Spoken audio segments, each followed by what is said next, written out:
Are you a breeder looking to showcase your show pigs? With a Walton Webcasting Show Pig Shoot, we are your go-to video service for capturing the full picture of your show pigs.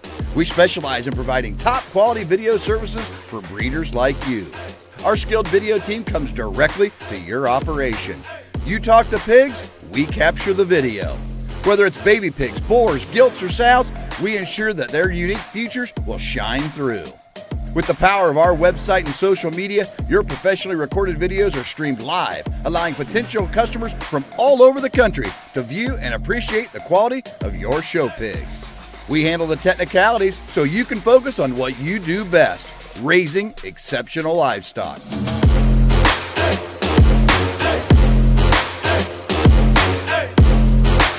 To schedule your next show pig shoot, call Rhonda at 765-431-7367.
Welcome to the ultimate show on the track. Today we celebrate our premier partners, the driving force behind the livestock industry across the nation.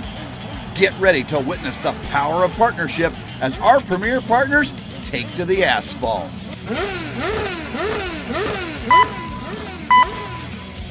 Green light and they're off. On the track we have our first partner, Laird Premium Blend Genetics from premiumblendgenetics.com. Next up, it's Beck's Hybrids from beckshybrids.com. And here comes Showright from showright.com. Coming around, we have Brad Howe Ford from bhiford.com. Right behind them, it's Biozyme from biozymeinc.com. And here comes First Farmers Bank and Trust from ffbt.com. And rounding out the racers, it's Kennedy Ventures from kennedyventuresok.com. On the track and in the ring, it's all about collaboration and teamwork. Join us in honoring our premier partners because together they're the driving force of the livestock industry.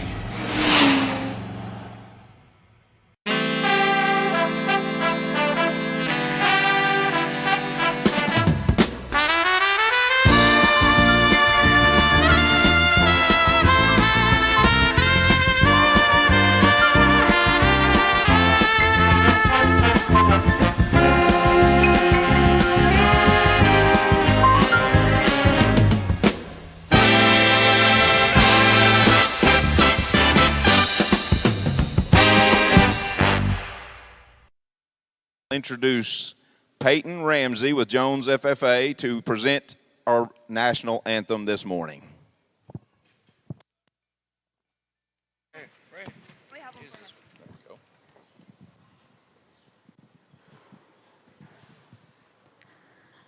Oh, say, can you see by the dawn's early light what so proudly we hailed at the twilight's last gleaming, whose broad stripes and bright stars through the perilous fight o'er the ramparts we watch were so gallantly streaming, and the rockets red glare, the bombs bursting in air, gave proof through the night that our flag was still there. Oh, say does that star-spangled banner yet wave o'er the land of the free and the home of the brave?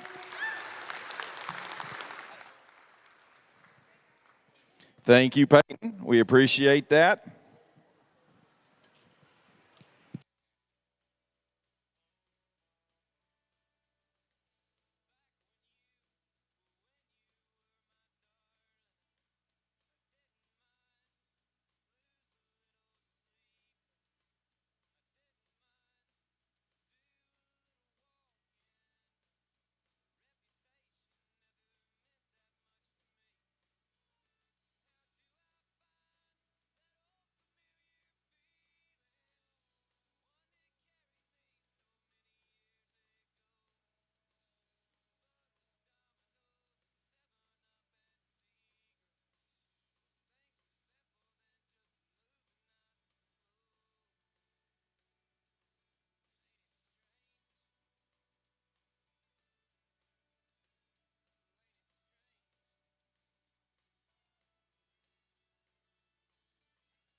So it's pretty common for us to have many classes of these dark crosses. We're going to do 3 divisions today, three divisions, 6 classes each. So if you haven't come to the SIFT already with your Class 1 dark commercial gilts, and that's going to be 230 to 234, and last name starting with A through J, we need you at the SIFT at this time.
Well, good morning, everybody, and it's really back in Oklahoma again.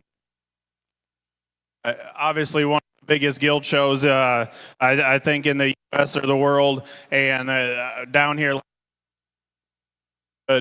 We had a ton of fun last year, me and Troy, and getting to do it with Seth this year, I think is going to be very fun.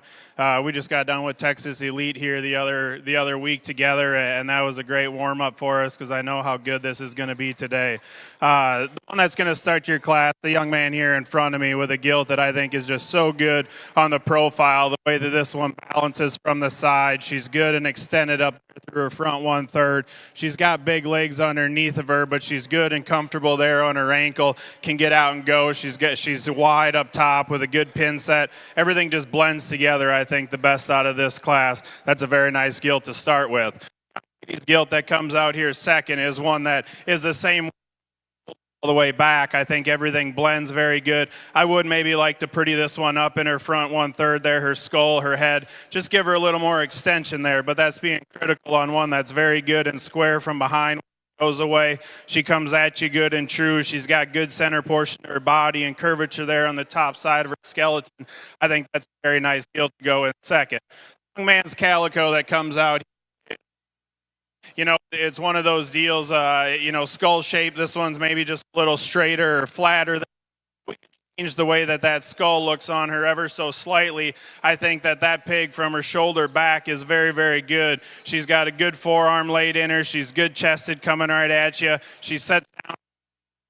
Good body and belly there in the center portion of her body. I think just a very good Gilt there. If we could just change that head and skull on her a little bit just to get her to blend and make her a little more proportional, I think we can move her up because that's a high quality type of female. The young lady's Gilt that comes is one that's definitely a tall at the point of her shoulder, good and extended up front. I thought this one just got a little too round for me in her hip and get out and go and just flex that rear leg. If we could give her a shot more bone at the ground for what this one has up high, I think that would help as well. To me, she just in her shoulder, and we just need to change that on her a little bit just to make her blend together a little bit better from the side. The young man's that comes out next is one that's huge on the top side, and it's pin set. Very, very good and wide. She just doesn't have enough down low for me compared to everything that she has up high, working in the center cavity and the top side of her side.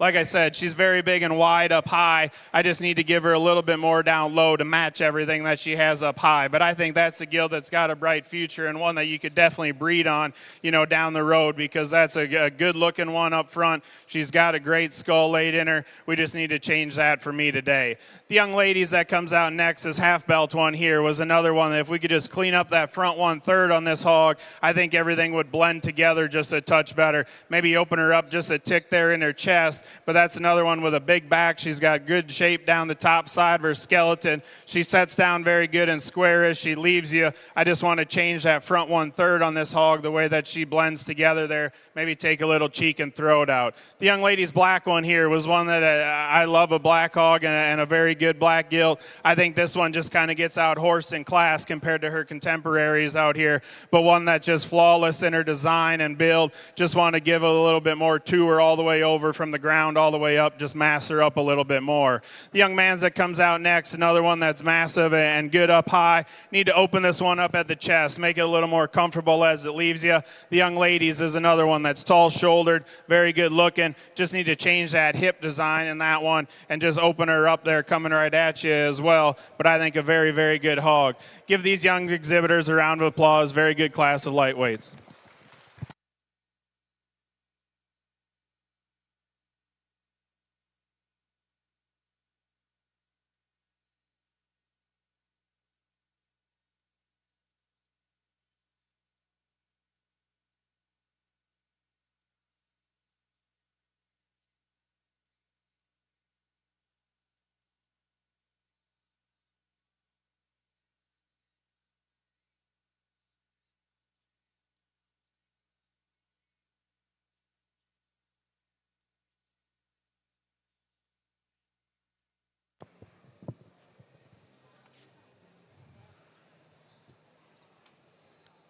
Class 1, dark crossbreds. First place, Nicole Childress from Dibble.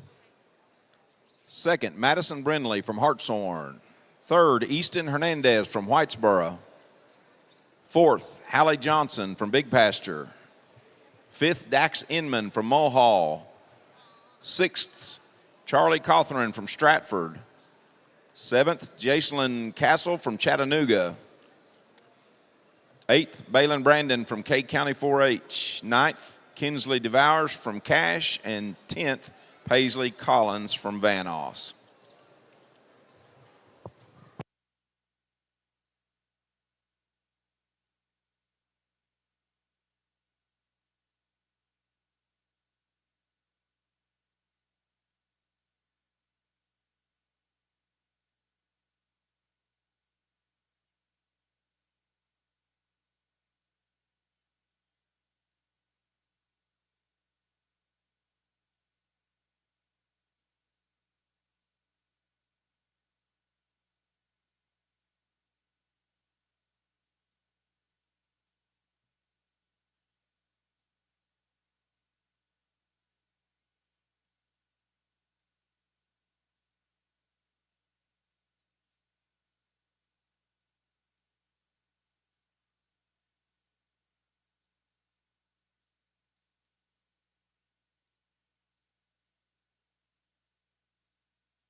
Correction from Class 1. Garrett Evans was the class winner. Garrett Evans from Wilson.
So welcome to the 2025 version of the Oklahoma Youth Expo Crossbred Gilt Show.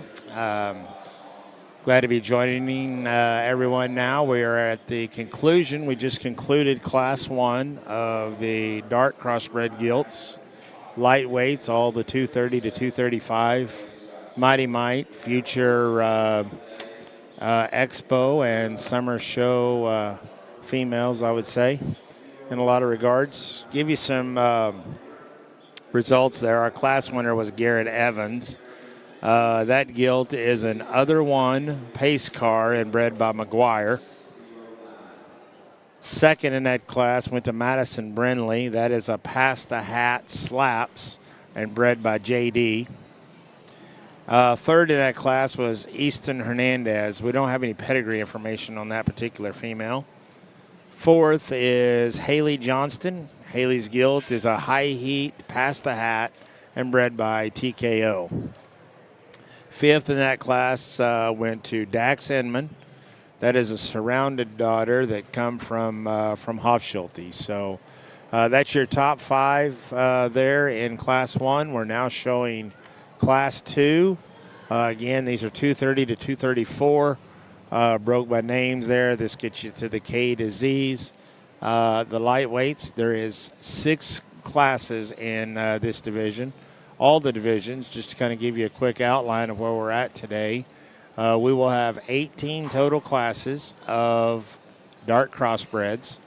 Those will be broken into 3 different divisions. Then we'll obviously we'll select our sale orders as we always do, preliminary, as we go through each of these divisions, and do so throughout the day. So we will show every dart crossbred that comes to the Oklahoma Youth Expo. We'll show today.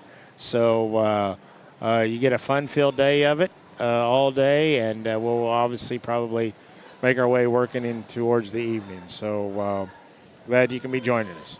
We'll now watch Class 2.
judges for the day. Here in the main ring, we have Zach Schwecke from Minnesota. Zach's the owner of Schwecke Genetics. We manage 160 show pig sows. Graduate from South Dakota State University in animal science. He and his wife, Kim, have 2 daughters, Karsten and Kelby. And Zach enjoys continuing the family farming business. His grandpa and dad raised purebred and commercial hogs. It's pretty natural for Zach to end up back in the business. Sifting for Zach, doing the heavy lifting in the back, is Seth Keplinger from Ohio. And our showmanship judge for the day is Paige Vieira from OSU via California. We certainly appreciate those being willing to come in and help us today. Put your hands together for our judges this morning.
in the green in front of me is going to win your class, with one that I think is just so good and balanced and proportional there from the side. She's so good coming at you, her chest, her knee, everything just lays in her, and I think she can get out and go and drive the most comfort and ease out here today compared to the one coming in second. She's got a big fresh back on the top side of her skeleton. She's good looking up front. She's got good curvature there, and I think just the right amount of fluff to that one to make her present herself very, very nice. The young man's spotted top one here that comes in second is one that I just love the front 1/3 of this pig. Her skull, her jawline, everything. She's huge in her forearm and in her rear bone. To me, she maybe just got a little slower out here. Didn't want to flex quite as well as the one directly ahead of her. That's being awful critical. Very close to Gilt, I think. That look and complement themselves, I think, is very, very good. I commend those two exhibitors for that. I think a very, very good close of females on the top. The young lady's all black Gilt here is one that you just love the balance from the side. When you look at this pig, just beautiful silhouette, the head and neck, and the way that one's the head and shoulder, or his head and neck come out of her shoulder blade, I think is so good. She just got out horsed out here compared to the two directly in front of her, but that's one that's very good and sound on the move, can get out and go. She got beat just coming right at you. Her chest I didn't think was quite as wide as the two directly ahead of her, and have just as much spread up high as the other two directly there.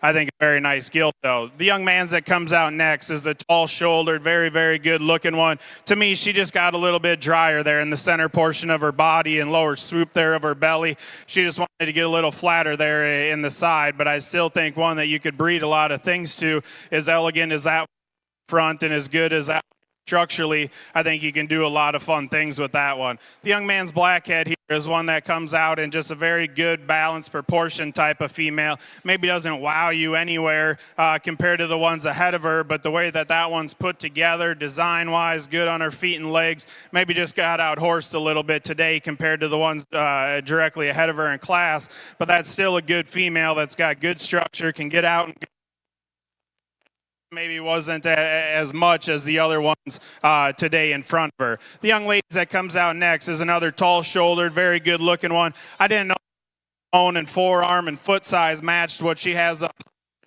which maybe gets her down the way a little bit. I think if we can just add a little bit more there, she's very good on the top 2/3 of that one's skeleton, her body, her proportion, her build. Got good shape up high. I think another very nice female there that comes out of 6. The young man's that comes out next is another one that maybe just didn't want to get out and go quite as well. When you get directly behind this one, that right rear is what scares me on her a little. She's packed full of muscle and has a lot of punch to her. And then when this one comes directly at you too, she maybe wants to twist those front feet ever so slightly. If we that about her, I think that one's got a lot of good. She's good extended up front. She's got great shape up high. Like I said, she's definitely the heaviest muscled one in this class. You know, you can do different things if you're wanting to make barrels, bores, gilts, whatever. I think that works for you. The young ladies comes out next, and another one that maybe just got a little too shorter in her hip there, cheek and jaw up front. If we could just clean that up, I think that's a very good proportional build type of female. One also that you could do a lot of fun things with. Give these young a round of applause. Very good class of Gilts.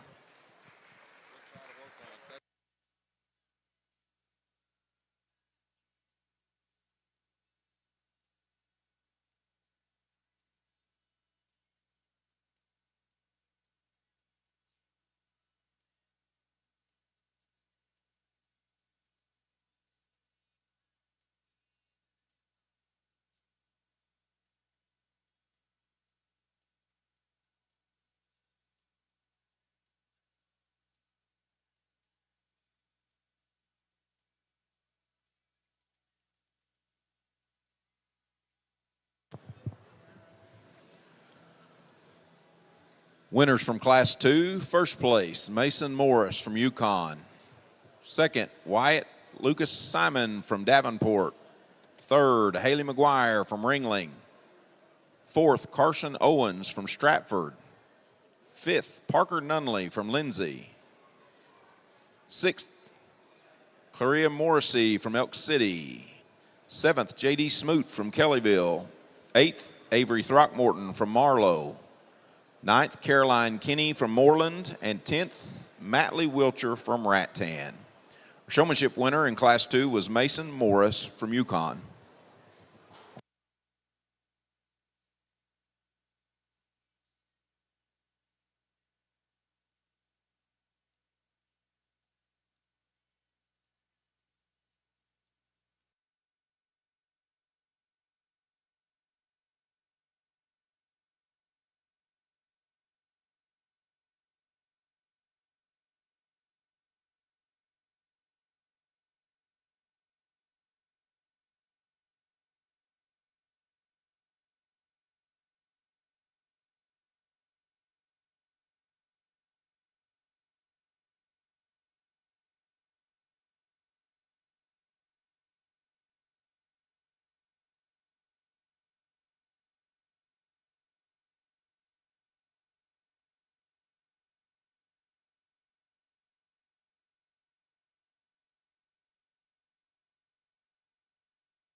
Now showing Class 3 crossbred gilts, 235 to 240 pounds. Give you some quick results out of that second class. Mason Morris was our class winner. At Gilt was a shock and awe affliction bred by Hog Run Genetics. Second in that class went to Wyatt Simon. At Gilt was an OG, changed the game and bred by Cheatwood. Haley McGuire was third in that class. We're going to have to get you some information. We don't have that on that one. Fourth went to Carson Owens. Carson's Gilt is a canned heat end game and bred by S&K. And fifth was Parker Nunley. Parker's Gilt is a Carneyman safe word and bred by KP Livestock. Again, we're now showing Class 3 crossbred gilts.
side, we always like to make people aware of our supporters.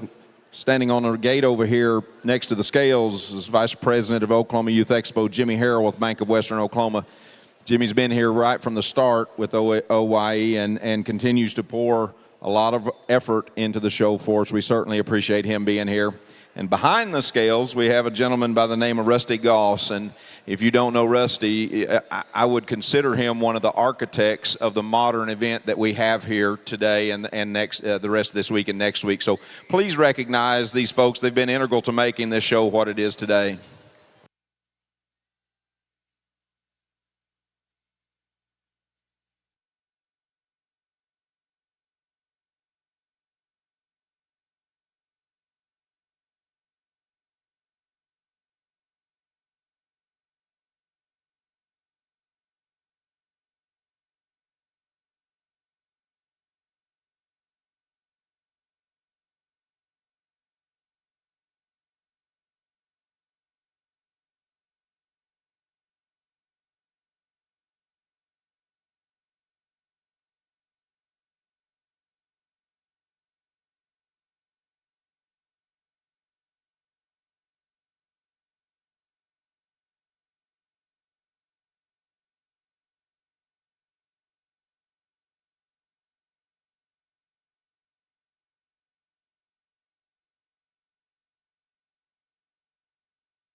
I think, and the young ladies that I'm going to start with, just more coming at you and going away. Stouter featured at the ground. She's got great shape up high and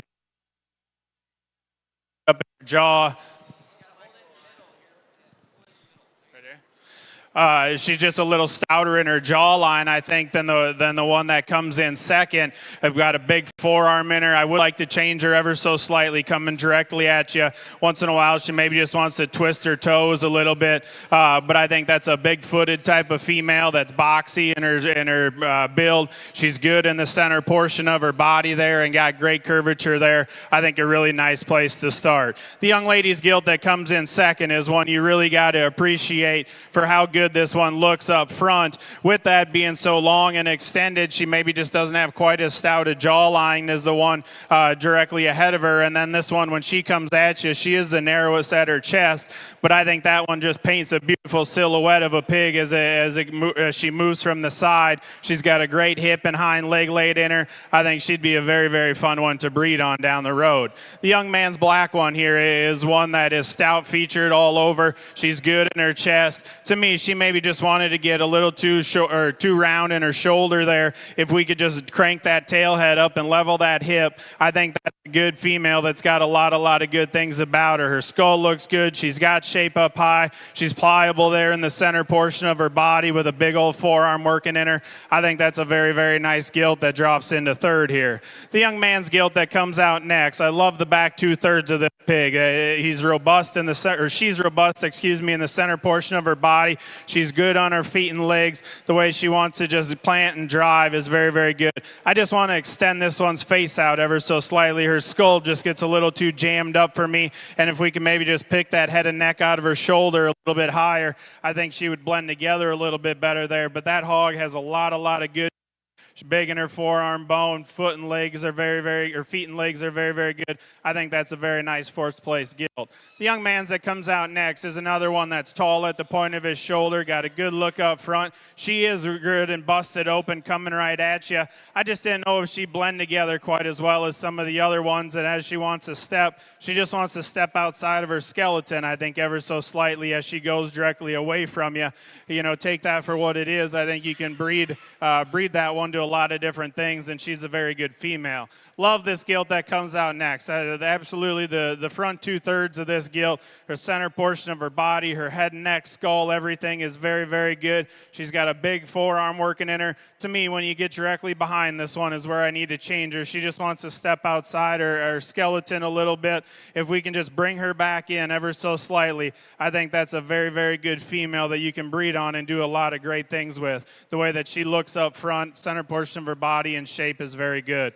This gilt that comes out next is one I just want to relax her in her spine ever so slightly. Just get that to lay back down in her a little bit, because this hog too has a lot of good quality. The way that she's put together, everything just fits. If we can just get her to drop in her spine, get her to get out and go and want to move a little bit faster on the go, I think we can move her up, because she's got a lot of great qualities as well. The young lady's calico gilt here is definitely one that I would say is for sure the soundest in the class.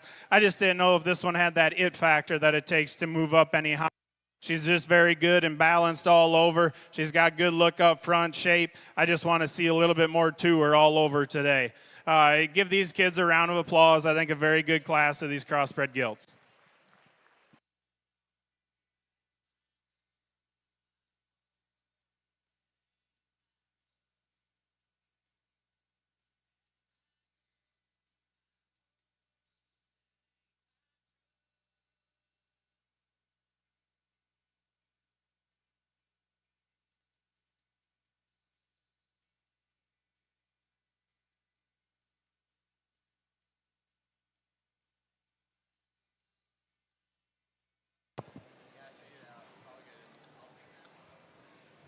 Class 3 dark crosses. First place, Dagan Herbst from Hobart.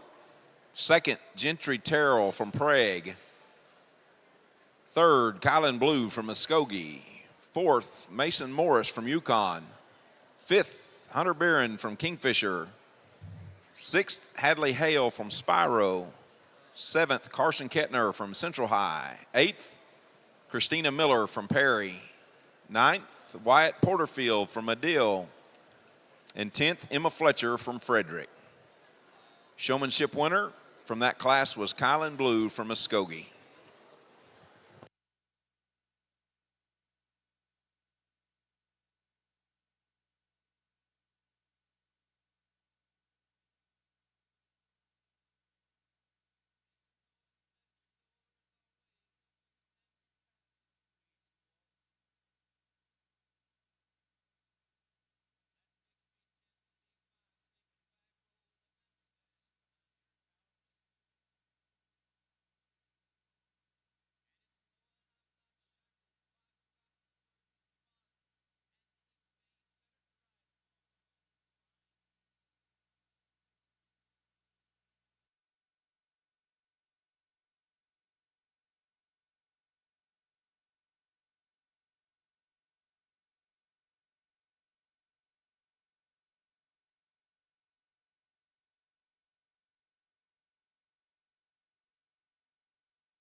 We're now showing Class 4 dart crosses, 241 to 247 pounds.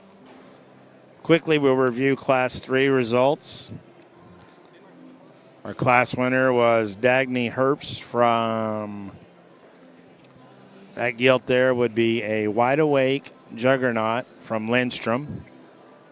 Second in that class went to Gentry Terrell. Gentry's gilt is a Card Trick True Color, bred by Wes Fitzgerald. Third was Kylan Blue with a Wild Times Icon, bred by Gary Todd. Mason Morris was fourth. Mason's gilt is an 8 seconds Here I Am, bred by Philip Showpigs. And fifth went to Hunter Byron. Hunter's gilt is a Bases Loaded Tricked Out, bred by Graddert. Again, we're now showing Class 4. There's 4 of 6 in this particular division.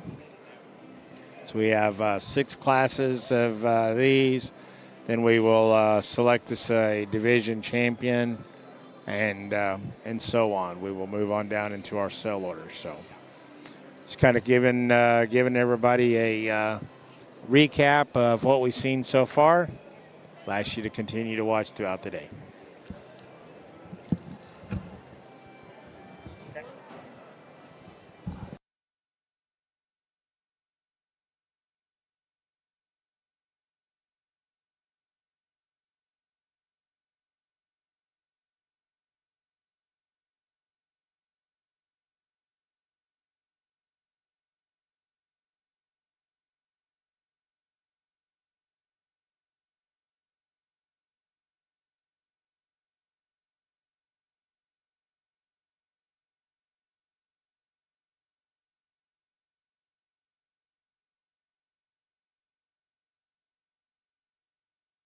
If you got your Wild Bunch button, get it out, and we'll look at it, see. We still haven't had a claim on the 609. That was our first number of the day.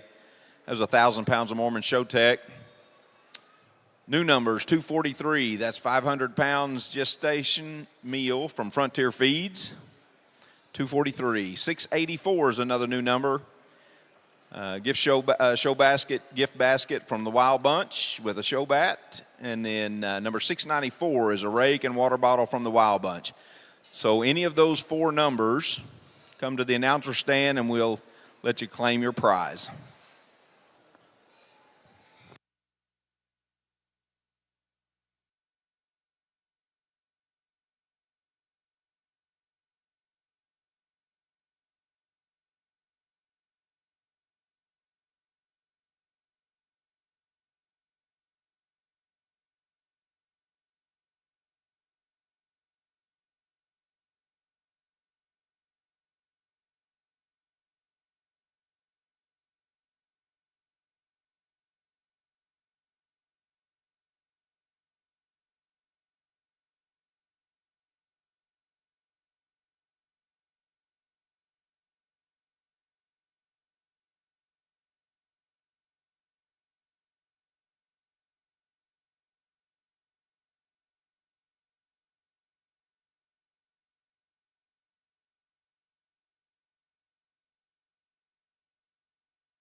Ring can be excused.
of her body. She's got great shape and freshness up high. I love how stout featured her skull is, but it's still long and extended and has some jawline underneath of it. I really think that's a big stout feature type of animal that is very good in her build and composition. Really good place to start. The young lady's gilt that comes out next, the half belted one here, is a ginormous rear-legged one that is so good and comfortable as that one gets out and goes on the move. I didn't know if that one's hip was quite as level as the one directly ahead of it. Maybe just wants to get just a touch shorter there, but that's being very, very critical on another one that, like I said, just stoutness of feature, the bone, the foot size is so good. She's good and robust there in the center portion of her body, and forerib is good. Everything just blends together. Like I said, if we could just lengthen that one's hip ever so slightly, I think that's a very, very good female. The young lady that comes in third is just kept working itself up, because I think in terms of balance and build from the side, that one's tall at the point of her shoulder. She's good up front. She's good chested and knee coming right at you. Her toes are good and comfortable. I just think that she got out-horsed out here today in terms of bone and foot size compared to the ones directly ahead of her. But what this one has up high, everything just seems to match very, very well. If we can maybe just smooth her out ever so slightly there in her ham-loin junction, I think that's a really, really good gilt that comes into third place there. The young man's that comes in fourth is one that's shorter body, boxy build, tall at the point of his shoulder. She's very good looking up front. She's big in the center portion of her body. To me, when you get directly behind this one, you can see on that right rear, she just wants to swing that and kind of step outside of her skeletal wall there ever so slightly.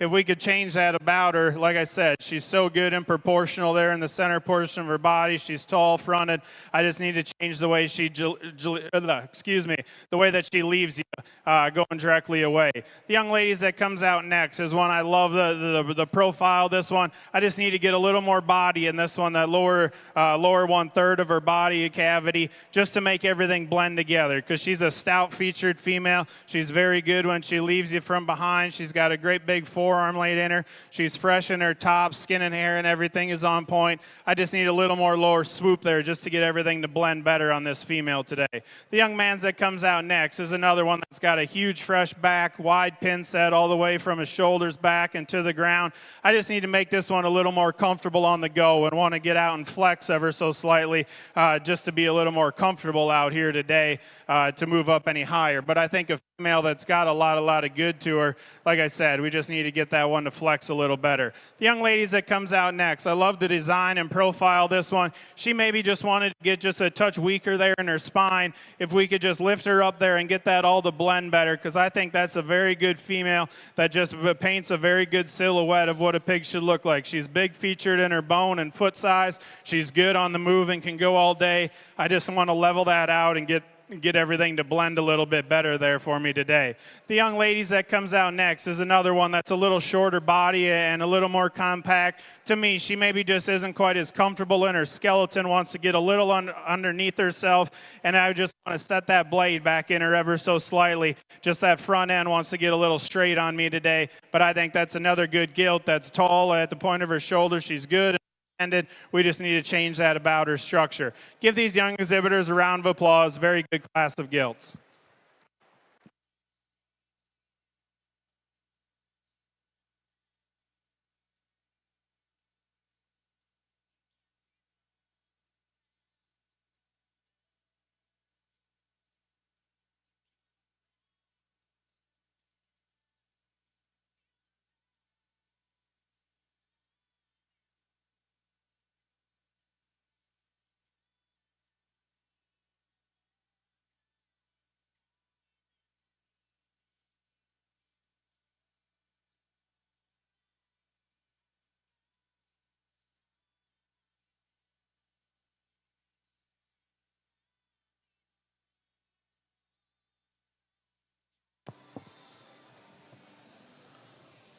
Class 4 winners. First place, Casey Duncan from Woodward. Second, Macy McCrae from Muskogee. Third, Layla Begley from Elgin. Fourth, Gage Montgomery from Kellyville. Fifth, Bella Price from Washington.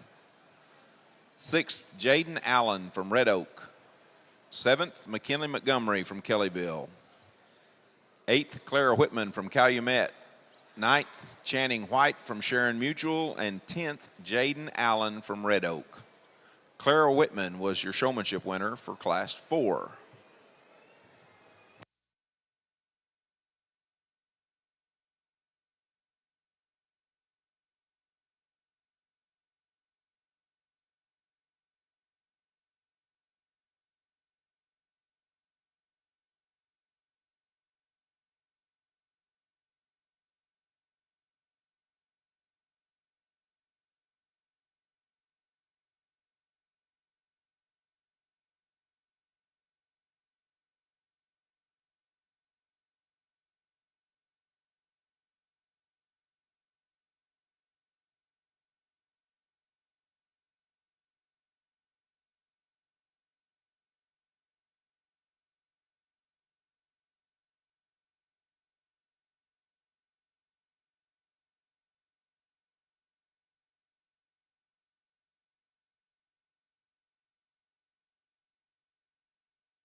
Now showing Class 5 crossbred gilts. Some quick results out of Class 4. Casey Duncan was the class winner there. That gilt was a So Right in game and bred by our good buddy there, Pale. Second in that class was Macy McCrary. Macy's gilt was a Wild Time Icon bred by Todd Showpigs. Congratulations to GT. Third was Layla Begley. No information on Layla's gilt. Ironically, I found that is the fourth straight class, the third place animal in the class. We'd have no breeding information. Fourth went to Gage Montgomery. Gage's gilt is a modern day hero bred by 4W. And fifth was Bella Price with an OG Boardwalk from Perry. So that's your top 5 in Class 4. We're now showing Class 5. Those gilts weighing 248 to 253.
I don't think there's one that just blows you away in terms of look and proportion and build or have them extras, but I think two of them that are very good and complete in their design, their makeup. I think one of them's a little prettier up front and a little more extended, and one of them's just a stouter featured type of female that I think you can do with more. The young man to my right over here is going to win your class with one that's just ultra big in the top side of his skeleton. He's wide in his pin set and good coming at you.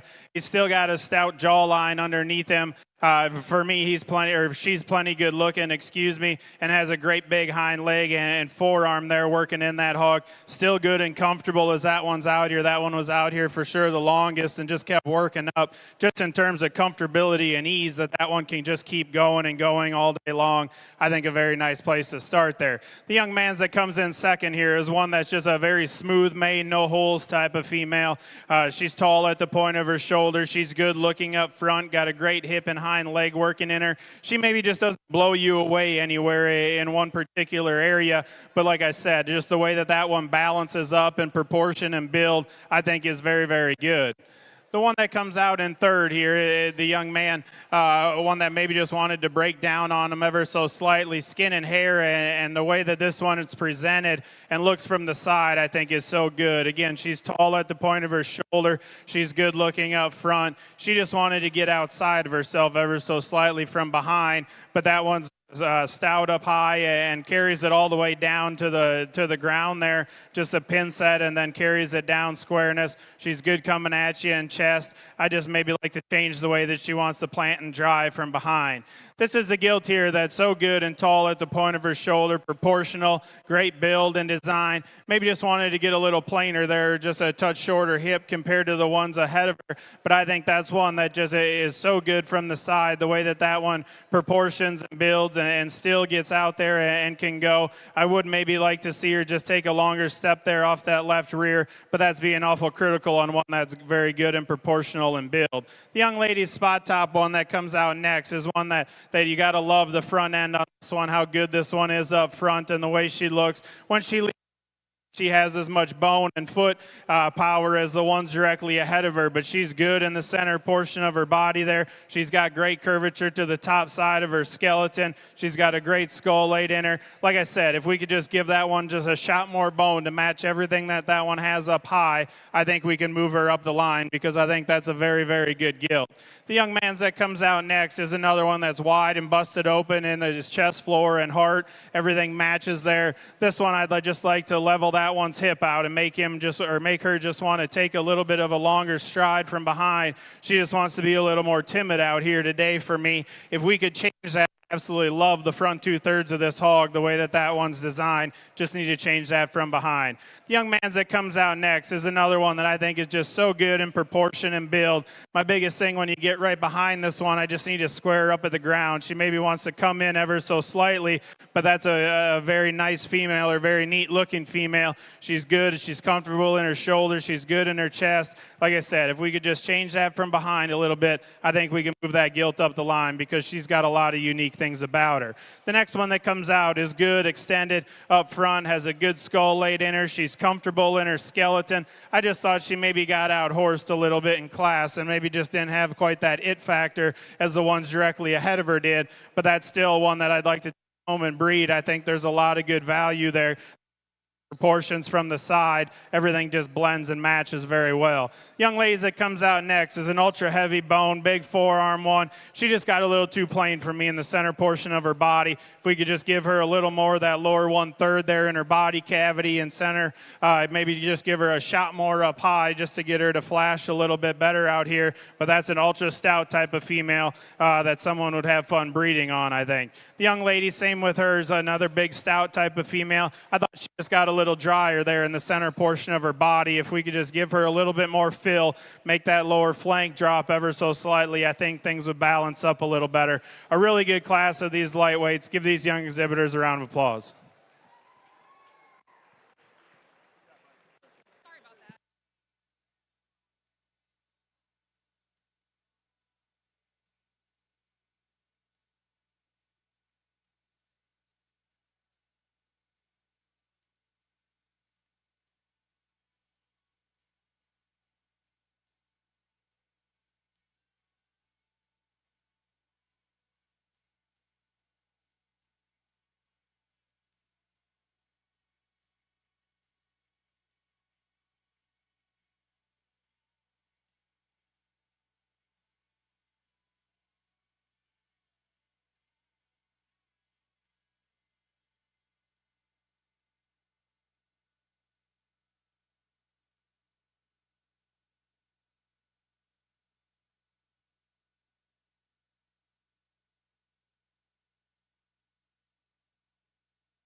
Class 5 winners. First place, Rowdy Pruitt from Sentinel. Second, Lauren Thurman from Colcord. Third, Journey Miller from Miller 4-H. Fourth, Wade Hill from Blanchard. Fifth, Emerson Smith from Porter. Sixth, Gunnar Allen from Fort Gibson. Seventh, Dane Stenger from Carnegie. Eighth, Haley Townsend from Tecumseh. Ninth, Briley Lundry from Rattan. And 10th, Hunter Dupree from Beckham County 4-H.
We're now into Class 6 of our dart crosses. This would be the last class of Division 1 for the morning. Quickly, I'll give you some results out of Class 5. We have our class winner there was Rowdy Pruitt. That gilt was sired by Kobe and out of a tricked out sow and bred by Crane. Congratulations to that breeder there. Lauren Thurman was second in that class. That was pig there was a Stinger Trick Daddy and bred by Adam Beck. Third was Journey Miller with a Buckle Up Shug and bred by our friends in Comfort, Ledner Show Pigs, little startup program down there. Fourth is Wade Hill with a Wild Ride Tricked Out, bred by the man himself, Mr. Mollett. And fifth went to Emerson Smith with a Lights Out, No Intro, bred by TKO. So again, we're now into Class 6.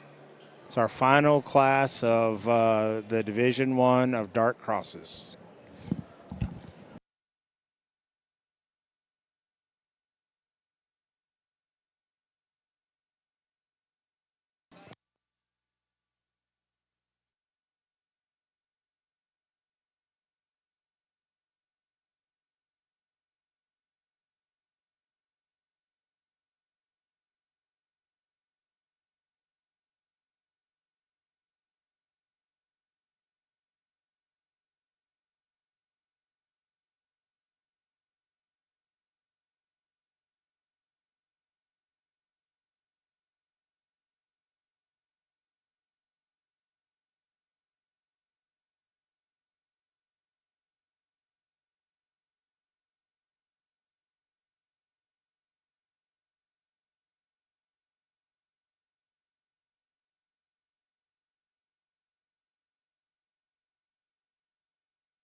here in your lights, and I think one that just comes out of the gate, and when that one comes right up at me, she's just so big and bold in her chest, and the way that she comes at you in her heart and her knee, everything is very, very good. And then when you get to the side of this one, she's got so much curvature up there to the top side of her skeleton. Her pins are wide all the way from the top all the way back and then to the ground. I wish this one would just get out and want to drive just a little bit quicker, but I think that's a huge hind leg and one that's still comfortable on the ease and can go. I love this one's front end, her shape of her skull. She's still got jaw underneath her for as much look and extension as she has up high. I just think a very, very good gilt to start your class off with. The young ladies that comes out next is another one that's got a up high. I think this one, you know, compared to the one ahead of her, is the biggest on top side of his skeleton and back. She leaves you good on the ground the way she wants to get out and go. I just think she gets a little plainer there in her front 1/3 compared to the one directly ahead of her, but that's still another stout skulled one. Maybe just take a little bit of that bottom throat out of her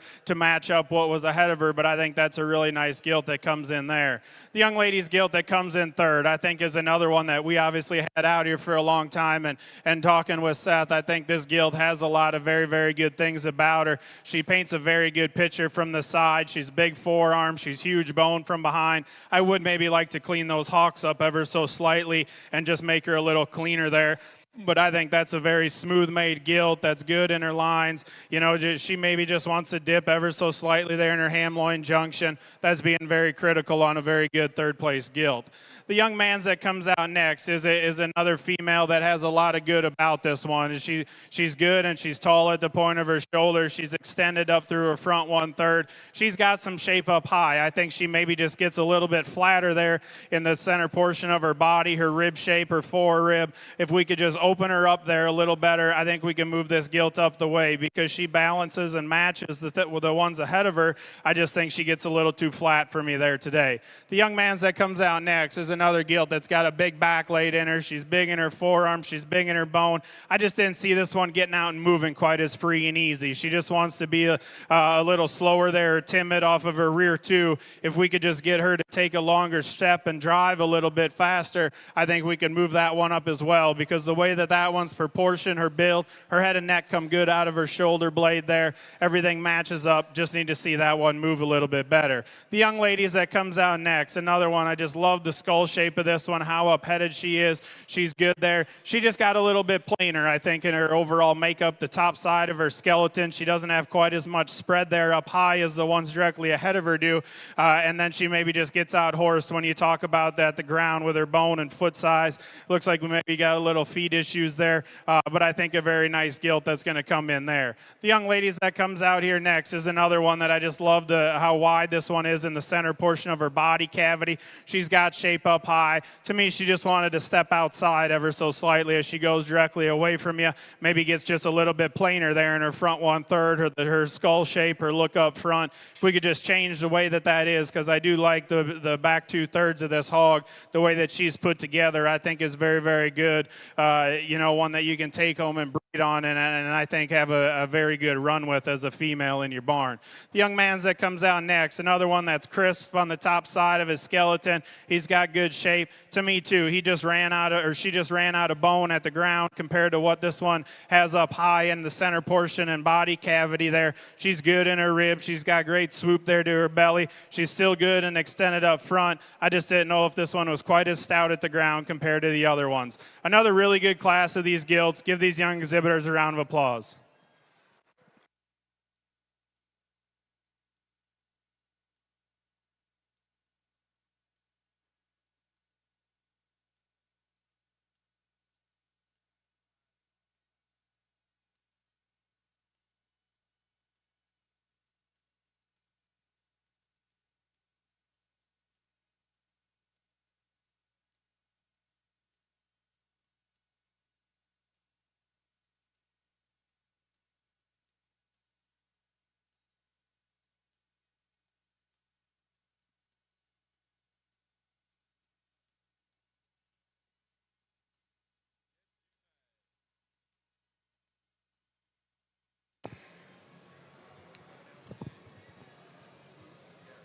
Winners from Class 6. First place, Catherine McLean from Leedy.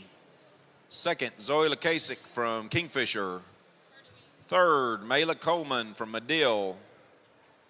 Fourth, Tegan Voigt from Glencoe. Fifth, Davis Morris from Yukon. Sixth, Steela McNeil from Bristow. Seventh, Elise Harvey from Beggs. Eighth, Kaysen Prophet from Hydro Eakley. Ninth, Tucker Bloodworth from Dibble. And 10th, Jory Boardwine, also from Dibble. Showmanship winner there was Zoe Lukasik from Kingfisher. We'll reset the stage and do a preliminary or a sale order for our division winners. We'll pick our champion and reserve from Division I Dark Cross Gilts, and then several others that will be used as preliminary lineup for the sale.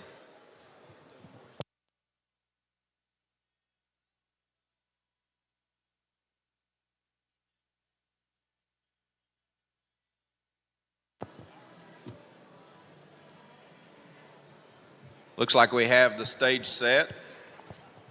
We'll introduce our class winners again. Representing Class 1, we have Garrett Evans from Wilson FFA at Carter County.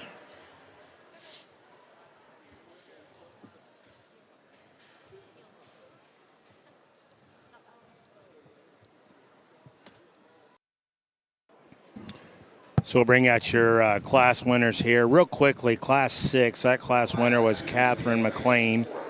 That gilt there was a tricked out affliction and bred by our good buddy Cole Genetics. Garrett, congratulations. Second, that class went to Zoe Lukasek. That was an Out for Blood, Believe in Me from Barnburner. We're now showing our Division 1 champion dark crossbred. Class winner out of the first class was Garrett Evans. Garrett's gilt is a Other One pace car bred by McGuire. Winning Class 2 was Mason Morris with a Shock and Awe Affliction bred by Hog Run Genetics.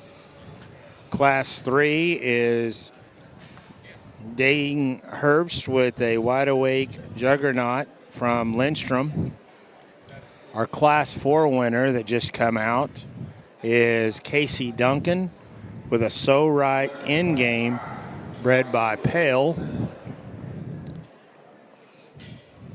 The Class 5 winner here is Rowdy Pruitt with a Kobe Tricked Out bred by Crane.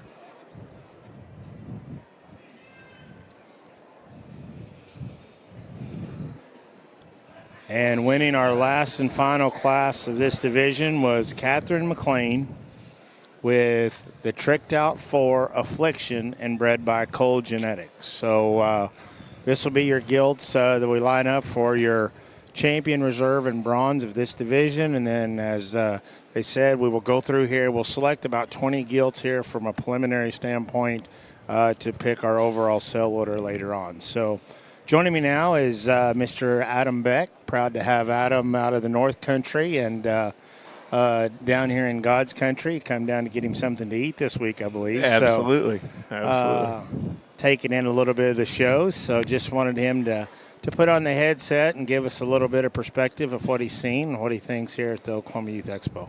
Yeah, it never disappoints coming down to OYE and watching the Gilt show here. And this first division's been incredibly good, top to bottom. The depth and quality is awesome. If you haven't come to OYE, it's truly an experience. The way they operate and run the show, and the quality of the kids and the quality of livestock is absolutely top notch.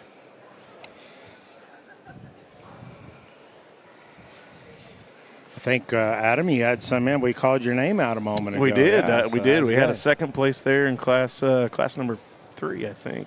Five. Or class 5. Class five, Yes, sir. Yeah. I bet we'll get to see that one again then. I hope so. Yeah.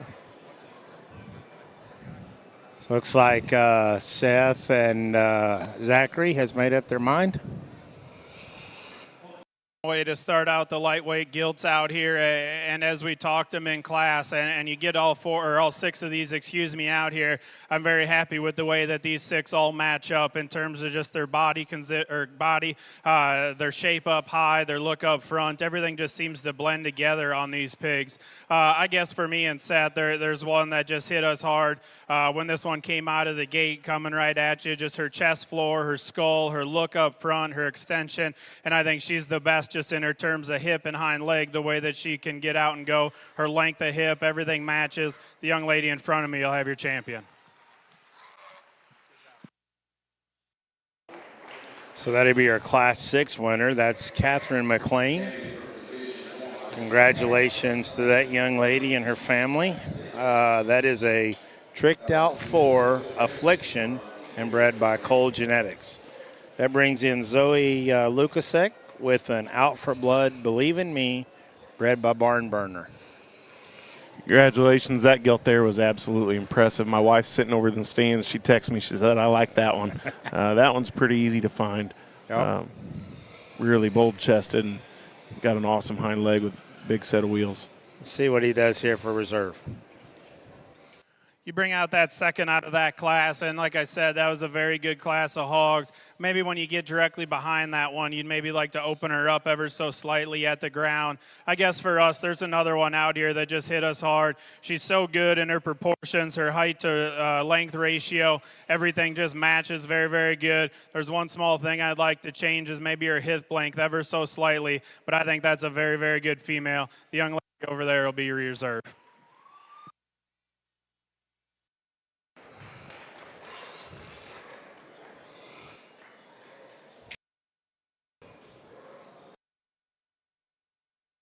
Comes from Class 3. That's Dagan Herbst from Hobart. We need Gentry Terrell from Prague in the ring. Yeah, the reserve there, Dagan Herb was reserved. That is a wide awake juggernaut bred by Lindstrom. I do want to make a quick correction there on that Class 6 winner and then that division champion. That is a Tricked Out 4, but the mother of that one would be a Judgment Day. So I stand corrected there. Reserving that division, sired by Wide Awake, a boar. Has he sired anything, Todd? Has he won anything? A couple of shows. Couple little pig shows. Done a Maybe great we job. can find somebody to tell us about that. Yeah. The third selection come out of, is that class come out of Class 1, the one that started the morning off. Garrett Evans. That is an other one pace car and bred by McGuire. So what we'll do, Adam and I'll stay with you here and talk to about these first 5 or 6 in this selection. And just so you know, we'll pick about 20 here, preliminary, and then we'll obviously bring all these gilts back again there later tonight and do our final sale order for the dark crossbreds. Yeah, it's pretty neat to see how they pick these things and just keep on bringing them back out to get you a true top 10, 20, whatever they decide in this division. But they just keep bringing them in and line up a true top end here at this deal. Yeah, it's like, and it's just like pulling hairs. I mean, there's not a lot. I mean, a difference in so many of them. You know, when you get into it, and it's one of those things that, from a buying perspective. Fourth goes to Zoe Lukasik with a Out for Blood, Believe in Me, bred by Barn Burner Genetics. Colton's doing a tremendous job making hogs that go out and feed. I mean, everywhere. He's done multiple an awesome breeds. job. Multiple breeds, Berkshires, crosses. Does a great job. That brings in Mayla Coleman with another Wide Awake, Tricked Out, bred by Decker. Another good 4-H family there in Indiana. Just trying to make a living. To get along there. And that one will be the next one. That'll be your 5th selection. So with that, you can continue to watch. We encourage you to continue to watch. That is 5, so they will pick 6 on to around 20-ish or so. We'll get somewhere in that in that standpoint, and then we'll move right on from that on. So our class 3 again. Apparently, my some of my notes may be a little wrong. I've been corrected here again. On class 3 is a wild side roll call. So wild side roll call, not a wide awake. Maybe that will be the only mistakes we have for the week. If so, that's the case, I think we're going to be doing all right. There you go. So thank Adam. We'll be back here in just a little bit. You guys continue to watch and enjoy the Oklahoma Youth Expo.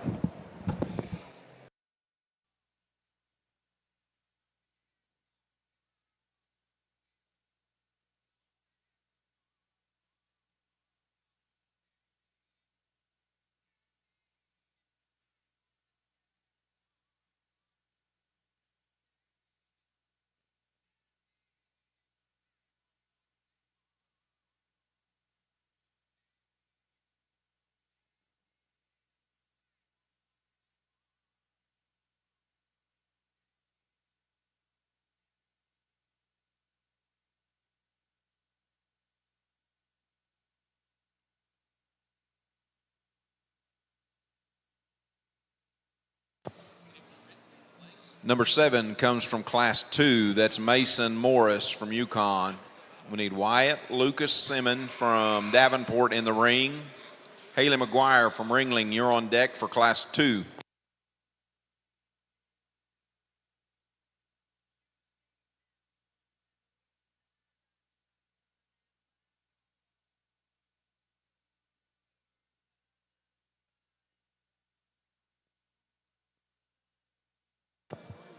Eighth place stays in Class 2. That's Wyatt Lucas Simon from Davenport.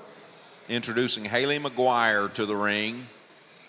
Carson Owens from Stratford, you're now on deck for Class 2.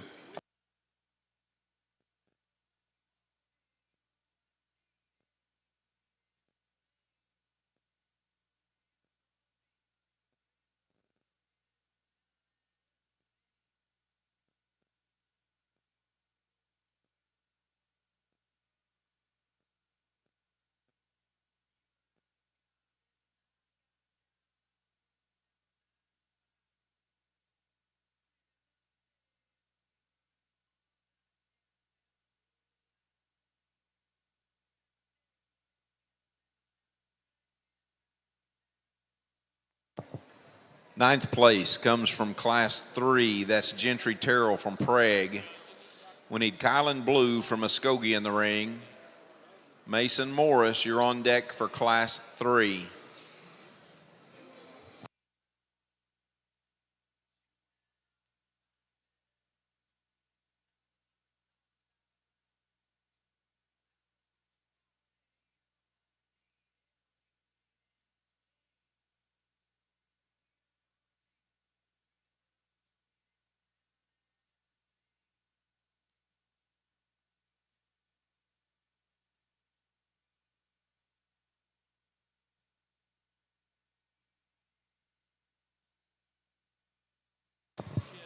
Our 10th selection comes from Class 2. That's Haley McGuire from Ringling. We need Carson Owens in the ring. Parker Nunley, you're on deck for Class 2.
11th selection comes from Class 6. That's Tegan Voigt from Glencoe. We'll bring Davis Morris to the ring. Steely McNeil, you're on deck in Class 6.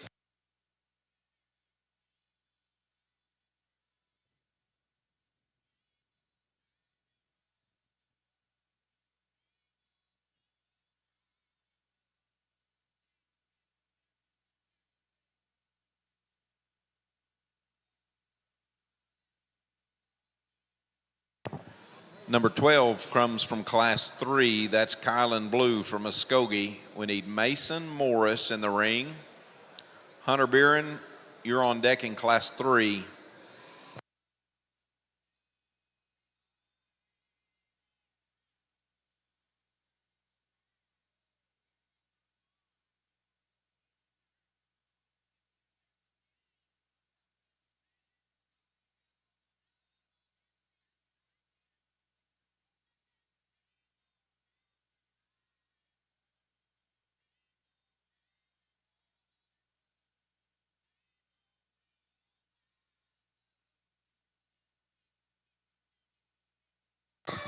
Our 13th selection comes from Class 6. That's Davis Morris from Yukon. That'll bring Steely McNeil from Bristow to the ring. Elise Harvey, you're on deck in Class 6.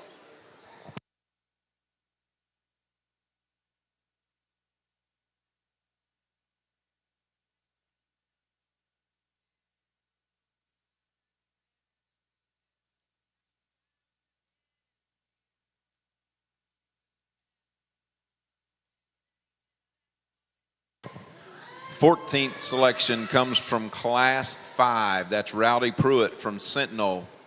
We need Lauren Thurman from Colcord in the ring. Journey Miller, you're on deck for Class 5.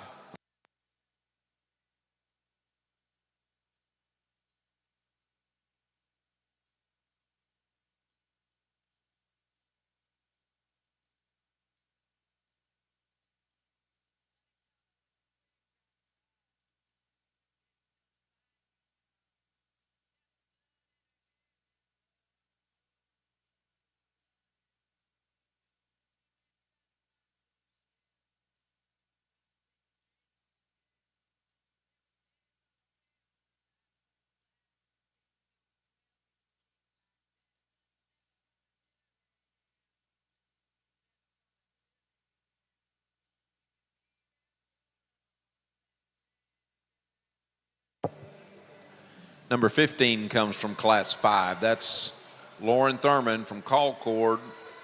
We need Journey Miller in the ring. Wade Hill, you're on deck for Class 5.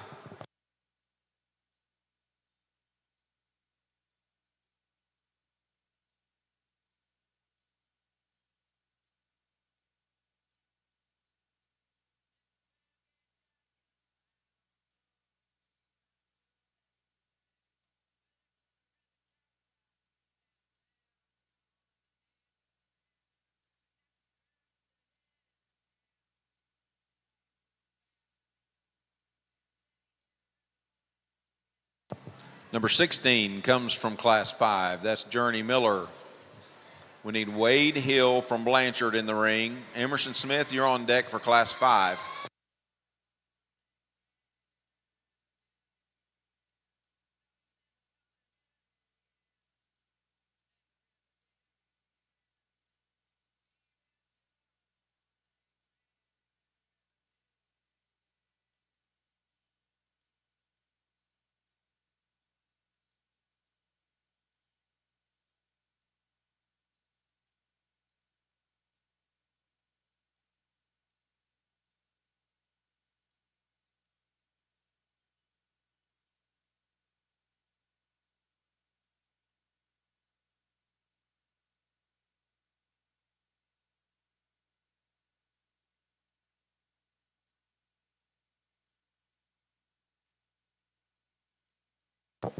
Number 17 comes from Class 5. That's Wade Hill from Blanchard. We need Emerson Smith in the ring. Gunnar Allen, you're on deck for Class 5.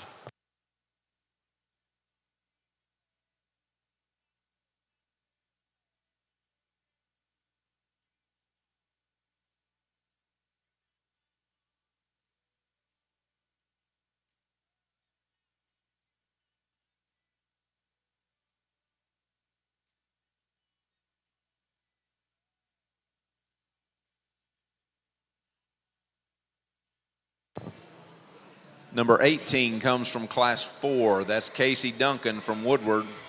We need Macy McCrae from Muskogee in the ring.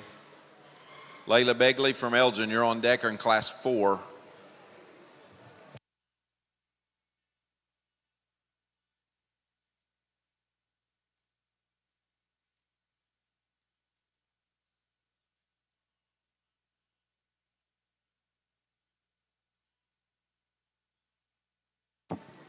Our 19th selection comes from Class 4. That's Macy McCrae from Muskogee. That'll bring Layla Begley to the ring. Gage Montgomery, you're on deck for Class 4.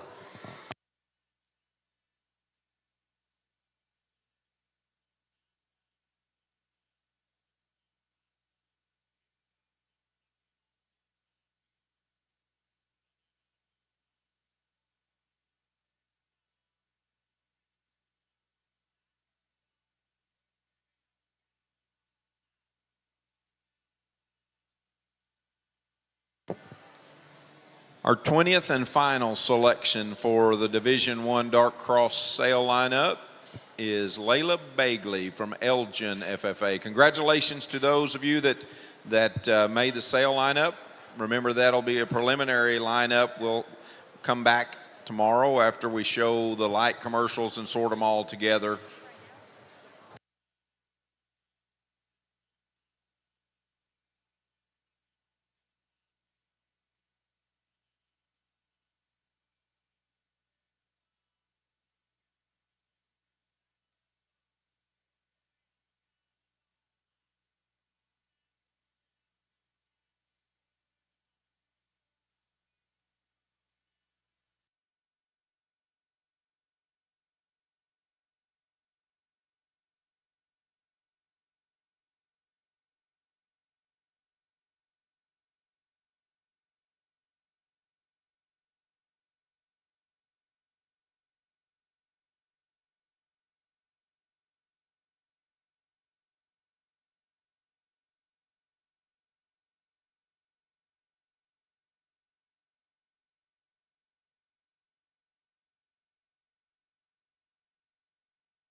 We have 2 new numbers drawn with the Wild Bunch. First of those is number 696. That's a show basket from the Wild Bunch. And number 630, that's 500 pounds of 50 mg from Showright. So those are both new numbers. We still are looking for a 609, a 684, a 694, and of course the two new numbers, 696 and 630. Those are all winners with Wild Bunch prizes. Come see us at the announcer stand so we can get you taken care of. Thank you.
good class as we get into your middleweight division here, and I think just an ultra stout featured type of female that's going to win the class. If you want to change this one, maybe her head shape and skull just a little bit, maybe just looks a little bory, but once you get past that, the back 2/3 of this hog, I think, is so good. The way that she can reach and drive out of her rear 2 feet.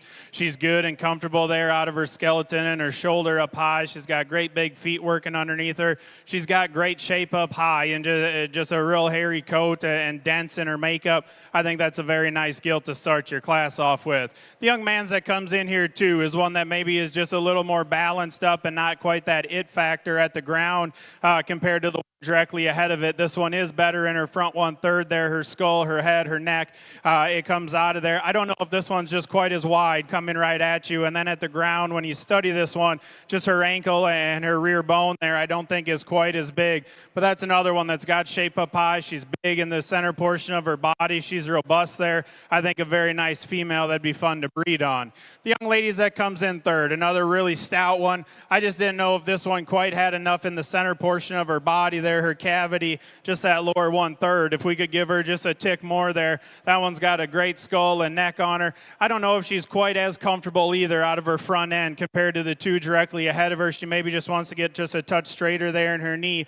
She's got a lot of shape and I think a bright future. Again, like I said, I mean, she's an ultra stout featured one at the ground. She's got shape up high. If we could just give her a shot more in the center portion of her body, there's plenty boars out there to do that with. I think that'd be another fun one to breed on. The young man's that comes out next was a tall shouldered, great looking one. This one bothered me just ever so slightly. When you get in right behind this one, the way she wants to set her feet down and plant, I don't know if it's quite perfect and maybe wants to just twist a little bit there off her rear too as she leaves you.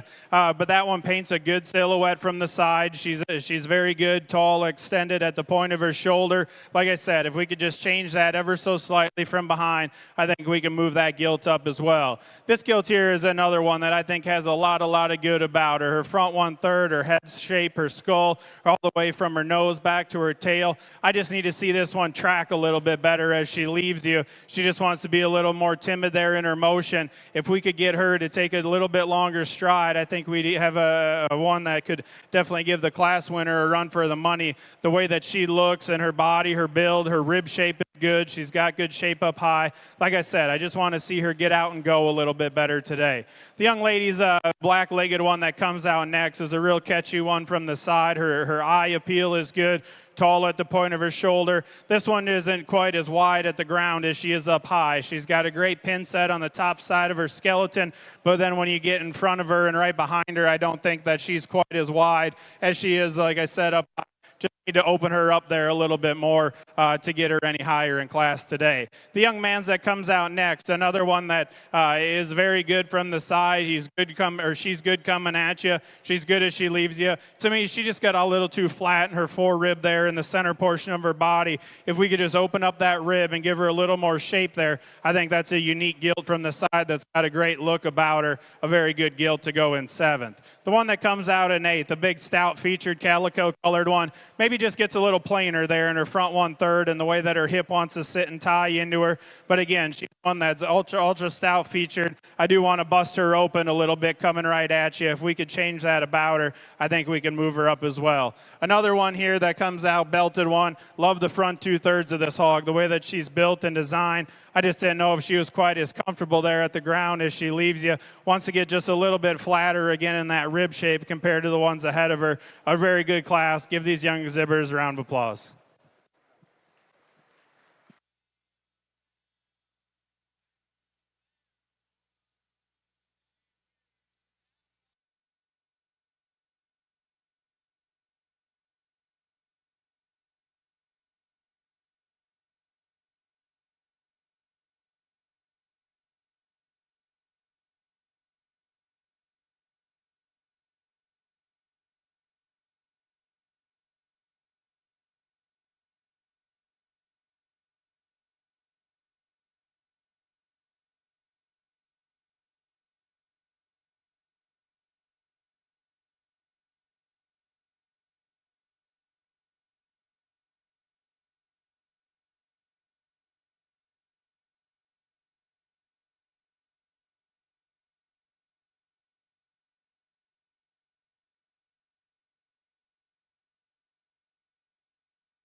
Now showing our Class 8, our second class of this middle division.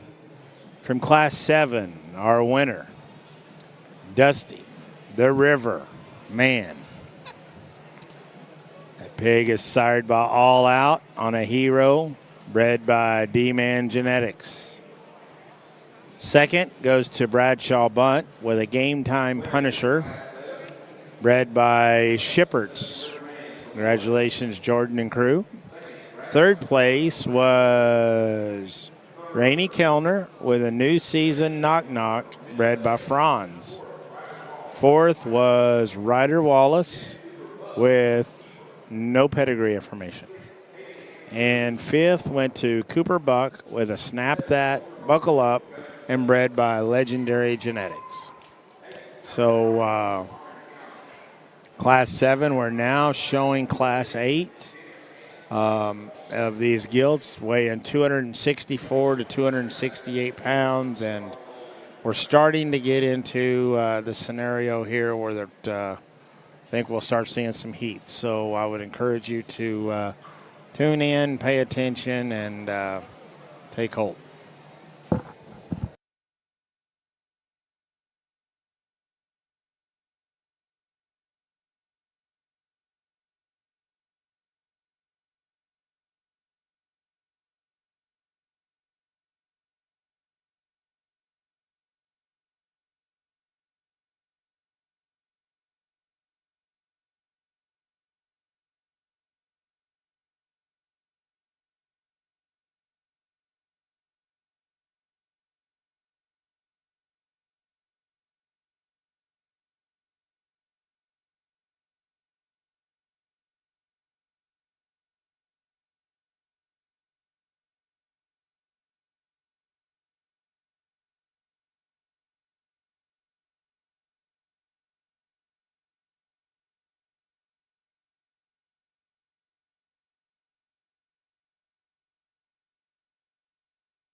have out here, and I think in terms of just balance and build and look from the side, all three of them are very, very similar the way that they're put together. You know, they're maybe just a little different in their height of shoulder and their stature, how truly big they are in their frame size and what they can keep continuing to grow and do.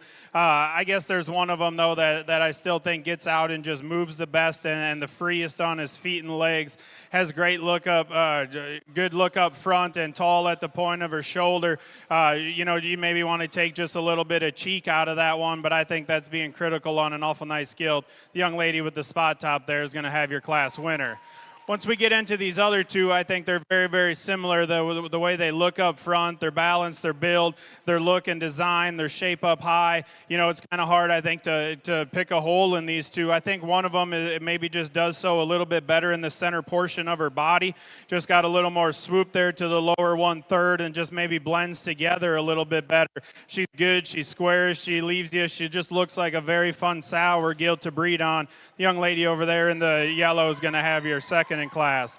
Not taking anything away, like I mentioned, this one that comes in third because she's an ultra stout featured one, great looking through the front 1/3. If we could just change that body and belly ever so slightly on this Gilt, I think that we can move her up. But, you know, maybe if she, as she gets out here and drives a little longer, if she wants to take just a touch or shorter step and stride, you could say that, but I think that's being critical. Like I said, I think those three Gilts out of that class are very, very good, and all of them have a very good shot to make the sale or to be breeding Gilts. I absolutely love this Gilt. This one from her front 2/3 I think is so good. The way that she's put together, her lines, her skeleton and build. I just need to see this one with a touch longer hip there from the behind. And then as this one wants to get out and drive, she just wants to be a little more timid like that one directly ahead of her. If we can switch that about her, I think this pig, the front 2/3, like I mentioned, just so good the way that she's built and designed.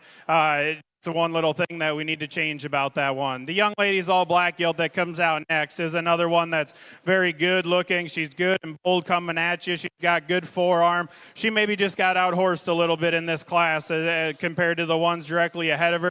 She's got good curvature there to the top side of her skeleton, and the turn to her upper rib shape is good. I just didn't know if she quite had as much as the ones directly ahead of her did today. But again, that's being critical on a very nice female. The young ladies that comes out next here, kind of this flag-tailed one, a real stout featured, stout body, big in her foot and toes and spread there, I think is really, really good. I just want to see this one tie in better there in her ham-loin junction. If we can change that and smooth that out, I think it'd make her a little more comfortable there on the go. I think that's another nice female that's got a lot of product to her. She's a stout featured type of animal. We just got to get a little bit better there in her ham-loin junction to smooth her out.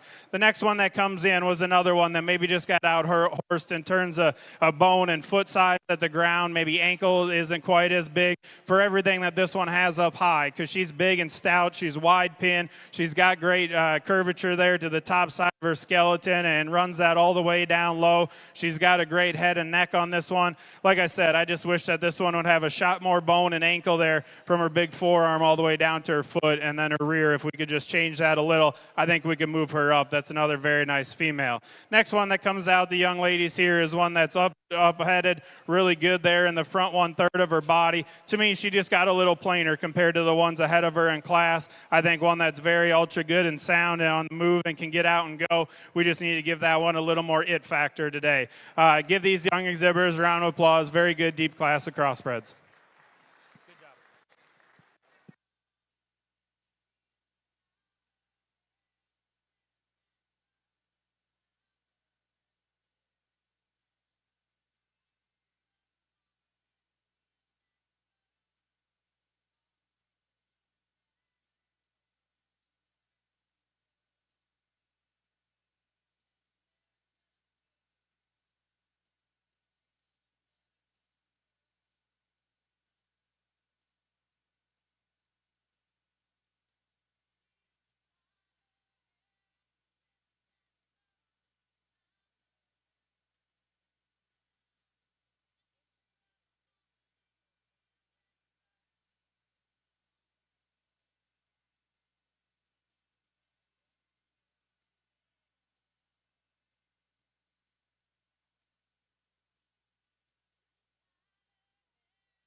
Winners from Class 8. First place, Caitlin Waggle from Fort Gibson.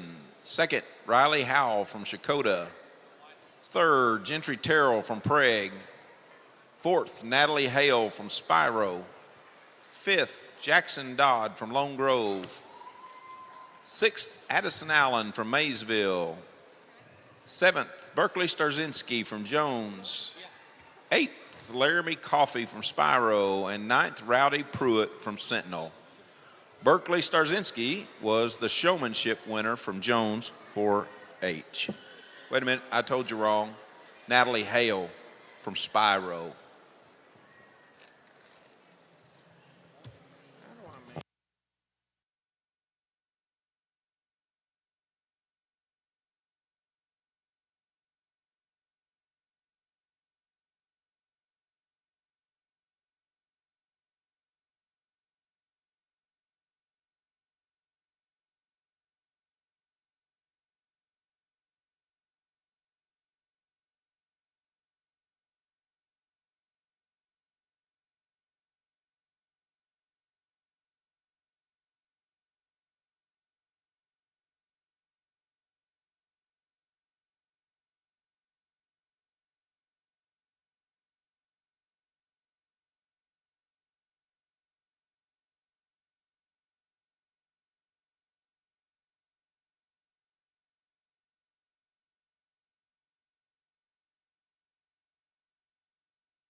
Now showing Class 9 coming into the ring. Class 8, some quick results there. Caitlin Waggle wins that class. That is a wild time, rightfully so, bred by our friends at CNC Show Pigs. Second in that class went to Riley Howell.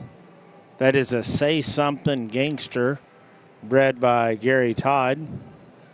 Third in that class went to Gentry Terrell with a Wide Awake, Quite Frankly. I believe that's a litter mate to one of the boars there at Premium Blend. And then fourth in that class went to Natalie Hale with a Surrounded, Here to Stay, bred by Cox Show Team. Fifth in that class was Jackson Dodd with a Buckle Up. And I'm not sure, we don't have a breeder information on that. So top four in that class all come from Eastern Oklahoma. Looks like you had to be from that country to be in the top four in Class 8. So we'll remember that. That'll be that could be a quiz question here at the end of the day. So Class 8, wrap that up. We're now showing Class 9, 269 to 273-pound dark crosses.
Another really good class of these middles that we have out here, and the young man ahead of me here is one that just kept driving and working itself to the top. Just in terms of that picture from the side, how good that one is in her profile and design. She's good in her forearm and her knee. Everything just blends together very good. She's good about her front 1/3, or she's extended up there, and she's still got some stoutness of jaw and feature there. You know, as we get them so slick up front, we lose some of that, and I think that one does a very nice job with that. I think this one just gets out and moves a little bit better, a little longer in her hip design, and can just get out and go and float across the ring. Like I said, I think that one just balances up the very best out of here. Sorry, the young man who drove out here, but a very good pig to start with. The young man that comes out here in second is another ultra stout featured type of female, maybe not quite as slick up through the front 1/3 as the one ahead of her. That one is got a big back and square all the way through, and when you get behind her, I just want to see this one get out and drive and reach just a tick better for me today compared to the one directly ahead of her. I think bone and shape and size is very, very good. I just didn't know if that one wanted to get out and drive quite as well as the one directly ahead of her to win the class. But again, an ultra stout featured type of female that is very good. The young man's gilt that comes out here, I love the side profile of this one. He's big in the center portion of his body and robust there. Got an awesome head and neck and skull on that one. This one just concerns me as she comes right at you. I just need to change the way that she sets her knee down and the way that she is coming. If we could just open her up a little bit, I think that we can, probably move her up because she is good and square from behind. I just need to see that chest just a little bigger and bolder when she comes right at you. The young man's that comes out next is a big, heavy muscled type of female. She's got a huge forearm laid in her, and bone work is very good. I just thought this one got a little rounder compared to the ones ahead of her today. She's maybe gets just a touch tubular there in the center portion of her body as well compared to the ones directly ahead of her, but that one's packed full of stoutness and features. She's got a big back laid in her. Like I said, I think she just gets a little rounder there out of her rear end, the way that she wants to plant and drive, maybe just not quite as comfortable as the ones directly ahead of her as well. The young man's that comes out next, I love this gilt from the side, the way that she's put together. She's tall and at the point of her shoulder and elegant about her front 1/3 there. She just runs out of gas for me compared to the ones directly ahead of her in class. If we could just stouten this one up there at the ground, her ankle and rear bone, I think we can move her up because this one is very good, and her design and her lines I think are very, very good. Like I said, I just want to give this one a little bit more to her to move her up today any higher. The next one that comes at you here is another one. I just need to change this one's front end, the way that this knee lays in her. She's good and robust in the center portion of her body. She maybe just wants to get a little easier there in her spine and her top line compared to some of them that were directly ahead of her. Again, another nice black-headed gilt here that's still stout about her feature. She is good and wide coming at you. Like I said, I just need to change that knee placement. Young ladies that comes out next, another short-bodied, robust, got a huge back laid in this one. I just want to change the way this one's head and neck come out of her shoulder blade, maybe change that jaw in her ever so slightly, but that one does have a lot of product working in the center portion of her body. She's huge pin on the top side of her skeleton. She leaves you good and square. Like I said, I just didn't know if there's maybe enough up front to move up any higher, and just wants to get just a tick softer there as she goes away from you. Another one that is very good in her lines and just looks like a female. To me, she just got a little too short stepping out here today. If we could just lengthen that hip and make her a little freer and easier, I think we could get her out. But that one, I mean, looks like a female that would be very, very fun to breed on and have pigs out of, because that one's got a lot of great things about her. Give these young gentlemen a round of applause. Very good class.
We're now showing Class 10 dart cross spreads.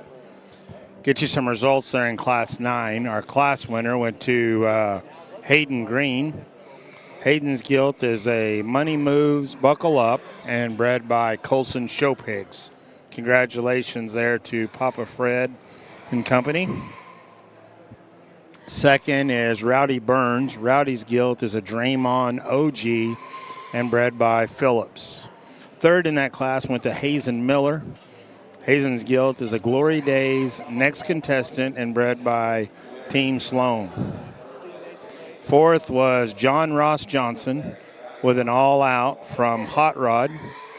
And fifth was Hayden Hubbard, again, Money Moves on a no intro, bred by Pale. So we are now showing Class 10. So we'll show 10, 11, and 12, and then we will stop and break again there, do a division, and then a sell order lineup at that point. And 10th, Cody Hammock from Perkins. Showmanship winner from Class 9 was Hazen Miller from Westville.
we've got some papers here at the announcer stand that you can pick up here.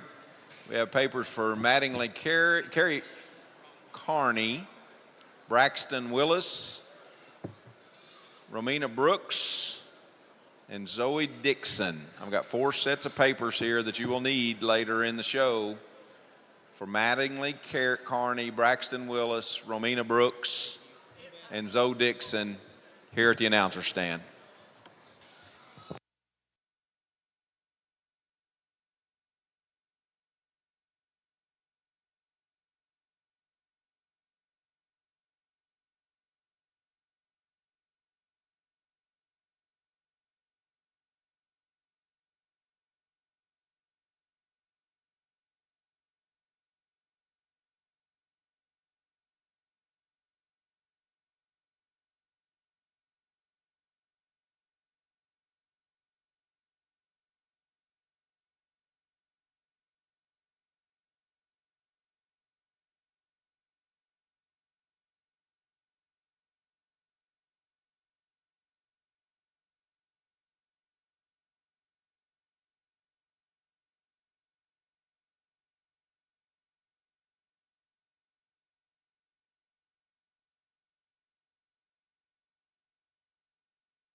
I think a really good trio that we have out here, and maybe just a little bit differences or subtle differences in type and kind. There's one for me, though, that I think is just the very stoutest at the ground and feature. Got a big skull laid in her and big jawline. She's huge on her front feet, and her forearm is big. If you want to get critical, you can maybe clean up her hocks ever so slightly. But I think that's a very, very good female that looks like something that down the road can make a boar or different things. The young lady in front of me is going to have your class winner. We get into 2 other ones here, and one of them's a little stouter and then at the ground, and one of them I think just gets out and just flexes a little bit better on the go. The young lady ahead of me here is going to have your second in class. I think one that's just super tall at the point of her shoulder. She's good looking. Great job driving this hog all the way out here down to second. I just think if we could give that one a shot more bone at the ground, I think that one could match up very good and maybe win the class, because that one's got a big back laid in her. She's good about the center portion of her body. Her hip and hind leg is good. I think that's a really nice gilt to go there. The young man's gilt that comes out next is another really stout featured one. To me, I just think this one wants to just twist a little bit as it gets out and goes directly away from you. The way she plants on those back 2 feet, if we could just square her up there a little bit, I think that's another stout type of female that's got good look up front for as much stoutness as she has in her skull. She's good in her forearm, and her blade sets in her nice. Like I said, if we could just change that ever so slightly about her as she goes away, I think we could move her up the line, because that's another very, very stout type of female. The young lady's gilt that comes in next, I love a lot of things about this gilt. Her feet, her toes, her spread up high is very, very good. She's dense in her makeup, and her hair coat is very, very good. I just think she wants to run downhill ever so slightly. If we could just pick her up there and extend her front 1/3 a little bit, I think that we could definitely move her up the line, because this one's got a lot of pieces to her that I think would be a very fun one to breed. Like I said, she's dense in her skeleton. She's dense all the way through her body. She's got a huge forearm laid in her. Just that one thing. If we could just pick her up there and extend her, I think that's a very, very neat female. The young lady's gilt that comes out next, another one that was just so good and complete and balanced all the way through, just kind of a no holes type of female. I didn't know if this one just maybe grabbed your attention in terms of look from the side or design. Maybe if we could just lengthen this one's hip ever so slightly and give this one just a shot more lower body and belly there to get everything to blend. But like I said, that one just kept working itself up just in terms of completeness, kind of a no holes type of female. If we could just give that one just a touch more it factor, again, another fun one that I think would be really fun to breed on. The young ladies that comes out next was another one I'd like to just stouten up at the ground for what this one all has up high, just that back foot and ankle. If we could just get that a little bit bigger. She's very good and elegant in her front 1/3, maybe just doesn't have that it factor, again, like the ones directly ahead of her do, but she is a big forearm, kind of stout female there. Like just from behind. If we could just give her a shot more, I think we can move her up as well because she's got a big center portion of her body cavity is good. She's got good curvature there. Just kind of runs out of gas when you get directly behind her. Young lady's calico, another really stout type of female. She's stout in her forehead and square across her back, all the way back into the ground. To me, she just wanted to get outside of herself ever so slightly as she goes directly away. Maybe fix that lower 1/3 there, that gland issue, just to get everything to blend a little bit better. Again, that's a super stout calico type of female with a big back laid in her. Be a fun one to breed on. The young lady's gilt here, I remember this one coming out, and this one you just got to appreciate how good and complete this female is. From her nose all the way back to her tail roots high on the top side of her hip there. To me, she just ran out of gas at the ground. She's just not quite as stout featured in her forearm bone and foot size as the ones directly ahead of her, but I think that's one that you can, I mean, there's plenty boars out there that got that stoutness of feature and bone and foot.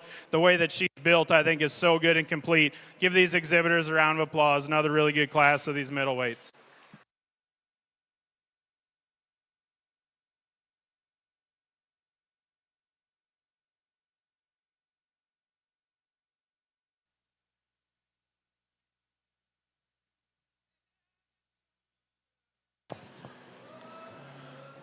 Winners from Class 10. First place, Hadley Cooper from Amber Pocasset. Second, Haley Beeran from Kingfisher. Third, Oakley Cooper from Amber Pocasset. Fourth, Kennedy King from Laverne. Fifth, Hannah Butler from Lone Grove. Sixth, Vivian Humphreys from Moreland. Seventh, Cheyenne Van Brunt from Midway. Eighth, Maggie Carroll from Cashion. Ninth, Bronk Ward from Worcester. And 10th, Miley Coleman from Medill. Hadley Cooper from Amber Pocasset was the showmanship winner in Class 10.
We're now showing Class 11 making the way into the ring up the hill. Mr. Keplinger has sent a few up, so we're going through those. Quickly, Class 10. Your class winner was Hadley Cooper, and showmanship winner, I heard. That Gilt is a Ruthless No Filter bred by Cooper Flash. Second goes to Haley Barron. That is a Picture Perfect Tricked Out bred by Graddert. Third was Oakley Cooper with a littermate Ruthless No Filter bred by Cooper Flash. Fourth in that class went to Kennedy King. That Gilt is an Urban Legend Calico bred by Rod Latta. And fifth in that class went to Hannah Butler with a Pass the Hat Next Contestant and bred by the Trogdon boys there in Illinois. We're now showing Class 11. After the conclusion of Class 12, we will then select a champion of this division.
Really good class. These middles here as we get into these and 3, 4, 5 all the way down there.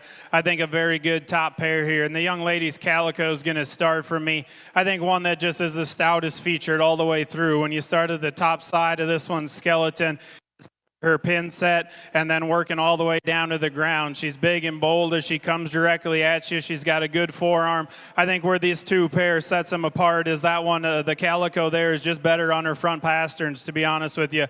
I think bone work and stuff is very similar. Like I said, I think she's just more comfortable there on her front pasterns today to win this class. I think a very nice gilt there. The young lady's gilt that comes out here in second is one that's still elevated about her front 1/3. She's good and bold as she comes at you with her chest. Like I said, compared to the one directly in front of her, she's maybe just down on her pasterns ever so slightly. That's being very critical on a good gilt there. She's good on the top side of her skeleton. She's good as she leaves you going away with a big full hind leg. A very nice gilt to go in second. The young man's gilt that comes out here next is one that I think paints a beautiful picture from the side. So good all the way from her toe, or her nose, all the way back to her tail head, and then working on the top side of her skeleton. I think this gilt here is what kind of set her apart, as I didn't know if she had as much bone compared to the two directly ahead of her, and then she maybe just every once in a while wants to get just a little softer there in her spine. Again, that's being very critical on, I think, a very nice trio of gilts that comes out of this class. A very good pair, or very good trio, excuse me. The young lady's black gilt here, an ultra stout type of female. She's big in her forearm and her bone from behind. I just need to change this gilt the way that she comes directly at you, her knee. If we can just change that and just square her up there, I think that she can compete with the ones directly ahead of her, because that's a gilt that's stout about her feature all the way through. She's got great shape working on the top side of her skeleton. She's good on the top side, her roll there and everything. She maybe just wants to get just a touch drier there in her forerib compared to the ones ahead of her. Again, that's being critical. I think a very nice fourth place gilt. The young lady's gilt that comes out next was one that maybe just got just a touch jammed up front through her front 1/3 there, but she's a stout jawline and stout skull, stout mug, big feet and forearm laid in this gilt. To me, she just got just a touch rounder than the other ones directly ahead of her in class. If we could just lengthen that one's hip out a little bit, I think that gilt's got a bright future, and I think would be a very fun one to breed on as well. She's got a big top. She's square on the top side of her skeleton, and her pin set's good. She's comfortable. I just want to lengthen that hip and just level that out a little bit. I think that's a very nice gilt that goes in there. Young man's gilt that comes out next, another one that's very good from the front 1/3 and good look. To me, she just got a little too jammed up and maybe just didn't want to drive as quite as free and easy. When you get directly behind this gilt, that's where I just need to open her up at the ground, give her a shot more muscle to move her up any higher today. Young man's calico gilt, another ultra stout featured one. I just didn't know if this one blended quite as well and looks a little rounder there off of both ends of this one's skeleton. Again, a really stout featured type of female. The young ladies that comes out next is another one that you got to appreciate for how dense this one is in her body cavity and center portion of her body. To me, she just got a little too maybe low to the ground and just wants to set down on those front pasterns ever so slightly. If we could just fix her there and just raise her up a little bit, she's just a smaller stature type of hog, a smaller frame type of deal. But I think one that's got a lot of value to her. She gets out with her hind leg and wants to step and go. Very nice female there. Give these exhibitors a round of applause. Another very good class of crossbreds.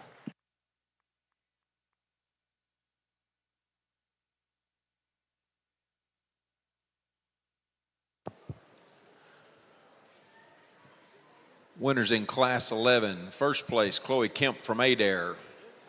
Second, Braxy Sharp from Wacomas. Third, Noah Wilson from Kiefer. Fourth, Lily Jo Stewart from Ringwood. Fifth, Addison Thompson from Noble. Sixth, River Eldridge from Caddo. Seventh, Cade Cheatwood from Payton. Eighth, Addison Williams from Chickasha. Ninth, Keaton Ferguson from Texoma, and 10th, Kylie Townsend from Tecumseh. We'll be finishing up sifting Class 12 of the dark commercial gilts. Bring them to the ring soon, and remember there'll be a division break after Class 12, so if you've got a Class 13, let's hold them in the pens until we get done with division break.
We're in the last and final class here of our top end of Class 12, and we're in the middle division. Let me make sure I'm clear there in saying so. But down to our top 5 here. Alongside me, Mr. Brock Heron. Obviously, we spend a lot of time talking these throughout the week here at Oklahoma Youth Expo every year.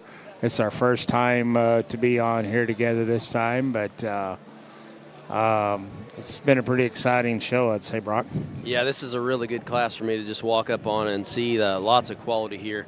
This middle division's been really tough from start to finish, but this strikes me as one of the better classes that we have seen. Yeah, there's no doubt. There's a lot of high-end ones right here, and I feel like Zach he's really established a kind so far.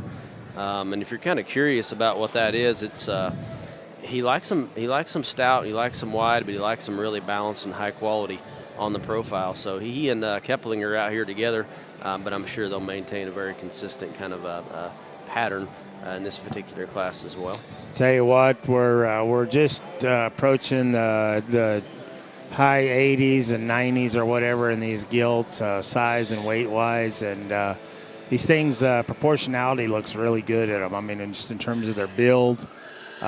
We've kept them things as broad as as you can make them, but then at the same time they're pretty sound and balanced, and the looks still very good. Absolutely. Yeah, these look very expensive, and I'm not saying they'll make the sale, but I would say potentially several of them are going to have the opportunity. The young man that goes fourth there, that is a surrounded gilt raised by Goss Livestock. She was, I believe, third overall dark cross, maybe third overall in the entire show at Coba. One that's been really, really exciting to see throughout the year. That one I got a star from me there just a little bit ago there when I was. Absolutely. The other gilt shown by Ruger Heron that's in your screen right now, young man there in the long sleeve blue shirt, half belted gilt. That's also a surrounded. She's a surrounded hero. Is what she is. Surrounded. We've seen surrounded show up a lot today. Yeah, they're popping up like mushrooms, Todd. Surrounded, if you're unfamiliar, he's a buckle up, all in the family, raised by Heron Genetics. Hofschulte had him there for a while, had some issues with his dew claws, and we lost him pretty suddenly last summer. And this is his first crop. He has a few smaller ones now in the winter, but these pigs have fed very, very well, and we're all really happy with what we've got out of that so far. It's gotten very quiet here today. I think they're studying right here in these top 3.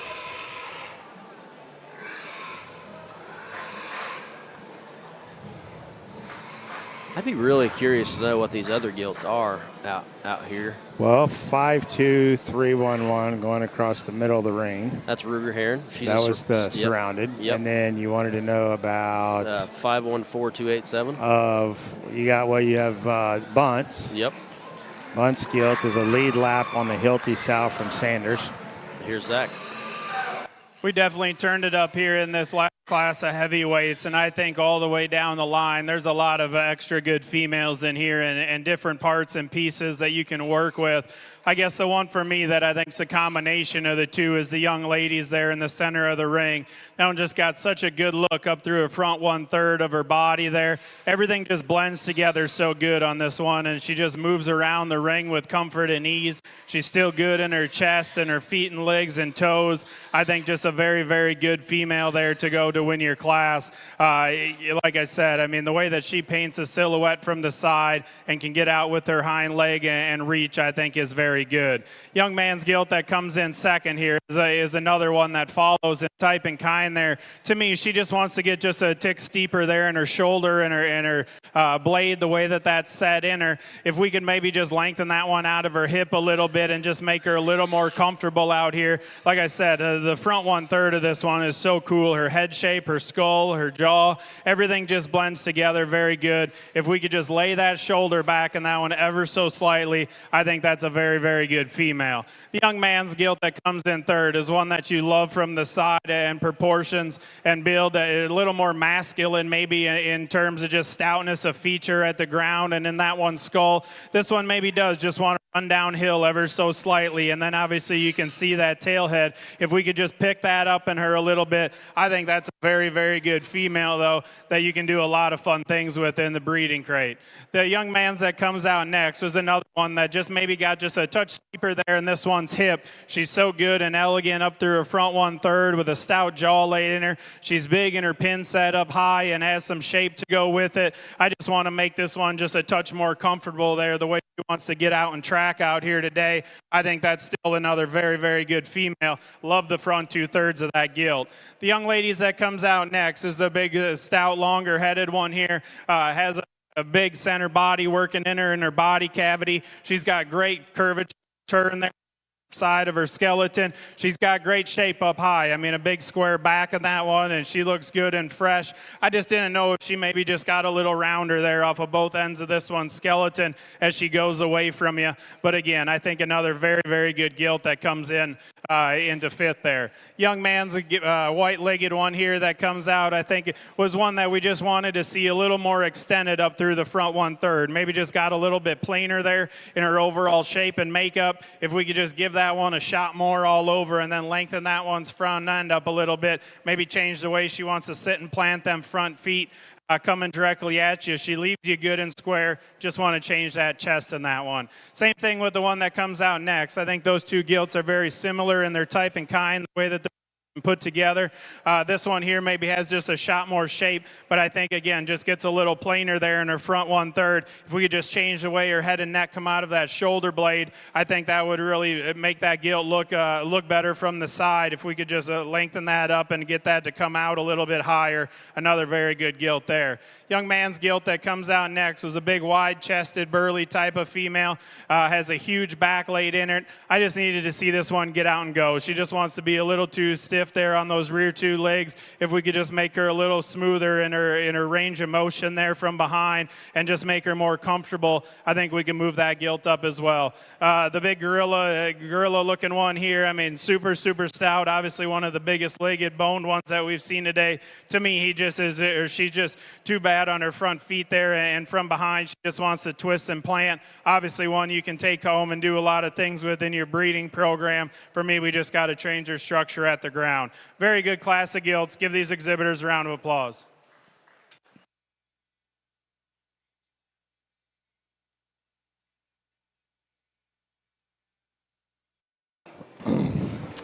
Yes, most definitely. Probably as deep a class as we've seen yet today, and you would expect that where we're at in the show, where we're starting to weigh, and where we're getting to. But Class 12, real quickly. Mayla Coleman is your class winner. That'd be a Quite Frankly tricked out, bred by Ham. Real cool to see that kind of pedigree show up even in today's time. Bradshaw Bunt stands second in that class with a lead lap out of a Hilty sow bred by Sanders Show Pigs. Third went to Ruger Heron. That was the first one of the surroundeds. That was a surrounded hero bred by Hofschulte. Then David Claters lands fourth in that class, another surrounded, never before, and bred by Goss. And then rounding out your top five was Chloe Kemp with a modern-day in-game bred by Day family. So very, very good class there. Yeah, an outstanding class, and really neat genetic packages that we got through there. And a lot of those breeders, it's no surprise they've got more here in the top end of things. That those guys have do a really good job year over year. And I think Schwecke and company out there agreed with us that was one of the better classes that we've seen today, I guess.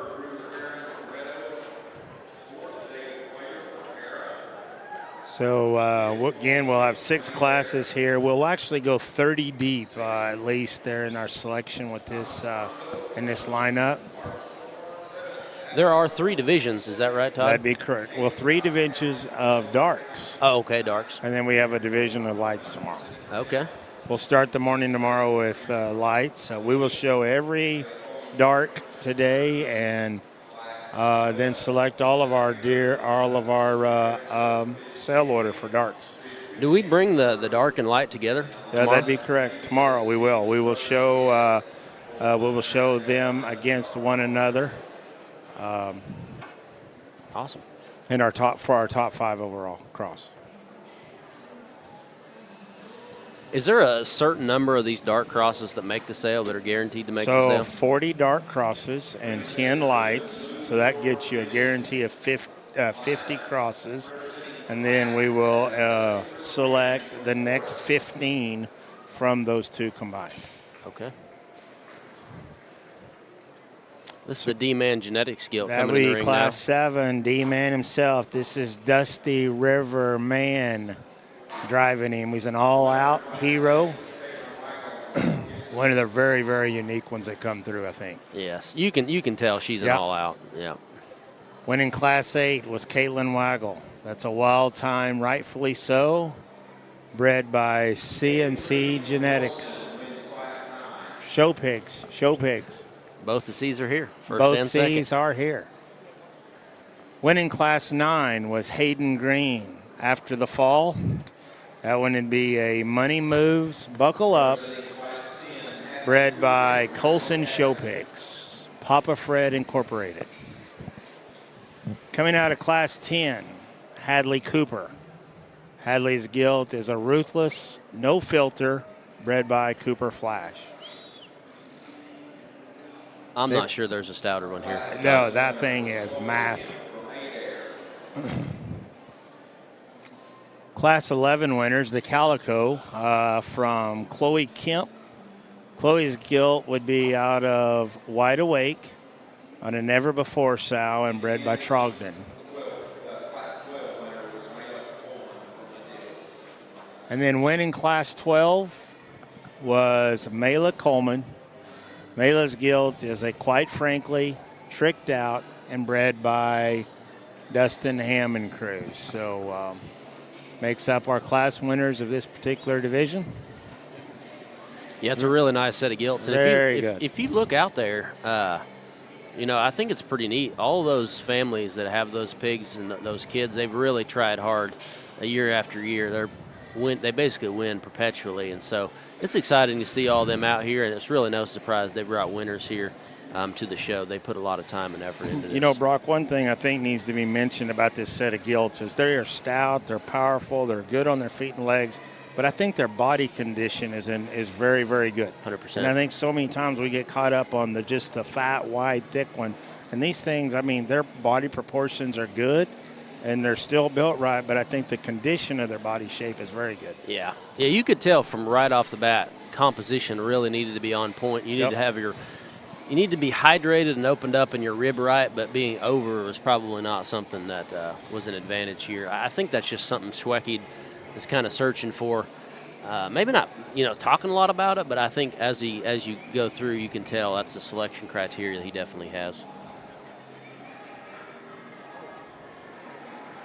Yeah, the Cooper Gilt, I don't know if there's one, there's probably not one that's come in that's any stouter than that thing. You look at her from a mug, front 2/3 look of that one that gives you when she turns. And then I don't know that's in contention, but that one that River has from a uniqueness standpoint. She's wild. You talk about one that could make a herd boar. Yes. That looks like the one you take and make. That's the one that's going to generate the next boar, I think. See what he's got to say. Well, it's been really fun so far, and in these middles, we definitely turned it up, and I think there's 6 of them out here that are very, very high-quality individuals. We talked them in class and different things about each one, and I guess there's one of them for me or for us, I guess I should say, me and Seth over here, we're in total agreement. I think there's one that she's just so good and elegant about her front 1/3 of her body. She's good the way that her forearm lays in her and her blade shape. She just looks kind of timeless to us. I think there's so many things that you can do with this female with the boars out there that you could breed. I think this is a very, very good one. Young lady in front of me is going to have your grand.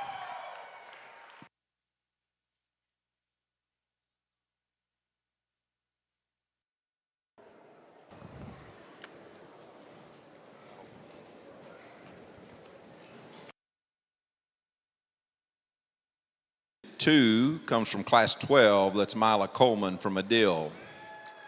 That'll bring Bradshaw Bunt to the ring. So our champion there is that Mila Coleman Gilt. And, man, I tell you what, nobody could probably say much about that. I mean, that Gilt is very good. Come out of the very best class we've seen yet today. Again, that's a quite frankly tricked out and bred by Ham Livestock. Yeah, I think she was a crowd favorite by many just standing up here. She's one that really stood out. And one interesting thing I think about that Gilt, she's quite frankly tricked out. And she's really struck me as the original tricked out type from the side, that kind of look and silhouette. And but as we all know, the quite frankly's bring the extra bone and hair. And that's very good mating right there. It's good to see that you can still play that mating. Absolutely. And I mean, there's so many of these breeders. I think so many, it's easy to get caught up in the fact of what's next.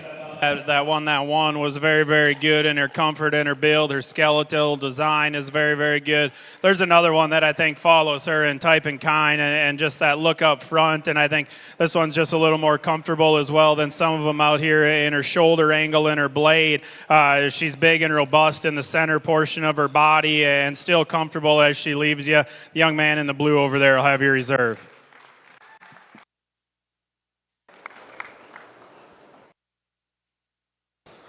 So reserve there goes to Hayden Green. Congratulations to him and his family there. That one's a money moves. Buckle up and bred by our friends at Colson Show Pigs. Talk about a firm that has a winner here at the Gilt Show. Every year. Every time. That's but impressive. Here's the other deal. So many of these gilts that they're producing, they start right here too. Absolutely. They're going to be setting in there Tuesday night. They carry just as many good gilts out of here as what they bring here every year. Just so stout featured and maybe want to change this one, just add her knee ever so slightly. But like I said, just the stoutness of feature and what I think this one can do, moving a program forward or breeding on, I think is just very, very cool. As stout as this one is, young lady in the center in the blue will have your third overall. I don't think there's any way you could leave that one out of Hadley Cooper's being third. I mean, that is one unique specimen there to look at. Again, ruthless, no filter, bred by Cooper and Flash. That's the type that you can make drastic progress with and drastic change really quickly. She can, and I think there's a lot of consistency in that litter. They kept a mate boar there at home. I saw him a couple days ago. Basically identical. That kind of stoutness and width and but still really square built from top to bottom. No filter. What is that? That's a boar they raised. I imagine. I could see where the name would. I could see where that's fitting. That's kind of fitting. That's what I was wondering. All kind of goes hand in hand. I'm not sure where the name comes from. Maybe George, maybe Ashley. A 50-50 split. Either. No and filter, all in the same. No filter is actually one incredible boar. There's so much stoutness to his skull. Really stout in terms of his feet and legs, broad, opened up. They unleashed him that first year, and the mom of those particular pigs, she is very, very impressive. I got Bradshaw Bunce went out fourth. That was the lead lap Hilty. Ruger Herring's next. That's all from that last class. We're fixing to go real, real deep, I would say, in this class here. Yeah. We can just trigger them for a bit.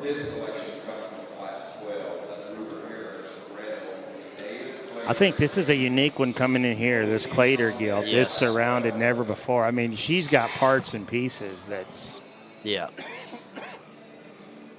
Yeah, that one's been neat all along. She was really... She's been good all year. I mean, she just looks like the type... A lot like the Cooper and Flash Gilt earlier. Very striking. I think that one there has some parts that... Her length of hip, for her to be as stout and burly as she is... That may be as long a hip Gilt as is out there in the ring right now. Oh, without a doubt. To moderate their length of body like that, but keep their hip loose and extended and really have the same kind of extension up front is really hard. I think that's where the surrounding things really. Hey, our little buddy Rivers going out sixth. Awesome. The all-out hero Gilt. Home raised as well.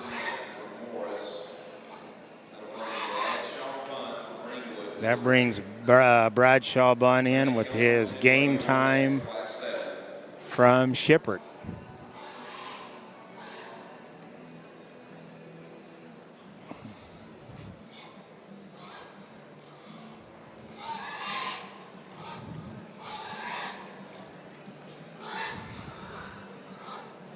Get Chloe Kemp, Class 11 winner, is going to go out next. The Calico Gilt, that's a wide awake, never before, from Trogdon. That's your seventh selection. That drops in Braxy Sharp with the breathtaker no huddle. This gilt, I remember her in class. This is a really wide, burly one here. Watch this thing come at us here on screen. Who's showing that gilt again? That's Braxy Sharp. Oh, okay. Okay. You know, a board we talked about a lot last year that we're really seeing a lot of influence from this time, but maybe not mentioning is Buckle Up. Yeah. So Surrounded is a Buckle Up, and Wild Time are both Buckle Ups. I feel like they're really passing on a lot of that stoutness and look from the side. And the Braxy Sharp gilt goes out next. That's the 8. That's a nice gilt. I like her. That one's got some pieces. What is she again? That would be a breathtaker no huddle. Okay. That's going to let Noah Wilson's gilt come in. This is the Trace gilt, if I remember right. Snapped that, never before. The gilt's all painted up white.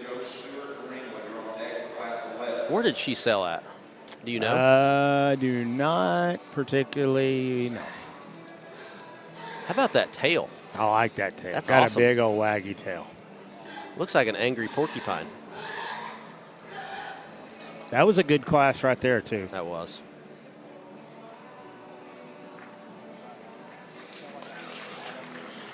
Okay, we're going to go with the Clater gilt there. It's a very good, that's a good selection there. 9th overall. Like that gilt. Our 9th selection comes from class 12. That's David Clater from Hera. Winning Chloe Kemp in the ring. That brings Chloe Kim's gilt in. This was the gilt that was 5th in that class. She's a modern-day in-game and comes to us from Day Farms. How many influential gilts has Day Farms put through the ring? Over the years? Over the years. It's just a massive number. They're so consistent here at this particular show, just one after another, it seems like. They do a really good job of raising those gilts, and they end up in really good homes, and they find a lot of success here at the Oklahoma Youth Expo. I think we're going to find old tail wagger there. She can swat flies for a while. Yeah, absolutely. Noah Wilson will be your 10th selection.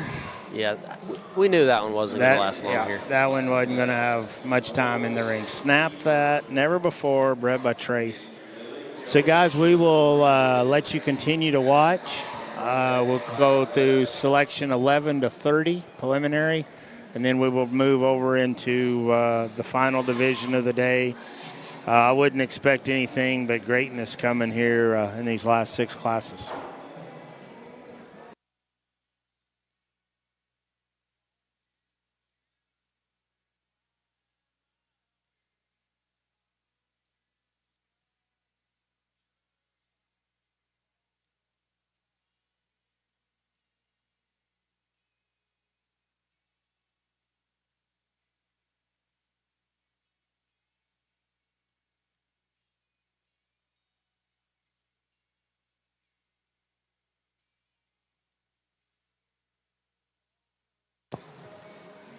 Our 11th selection in Division 2 comes from Class 11. That's Lily Jo Stewart from Ringwood. That brings Addison Thompson to the ring. River Eldridge, you're on deck in Class 11.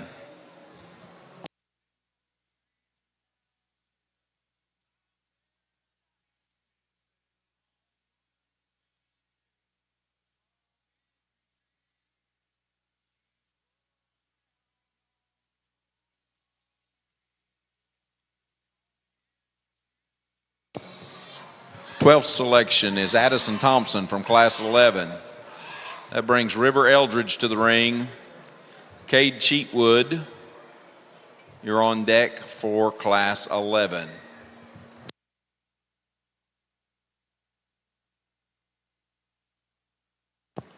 River Eldridge from Caddo FFA, you're needed with your dark cross from Class 11 in the show ring at this time.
Our 13th selection comes from Class 8. That's Caitlin Waggle from Fort Gibson, bringing Riley Howe from Shakota to the ring.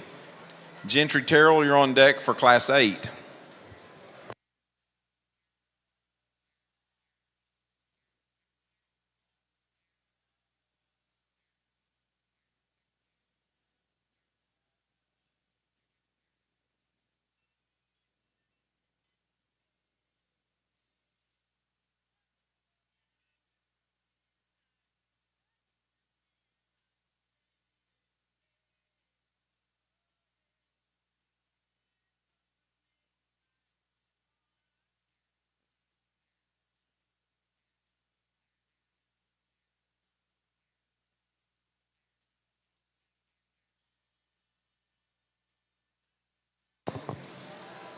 Number 14 comes from Class 8. That's Riley Howell from Shakota. Introduces Gentry Terrell to the ring. Natalie Hale, you're on deck in Class 8.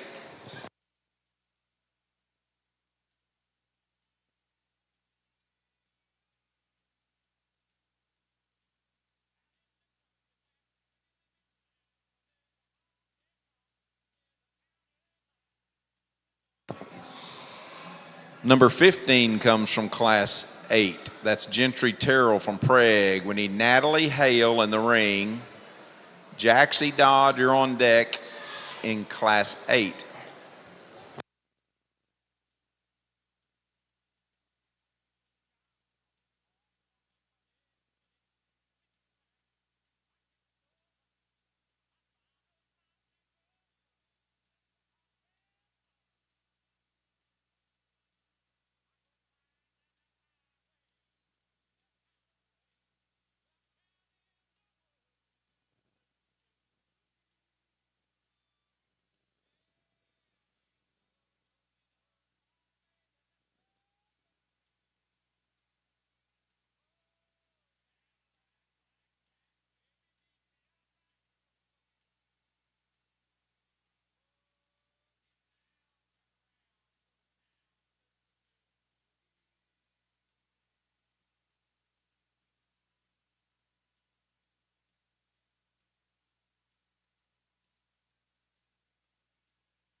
Our 16th selection comes from Class 10. That's Hallie Beeran from Kingfisher. We need Oakley Cooper in the ring. Kennedy King, you're on deck for Class 10.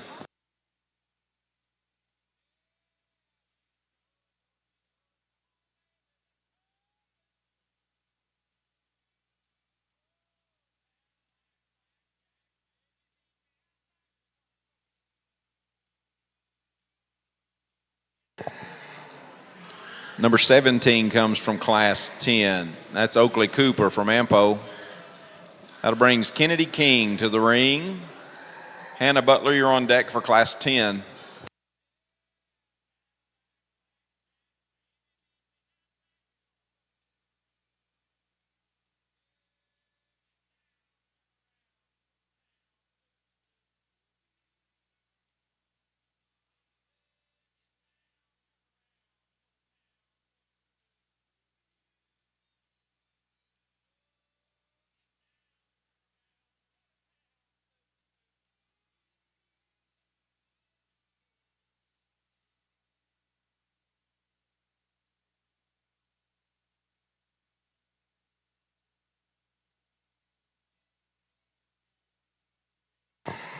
Eighteenth selection comes from Class 8. That's Natalie Hale from Spyro. We need Jaxie Dodd in the ring. Addison Allen, you're on deck for Class 8.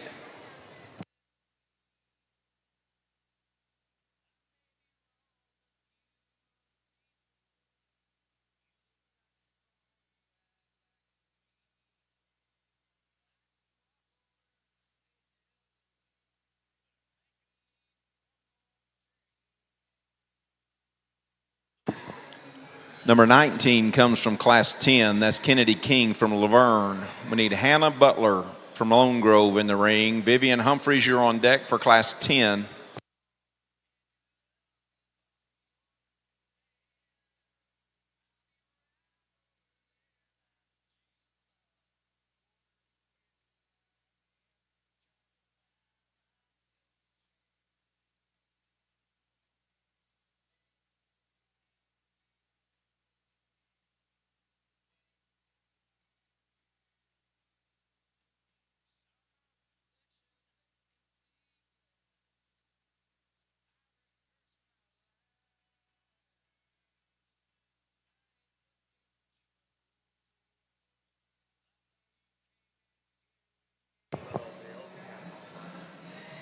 Number 20 comes from Class 10. That's Hannah Butler from Lone Grove. That'll bring Vivian Humphreys to the ring. Cheyenne Van Brunt, you're on deck for Class 10.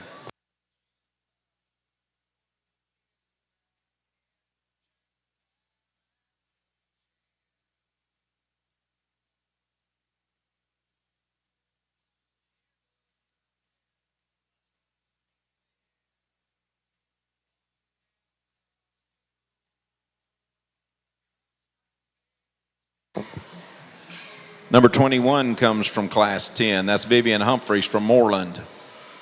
Brings Cheyenne Van Brunt to the ring. Maggie Carroll, you're on deck for Class 10.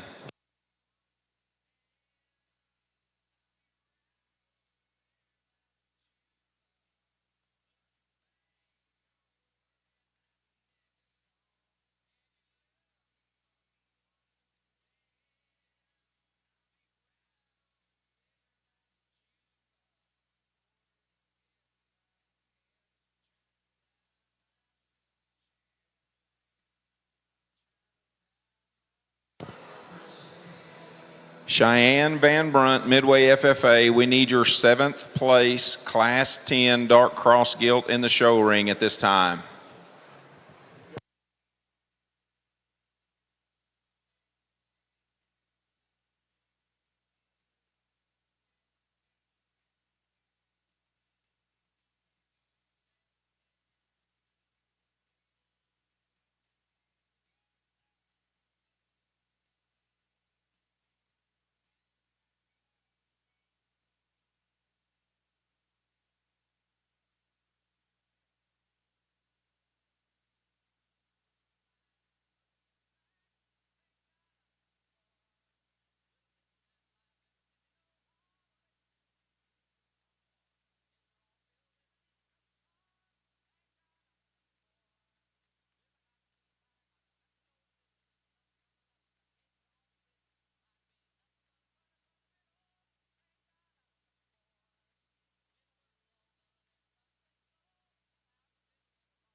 Cheyenne Van Brunt from Midway FFA. Oh, we got a hand raised at the back. All right.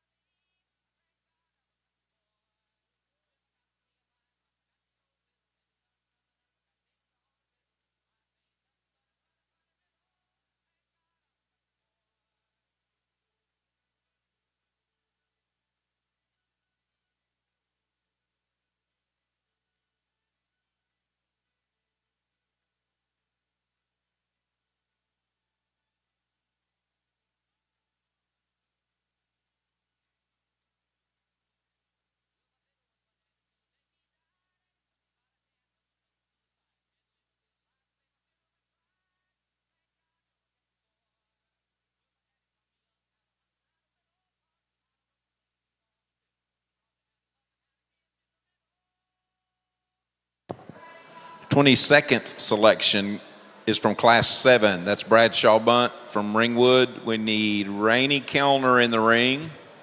Ryder Wallace from Whitesboro, you're on deck in Class 7.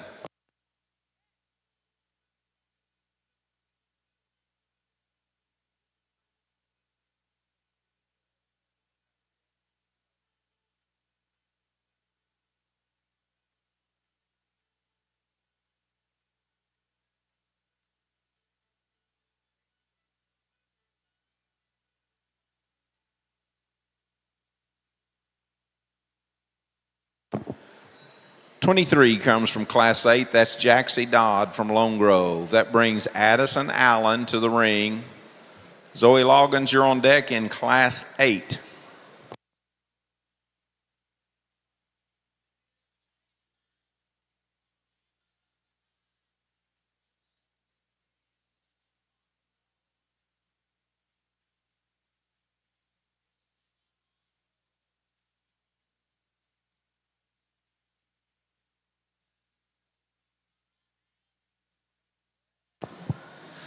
Number 24 comes from Class 8. That's Addison Allen from Maysville. That brings Zoe Loggins from Jones to the ring.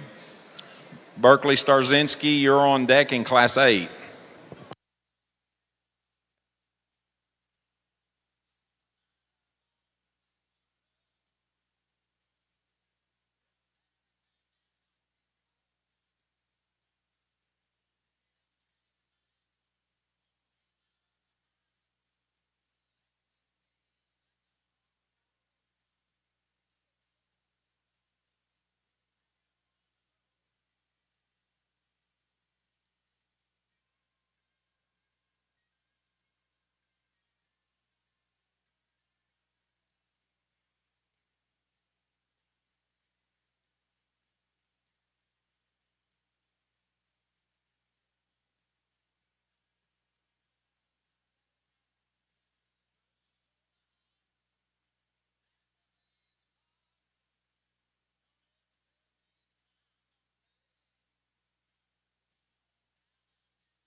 Our 25th selection comes from Class 12. That's Chloe Kemp from Adair.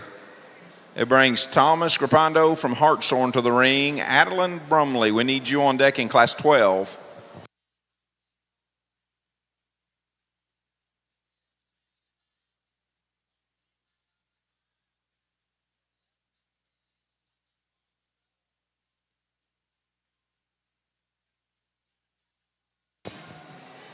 Number 26 comes from Class 12. That's Thomas Grapondo from Hartshorn. Brings Adeline Brumley to the ring. Doc Downing, you're on deck for Class 12.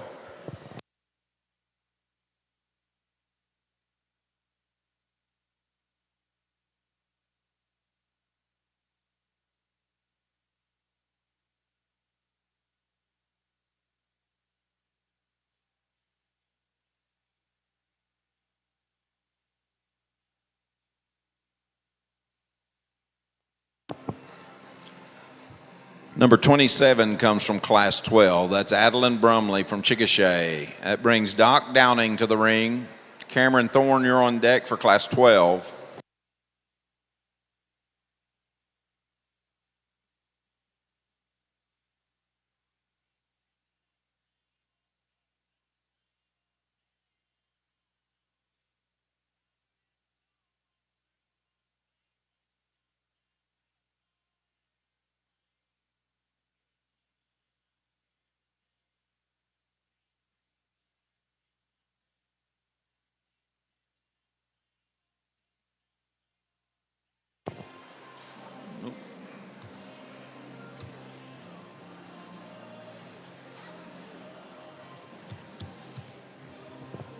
Number 28 comes from Class 7. That's Rainey Kellner from Midway. Brings Ryder Wallace to the ring. Cooper Buck, you're on deck for Class 7.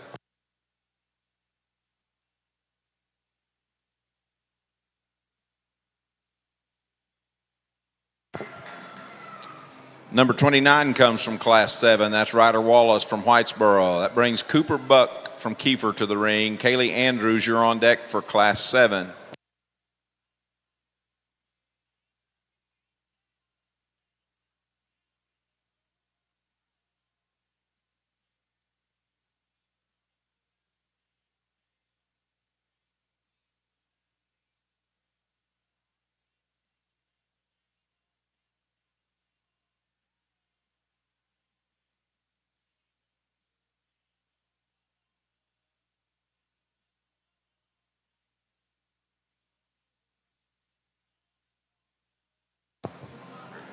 Our 30th and final selection for Division II preliminary sale lineup comes from Class 7. That's Cooper Buck from Kiefer FFA. Congratulations to our Division II winners. We're ready for those Class 13 dark commercial gilts to the sift.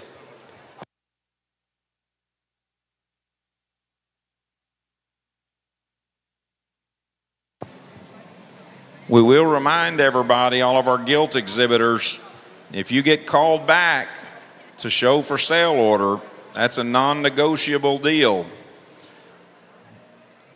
The best way to go about it is if you place in the top 10 of any of these classes as we move through these sale orders, then you probably need to make yourself available in the sift area when we start going through that. So remember, you don't get a choice in whether you show your gilt back or put it on in the sale.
the most recent ones.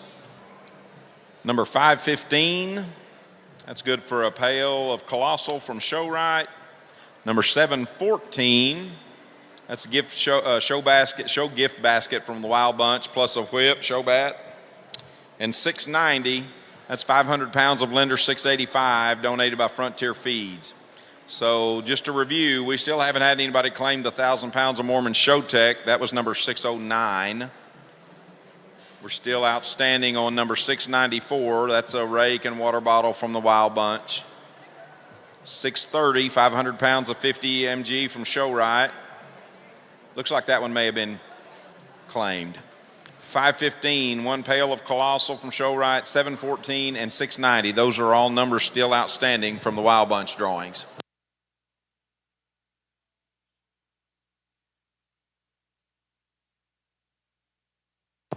We have a set of Chevrolet keys, or a single key and a fob for a Chevy of some sort here at the announcer stand. They were found on the opposite side of the show ring from the announcer stand. And we have a pair of glasses that someone may be needing to read their mail this evening. Here at the announcer stand if you're missing stuff.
as we start our heavyweights here, and I think a good deep class, 6, 7 all the way down the line.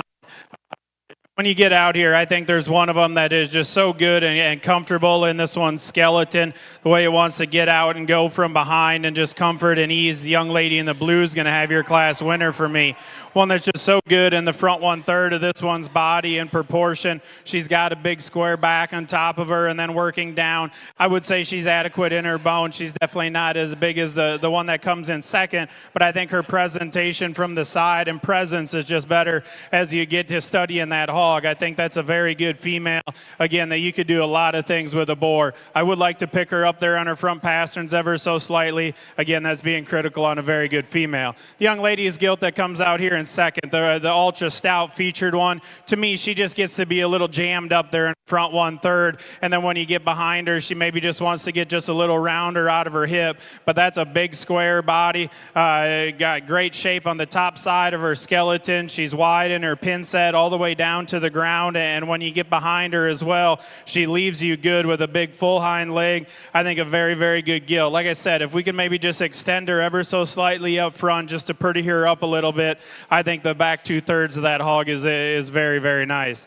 The young man's that comes out next, another one that's so good on his feet and legs and square coming right at you. She just wants to get a little too much cover for me today. If we could just peel a little bit of that off. She's got great curvature there to the top side of her skeleton. I think that maybe some of that is just a little bit too much fat cover there. And then once you get into that one's neck and her throat latch, I think if we could just clean that up a little bit, I think she would blend together a little bit better. Because again, this one's just so good and comfortable on the move. And as she gets out here and goes, she's great in her skeletal build. She's got a lot of quality to her. I just want to peel a little bit back off of her. The young man's that comes out next is another shorter bodied, boxy one. She's tall at the point of her shoulder, got a great look up through her front 1/3. To me, this one, when you get directly behind her, I just like to make her get out and free, be a little freer moving from her hip hind leg there. If we could just change that about her, she's got a great look, the way that she presents herself from the side. Maybe just push that shoulder back ever so slightly and then make her just a little more comfortable the way she wants to range out of those rear 2 legs. I think we can move her up because, like I said, from the profile, that's a beautiful Gilt right there.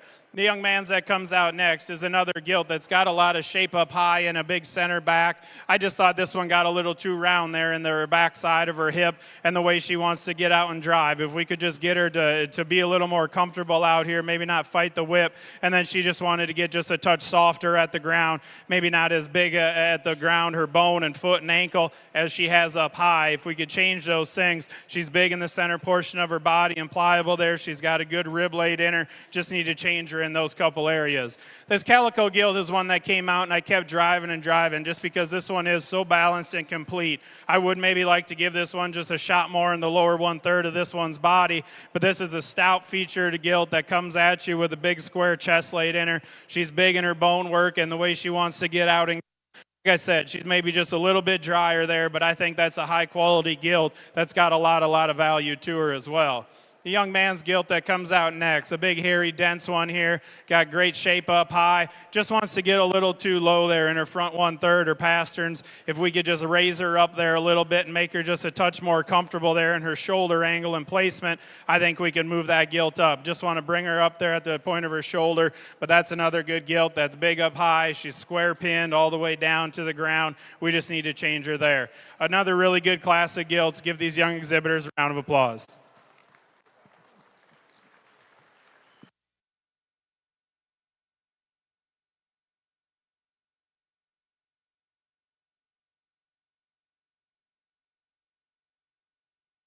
Place, Gabby Marsh from Antlers.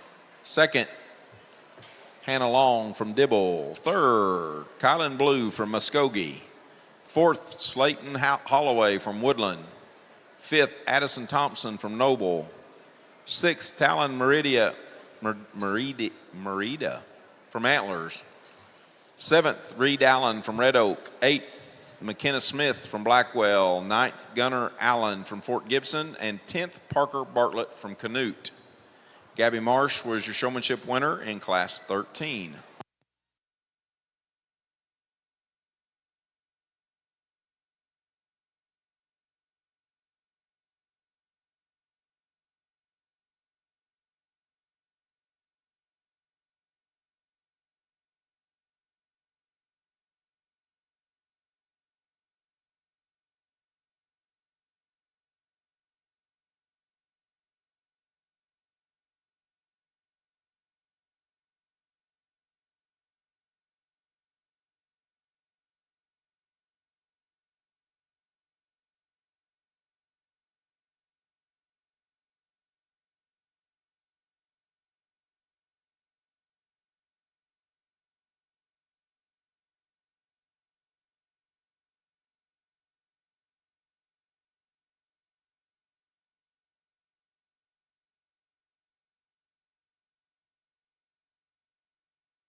Well, we're back.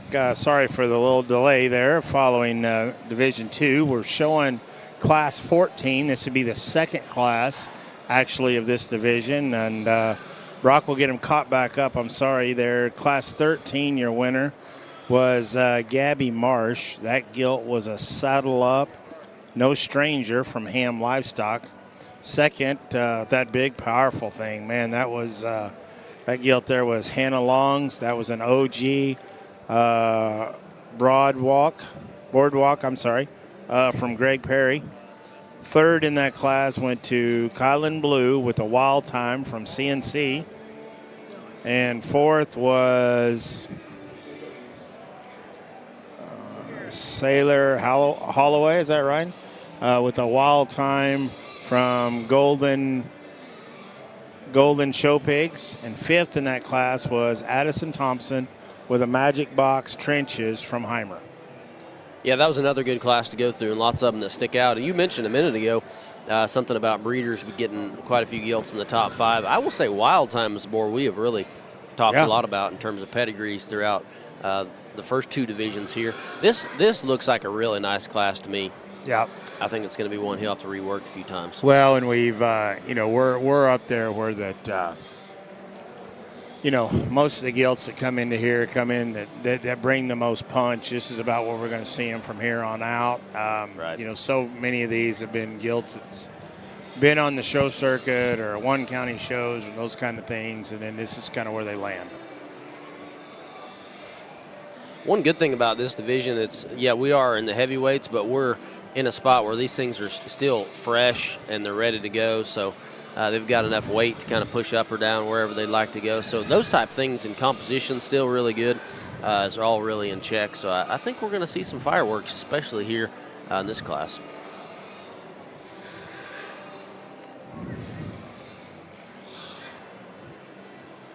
He's got 7 of them, 6 of them pinned back, 6 of them and pinned more back. coming. That one he just pinned back. She offers some unique pieces. She is not normal. No, that thing there, man, and just in terms of the look she gives you and that bone and having that big a forearm for that presence is not really exactly, common. Her look relative to her rear leg bone is just uncommon. Has the crowd gotten larger here in the day as the day's gone? I've been so focused on the ring, I couldn't tell you. There's a lot of people back there. Between the show pigs and the beef jerky, that's pretty much what's had my attention. Pork jerky, sorry. Pork jerky. We do not have beef jerky. We have pork jerky. I'll be better. That's it. My wife still sells beef jerky.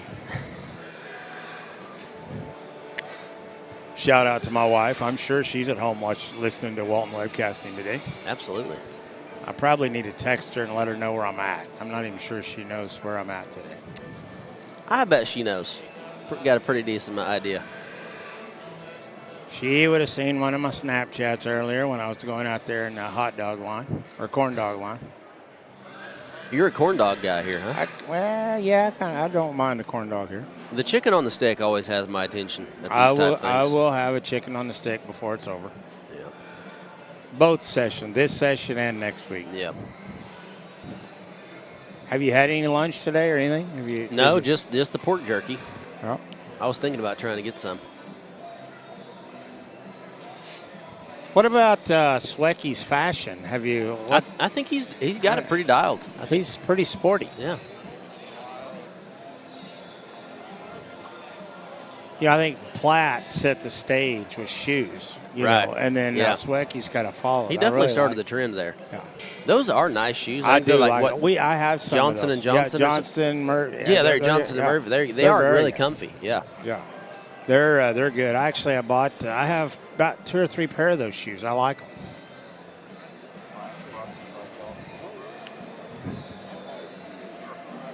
I've tried them on in the airport a time or two, but my God, that's not the place to buy them. Well, I'm not comfortable on my own. I need some guidance. So I didn't feel like pulling the trigger and getting reprimanded later. Well, what about this burly thing? Yeah, she's got all the hair. Those guys, they have done a great job over the years bringing very nice gilts here to the Oklahoma Youth Expo.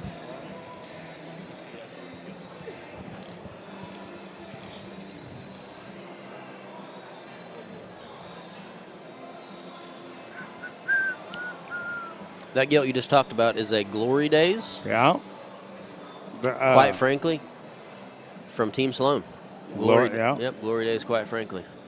Shown by Holden Winters. Still has the mohawk. I like it. He's got a sporty hairdo. Absolutely. Does Fisher ever fix his hair like that? Not at the moment. I could see that. I mean, that would be pretty sporty on him.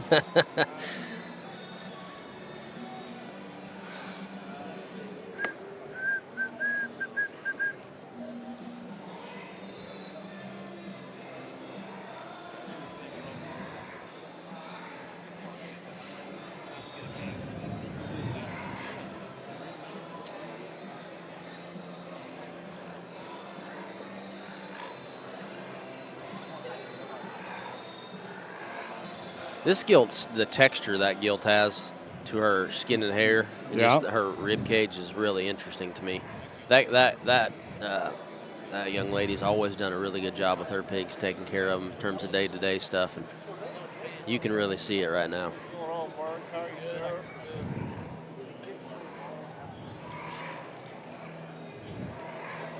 I want to study this one here that just come out of 6. I think this one has some real unique parts about her. Well, this is the one the Second C's been working on this year. Is that right? That's right. She's a true genetics gilt. I do know that. She was purchased at one of the King of the Hill sales, I think. Oh, that's right. I remember Slim buying that well, one. I think Sit on the front row. The first right C and the down there. second C were bidding against each other. Yes, that's right. I remember that. They did. Yeah. I remember that. Quick reflection. Yep, she's been a successful gilt this year. They really wanted to own her. Yep. I guess everybody agreed in that case. Oh, no, she just got 7th. She's going into 7th. Yeah. She went into 7th. She did. Yeah, she did.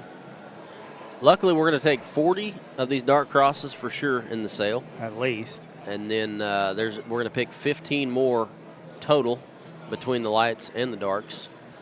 So there could be several of these that end up making the sale. So there'll be several gilts all the way down 5th, 6th, 7th that end up in the premium or the sale. Well, I know week. a moment ago we went 7 deep in a class because that's what we was waiting on.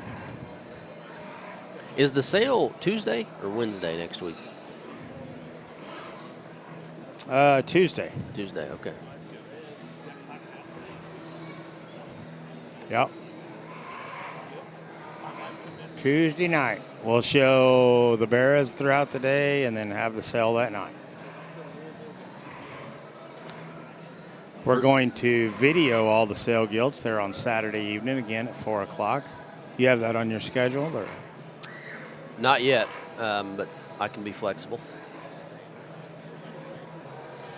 You know, last year is the first year we moved it over across to the other side of the fairgrounds and we had the green carpet there. I thought that was really nice, the way OYE did that. I felt like it was just a real event for the gilts.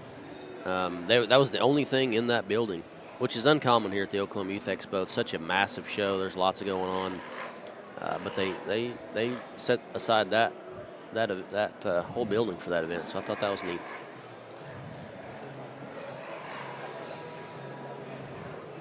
That Carson Kettner gilt went in 6th. That's a One Truth proposal from Goss.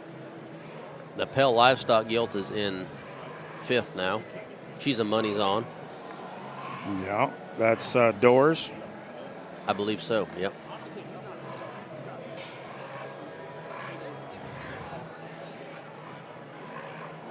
I didn't catch the young lady that went in 4. I did not either. I know the young man in the white, Holden. His gilt is a she is Glory the Days. Glory Days. Yeah, Glory Days, quite frankly.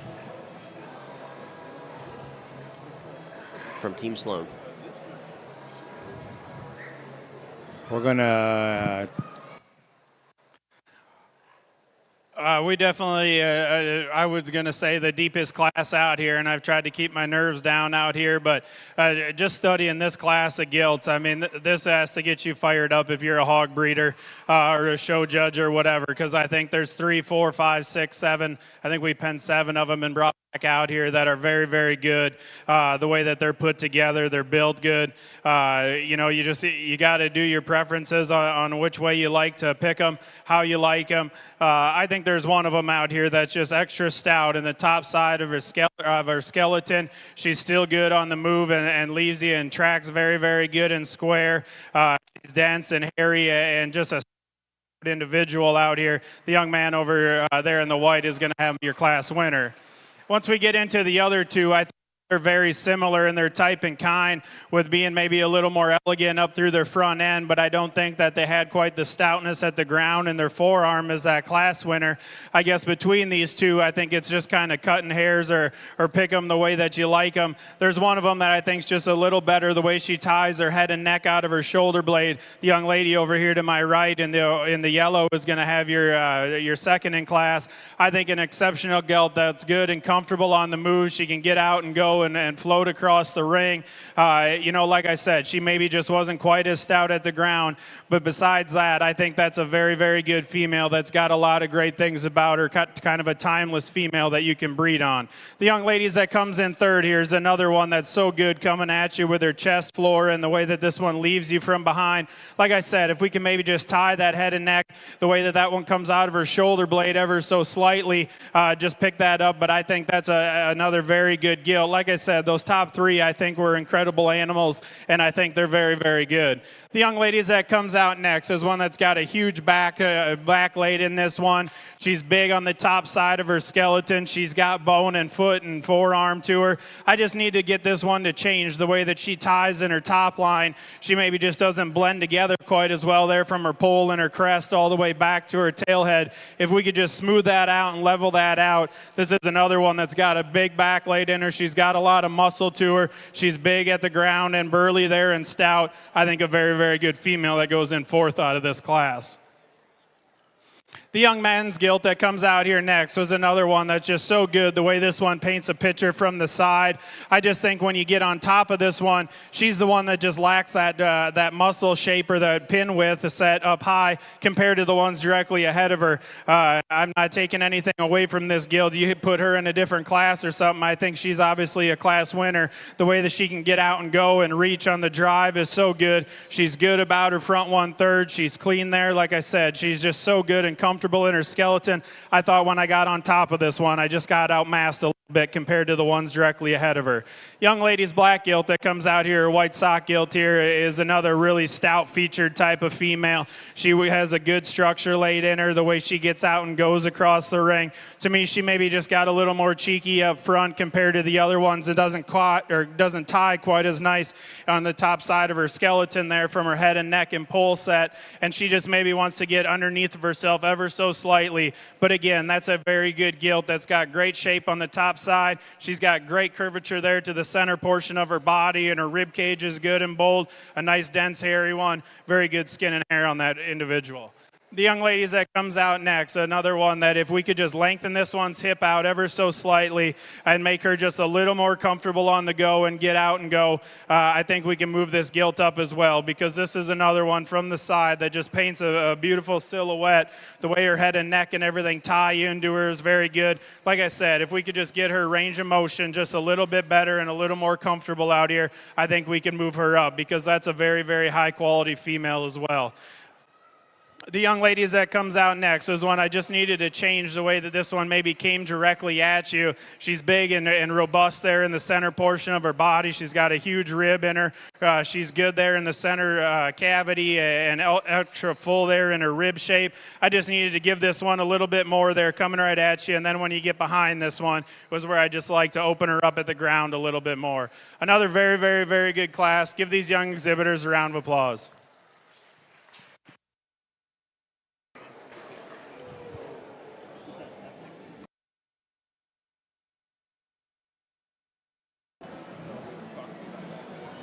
You could really feel his energy right there. I think he really liked those. Yeah, I'd say he got pretty pumped up there, particularly, like you said, that top 5, 6, 7 even deep in there is unique. I think those top 3 really, really has him excited.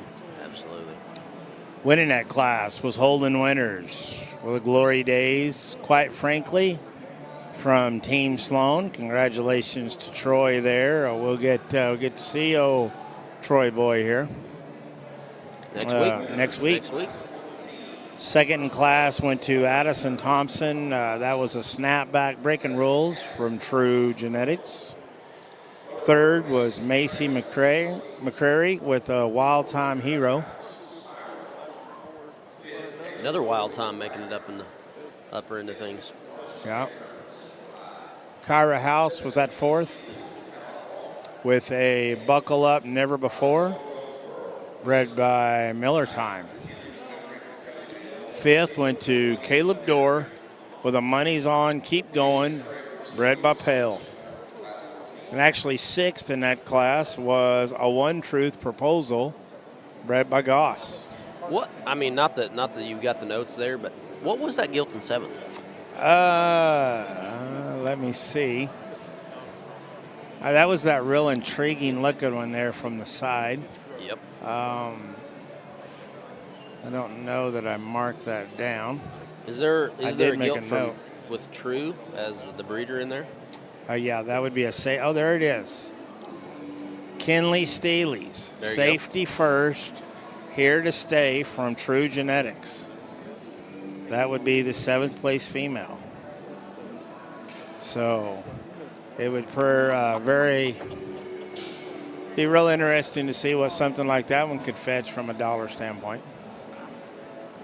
As good as that class was, it wouldn't be. It's not. She's in range. She's getting close. Yeah. So we're now moving on to class 15.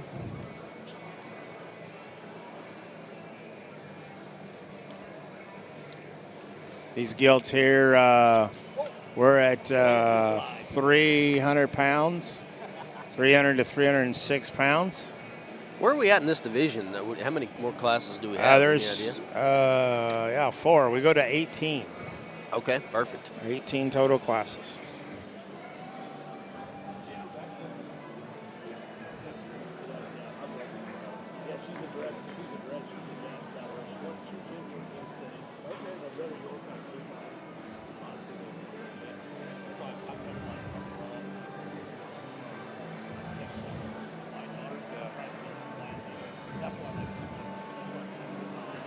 So 3:30ish. What time are we out of here tonight, you think?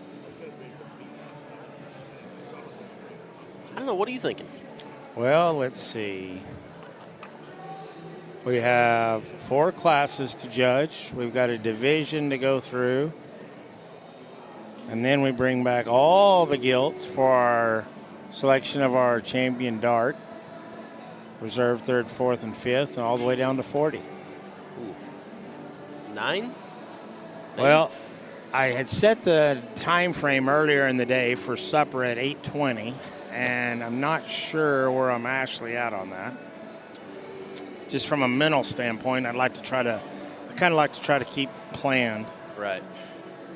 I'm making it to Trappers tonight before they close. You're Trappers in it. One way or another. So what do you get at Trappers? I like the prime rib there. Oh, they do. Hey, that is. I know that everybody goes to Trappers for the seafood. That prime rib is badass. It's incredible. And the salad they have there, they make a house remoulade. It's kind of a spicy mustard sauce. It's incredible for that salad dressing. That fits right along everything I'm eating. Mm-hmm. That could very easily be on mine for the evening. Huh. You ever get any just gumbo, the shrimp gumbo? I have not gotten that. I tell you what, I do like a really good lobster bisque. Yes. Have you had the lobster bisque at Hook and Reel? I have not. Surprisingly, it's very good. Add that to the list. I actually had that yesterday at lunch when I was there. I like that lunch. They have those shrimp boils there for lunch, and I get lobster bisque as my side. It's a good move.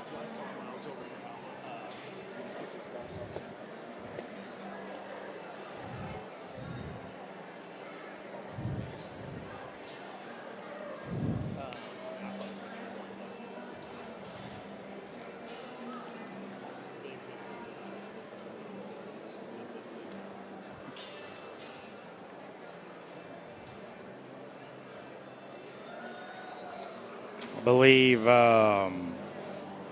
they start showing heifers tomorrow across the street. Commercial heifers. Are we the only show going on right now? Yes, only show in town, the dark crossbred gilts.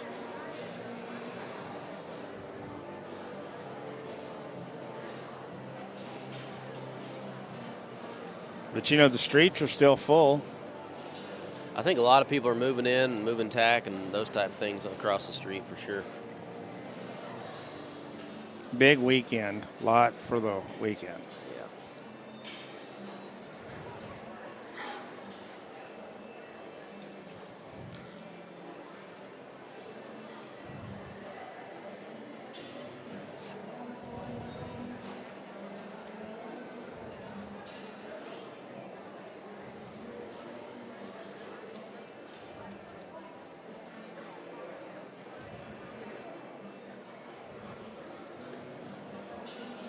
So again, we'll let you, we'll see them pin these. We'll bring these back. We'll come back and talk with you there if we get to the top end of this class.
Another really good class of these heavies as we get into them, and I think both of these gilts out here are very similar in their type and kind. To me, there's just one of them that just has more to her all the way through for her pin set up high and then working down low. The young lady over here to my right is going to have your class winner.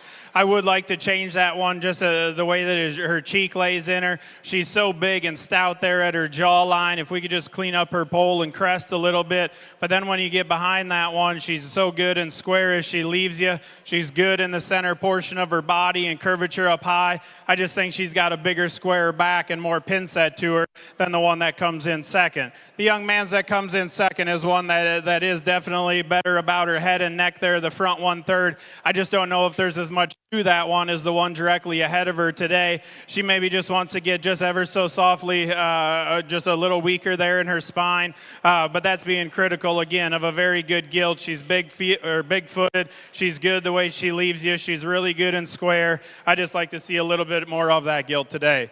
The young ladies that comes in next, I love this pig from the side here. Her profile is good. The front 1/3 of this animal, I think, is just awesome. Her head and neck and skull is so good. She's good on the top side of her skeleton. For me, the problem is when you get directly behind this one, she wants to plant and twist off those rear 2 legs ever so slightly. If we could just change that and make her just a touch more comfortable there, I think that we could have a class winner, because the way that one's lines are and proportions, I think is very, very good.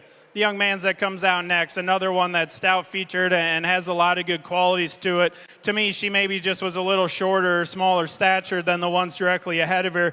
As we start to get in these heavyweights, I think she might just be more of a moderate type of female, which, you know, in your breeding program, if that's something that you're looking for, I think this hog's got a lot of quality. She's good about the top side of her skeleton. She's good and dense there. She's got great curvature to the top side of her rib. She gets out and goes very good and comfortable out here. I just need to change the way that angle placement is up front a little bit as well. The young man's black one here is one that is very good from the side. To me, this one just kind of ran out of gas coming right at you and going away. I didn't know if this one's forearm it was quite as big, and ankle down low and just busted open at the chest compared to the ones directly ahead of her. But again, that's a great looking female. She's tall at the point of her shoulder. She's good on the move and the way she gets out and goes. I just need to open her up there at the ground coming right at you. The young lady's gilt that comes out next is another one that's very big and square on the top side of her skeleton. She's good and square all the way through to her hip and her hind leg there. I just want to see this one with just a little more at the ground and at her foot and ankle-wise compared to what she all has up high, because that's a huge backlayed in her. She's got good rib in the center portion of her body. I didn't know if she just had that it factor to move her up any higher in class today. The young lady's calico that comes out next is another one. This calico, a good stout featured type of female, a great skull and head and neck on this one. I think she just kind of ran out of gas there right behind her forerib and the center portion of her body. If we could just open that up and expand that rib shape in her, I think we can move her up as well, because she's another one that can get out and go and float across the ring very comfortably. If you want to make some calicos or work on some light ones, I think that one's the one to do it. The young man's gilt that comes out next, another one that's got just a ton of product into her. She's big and stout out the top side of her skeleton. With all that too, she maybe just gets a little shorter in stature to the ground there. If we could just change that one's front end ever so slightly and just clean up that neck and jawline in her, I think we can move her up, because like I said, she's a big stout type of female. She's dense and hairy in her makeup there. I think a really good gilt if we could just maybe pick her up ever so slightly. Another really good class. Give these young exhibitors a round of applause.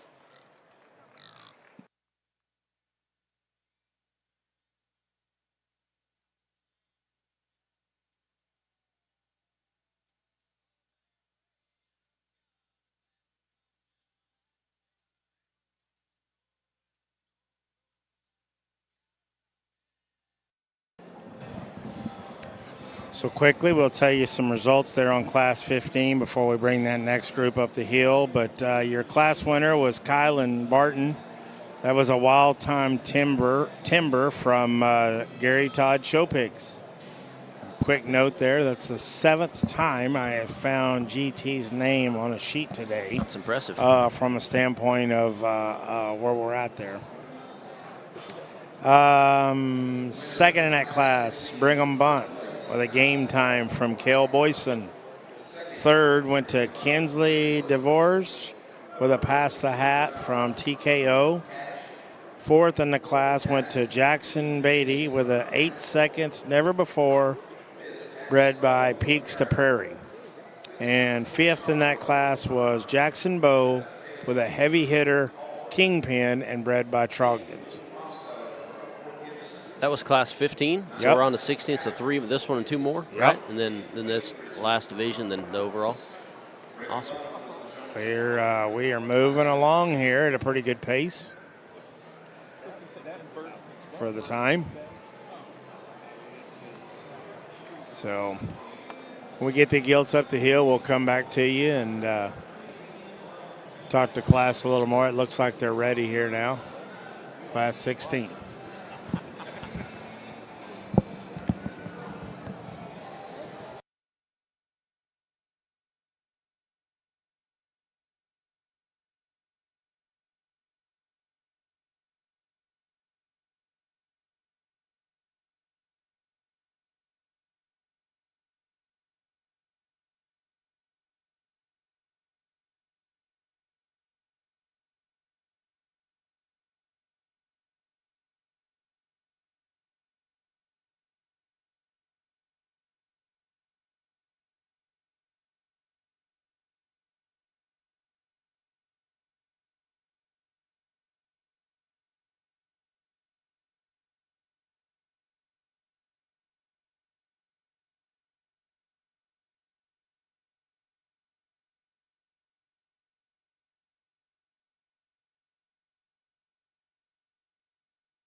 that we get out here, and for these females to be weighing what they are and still look fresh on the top side of their skeleton, I think is very, very good.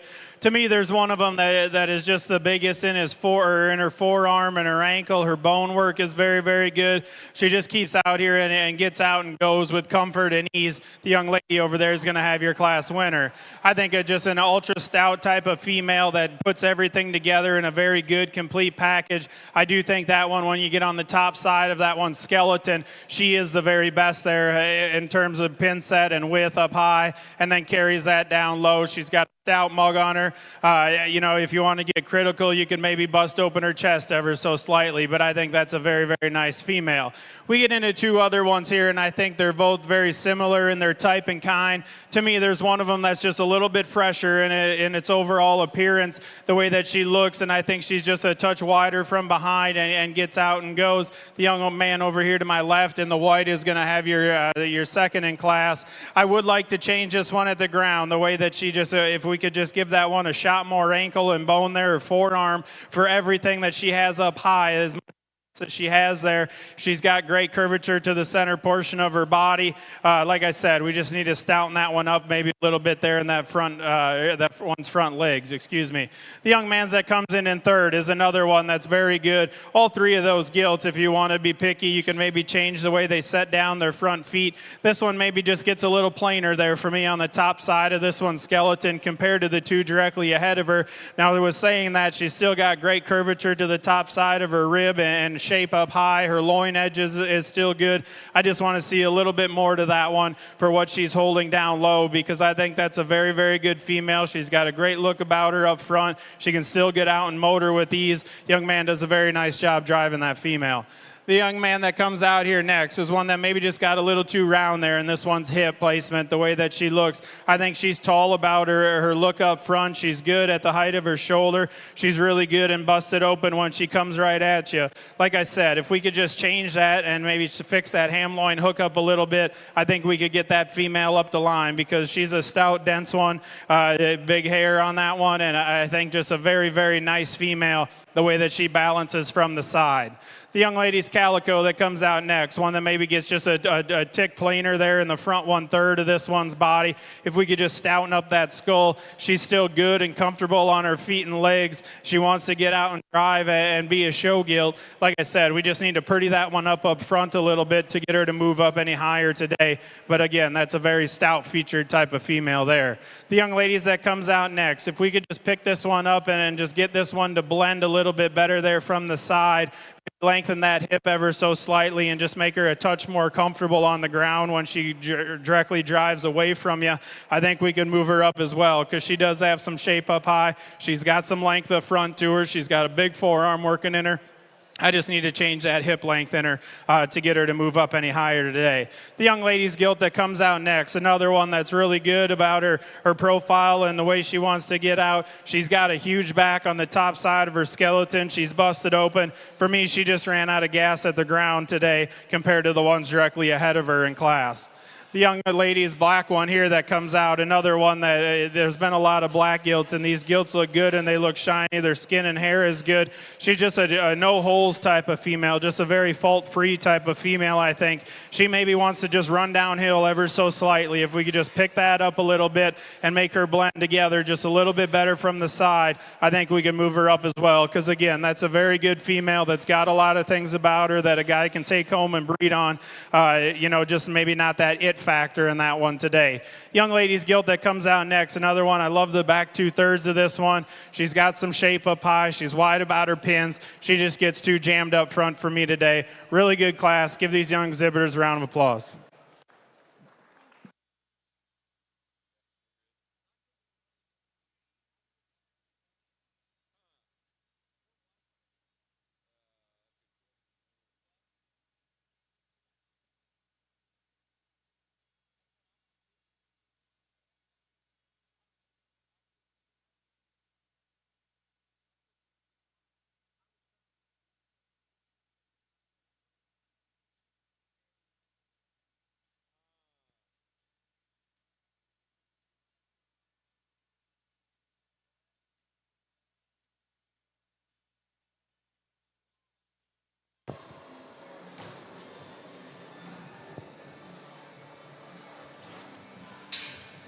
Winners from Class 16, first place, Charlie Cawthron from Stratford. Second, Riker Johnson from Adair.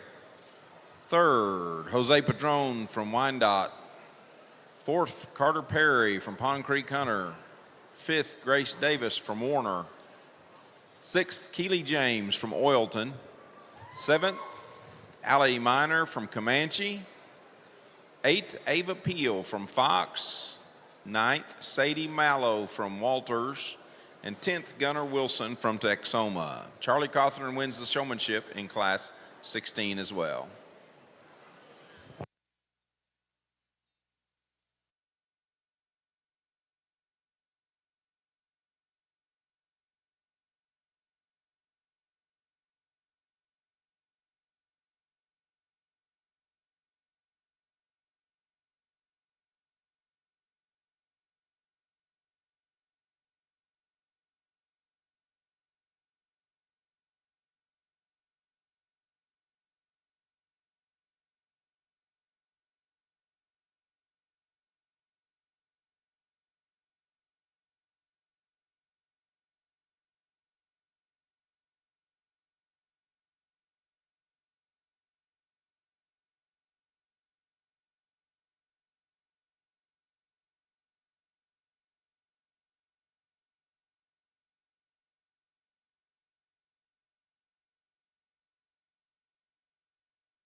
So we're showing Class 17. I'll get you some results there on Class 16. We covered that. Our class winner was Charlie Cothran. That gilt there was a game time, no huddle, and bred by Farnham. Second in that class went to Riker Johnson. Riker's gilt was a picture perfect affliction and bred by Decker. Third in that class went to Jose Padron with a Say Something icon bred by Hofschulde. And then fourth in that class was Kenton Perry with a One Truth Endgame bred by Goss.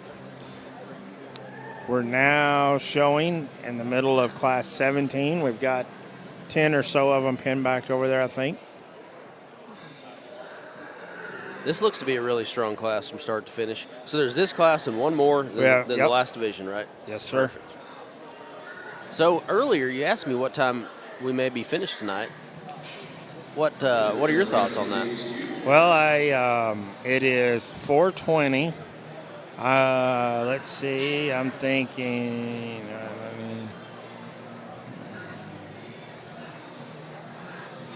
I'm going to go with we are walking out of here at 7:11. Okay, perfect. Now you're saying you're walking out. Is that everybody's done? Yeah, we're done. Okay. 7:11.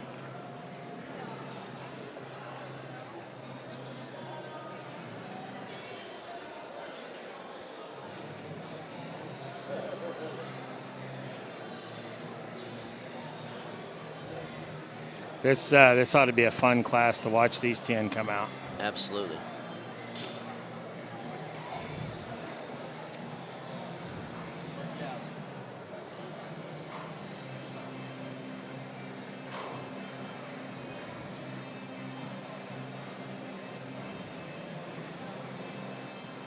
You know, just as they were coming through, this is the second to last class of the day.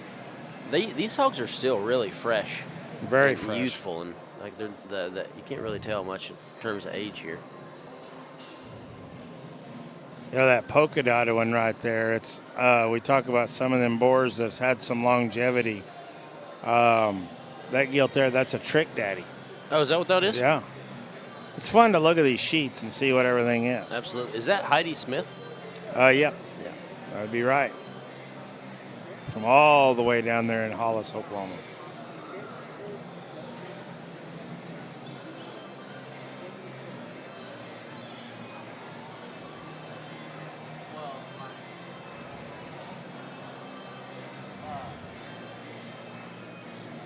She is making her way back over there to a pin.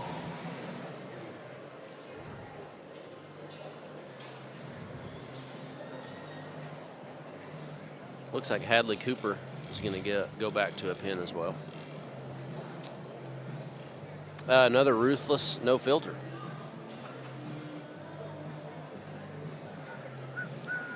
Hadley Cooper. Yep. Ruthless No Filter. That be mates to them gilts a moment ago? I bet so. Did they have just one litter of Ruthless, or did they have? No, I think they had a few. But there's not very many no filter sows over there, and I know they did mention one litter was really good, and they had several show pigs out of that litter. We talked to Ashley a moment ago about that, and she was telling us about the no filters and made comments there. I think they've got a litter mate board that they kept some of these. I'm not sure if it's to these or. No, it's to these. It definitely is. Yep.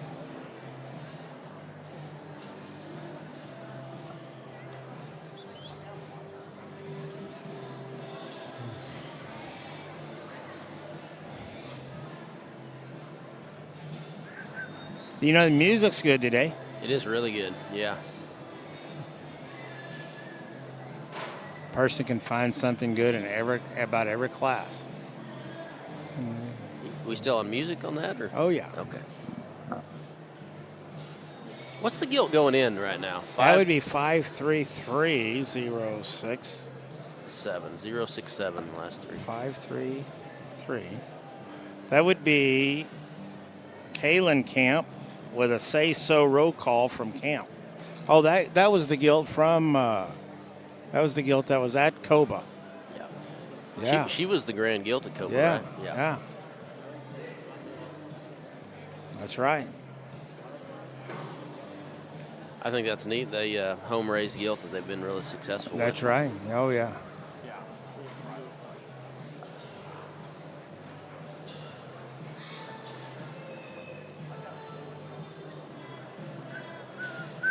Boy, this is a furry thing right here he's looking at. Absolutely. I do like that one. 74.56.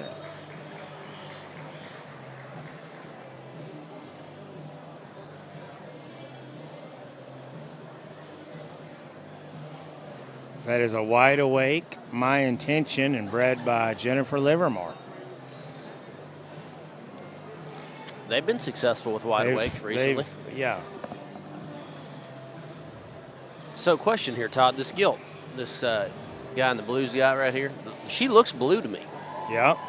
And he's showing her today. You think? Well, she may have some black. The way the rule reads is if they have any indicators of black, they can't show in the light crosses. Okay. And I guess they didn't want to take a chance of running it in there and then getting kicked out. It is borderline, no doubt.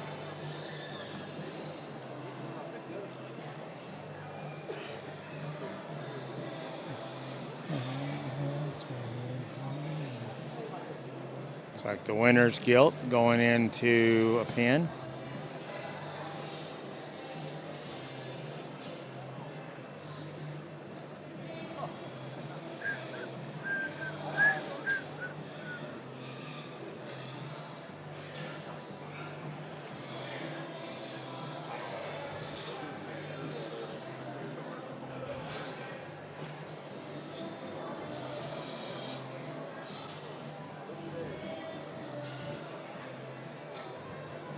Oh, Blue Eyes, she's going to find the pin down there. I'm curious about this 516785 Gilt. Young lady in the blue, kind of coming into your screen here now. Ava Gilchrist. That would be a tricked out two, quite frankly, from Decker. I would bet you that could be a litter mate to that one that was third a moment ago. Oh, really? Yeah, we had one of the Deckers had the exact same pedigree. Okay. There's a lot of good to that Gilt, but this is a tough class. Looks like he's going to keep her out. We're going to rework the top 5 or 6, actually, top 6. This is Heidi Smith coming out.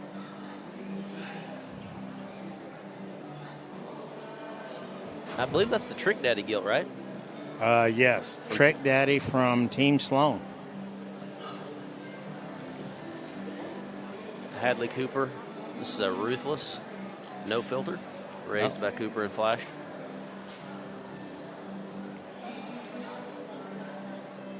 Wonder how they determined the Cooper and Flash if they considered Flash and Cooper at all. I don't know. I'm sure most things are discussed and bounced back and forth over there. George must have won that conversation. I bet that's one of the only conversations George ever wins. I'm not sure if he won or if Ashley just said, hey, this is the way it can be. Yeah, this is the Gilt that won Coba. This is, yeah, it looks just like her. Boy, that thing's stout. I do like her. She looks like some of those that these guys buy and we hear about, when we remember that one. You know what she looks like to me, and I don't know where she'll end up, but some of these things just look like winners. And she kind of looks like a winner. She may not win, but she looks like one. So many of them that's built like that land third as well. Oh, but they could be our high sellers a lot of times. Without a doubt. Middle of the road probably doesn't describe her just the best. So going in. She does not like her OYE tag. That could be a problem. What did we do here? We just switched them out there? Or? Well, they just let the really small 4-H kid out. He wasn't out before. So we put one in 6. Now we're to our top 5. Young right. man there was. Yeah. Who is he? 518. 305. 305. That would be, that's another wild time backdrop. There has been a ton of these wild times come through here today. Yep. The Camp Gilt, home-raised Gilt there that was champion at Cova. Yep. Is going to go 5th. Sometimes those it's just very, very difficult. Yeah.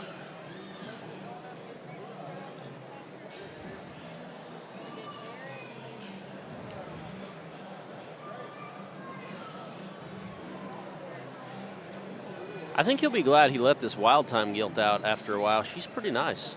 Yeah.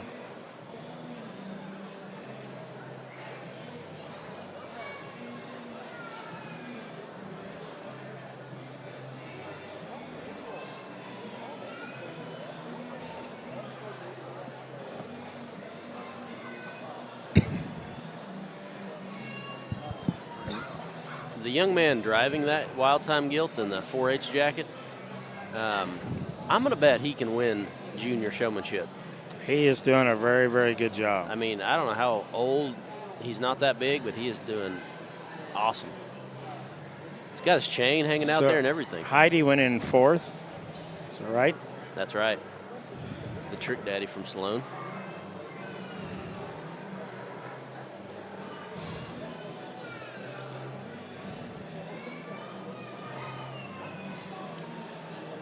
The Gilcrest with the tricked out clone 2, I believe. Yeah.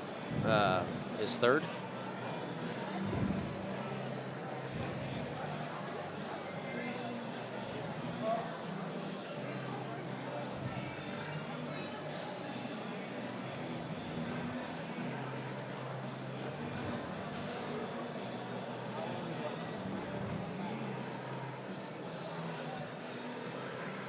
Interesting pair we have here. Very similar from the side. Let's hear what Zach's got to say. Another really good class as we get into these heavies, to me, there's one of them out here that is still just so good and fresh on the top side of her skeleton, and she's big-legged and still very, very comfortable out here on the move. She can just get out and go and continue just to take a nice step from the side, and when you get behind her, she's got big bone and she's good and full there. The young man's going to have your class winner out of this particular class. The young ladies that comes out here second, I think, is very, very similar the way that these two are put together. If I could change this one just in her top line ever so slightly and just get that all to balance and level out a little bit better, this one maybe isn't quite as big at the ground and stout featured as the one directly ahead of her, but that's being critical because I think two gilts that are very, very similar, the way their head, their neck, their skull, everything blends. I just need to see this one a little smoother there in the top side of her skeleton to be able to win the class today.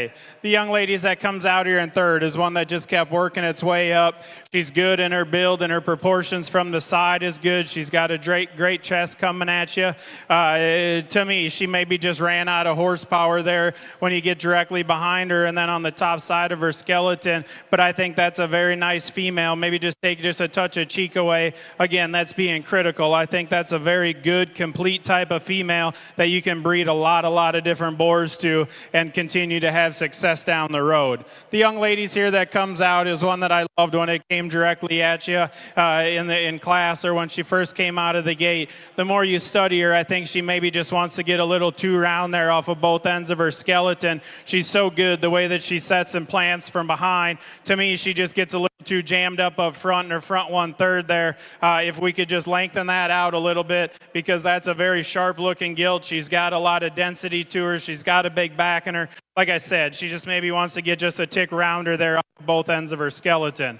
The young man's that comes out next is another one that's stout about her feature and her body and build. To me, we just need to change her in her ham loin hook up there. She just wants to get a little weaker there, and if we could just make that blend and flow a little bit better, I think we can continue to move this gilt up the line. She's a stout featured gilt. She's got a great skull laid in her. She's good on her front feet, and past her and strength is good. Like I said, we just need to change that ham loin hook up ever so slightly quality, I think that one's got a lot of breeding value down the road.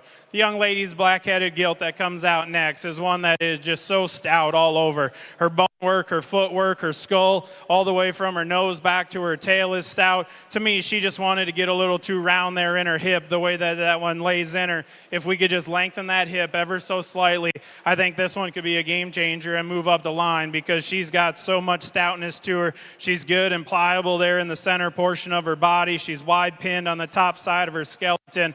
Like I said, if we could just change that in her, I think that's a very, very good gilt. The young man's gilt that comes out here next is another one that just resembles one that you can breed on for a long time. The way she proportions from the side is so good. She's good about her head and neck. She's got stoutness between her eyes, and her skull is good. To me, there's one problem when you get directly behind this one. If we could just change the way she wants to plant off that right rear leg, I think we can move this one up a ways because, like I said, her balance, her proportion, her build, her comfort of ease out here, her skeleton is very, very good. We just need to change that a little bit from behind. The young ladies that comes out next is another one that somebody's going to dig into here. I mean, stoutness a feature, her body, her build, the center portion of her body. She's got great curvature there on the top side of her skeleton and working into her. To me, she just wanted to start to pigeon toe a little bit when she comes directly at you. She's got a big hip and hind leg laying in her. We just need to change the way that she's constructed up front to get her to move any higher today. Young man's blue pig here, another one that's very good, consistent, maybe just doesn't wow you in one particular area, but I think a hog that's got a lot of feature to it, especially that light blue color, or that dark blue color, excuse me. You can start making lights and blues with that one. That's getting very, very popular, and I think she can definitely do that. Give these kids a round of applause. Very, very good class.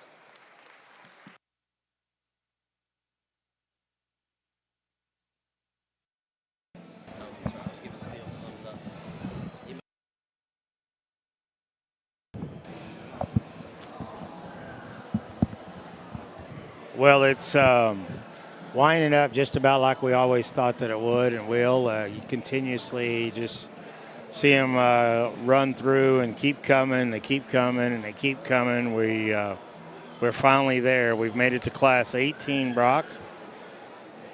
Their guys are working through the last ones back there in the back. Some quick results there on Class 17. Barry Horsley, young man, wins that class. That gilt there is a wild time backdrop from Golden Show Pigs.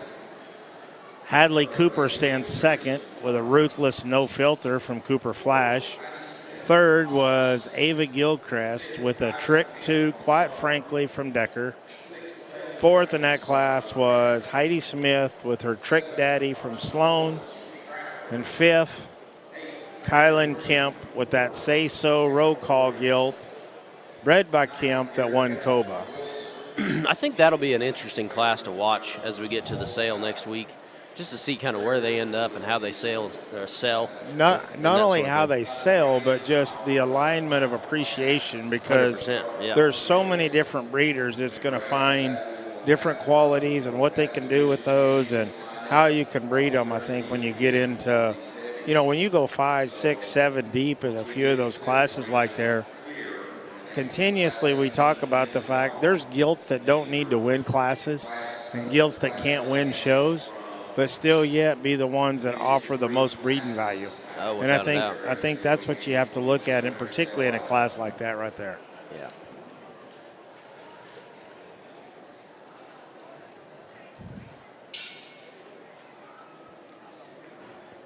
So they are coming in now. We are in Class 18, your last and final class of the day.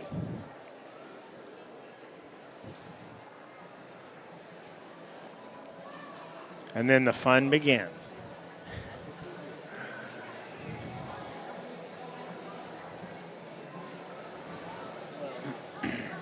Probably need to give Mike Steele with Steel Show Pigs a shout out today. He bred Wild Time a couple years ago. Yeah. He's a Buckle Up son. I believe he's a Buckle Up roll call is what he is. Never before. Buckle Up roll call, never before. That, I would say that so far he's been one of the premier sires of the day.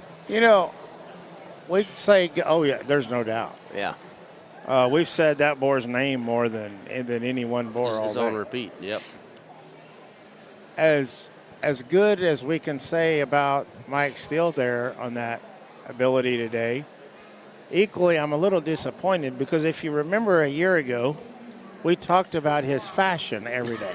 Remember those shirts that he wore every day? I mean, how he's just kind of today kind he of went with blah just today. the gray pullover, Pretty just middle. still sitting in his same seat there on the top row, still taking it easy, got his arms crossed. I'll put in a request. I bet next week it's oh yeah, top I bet. notch. Maybe that's what it is. Maybe he's holding out for. Maybe he's holding out for the Bears. Well, I know 2 years ago at PT, I saw him the morning of the sale, and he had the same shirt on he had the day before. And I was like, Steele, what do you got going on here? He had a special shirt, but he saved it, and he was going to go put it on when the sale started. That was the one that impressed us all. So, yeah, maybe he's doing that. He's saving one for next week. Mike. I did see him and Donna out. They had him a corn dog earlier out there on the Absolutely. street. So he's enjoying the fair.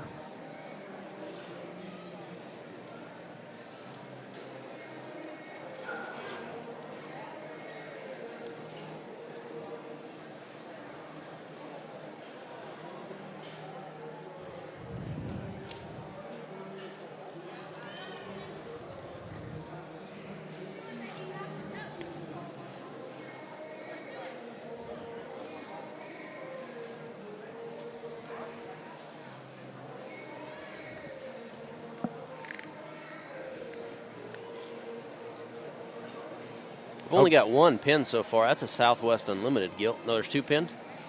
Oh, yeah, there's one Yeah, there's a coming pair right there. of them. Yeah, there's yeah. Is she getting? Yeah, she's coming to the pin.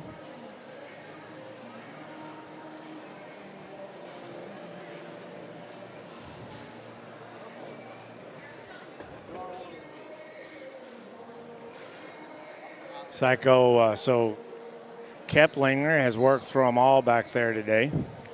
I got to talk with him there during the last little division break, and he was commenting about what a fun time that had been back there, getting to just sift through them and see them all. And, you know, it's always remarkable when you talk to these judges that, you know, how much fun they have in the back of the sift side. They get to see every kid. Get to see every one of them, kid. talk to them.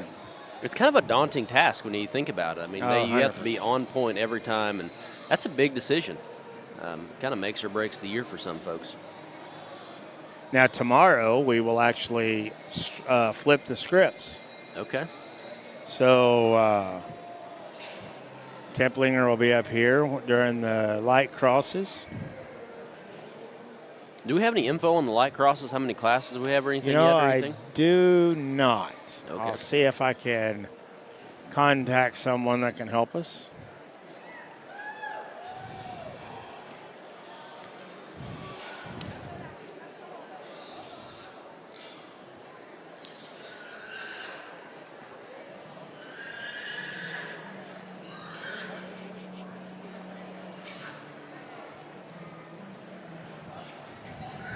So are there 65 total cross gilts to make the sale between the darks and the lights? That would be correct, yeah. How many purebred gilts make it? 65. Okay, so 65 of each. According to my resources, I'm there's sorry. 6 light cross classes tomorrow. 6? Yes. Okay. Big crossbred breeder sent that to me. He's on it. Really? One of the C's? Oh. Yeah, what really digs into a lot of different aspects of crossbred breeding program. Yeah, lots of creativity at that ranch. Successfully does a heck of a job at whatever he's doing though. Absolutely. 6 classes of light crosses. That's encouraging. That's very good. I assumed it was 6 to 8. Our industry needs that to continue to grow and thrive. Absolutely.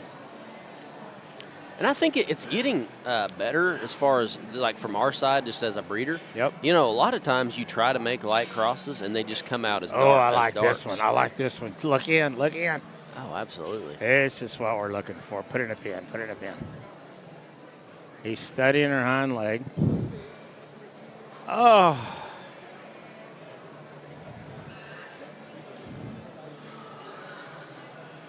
We need to do some more research there and find out what we got, we're working with. We got a very nice Berkshire looking, or at least a cousin to the Berkshires. She's Berkshire looking. That is for sure. Yes.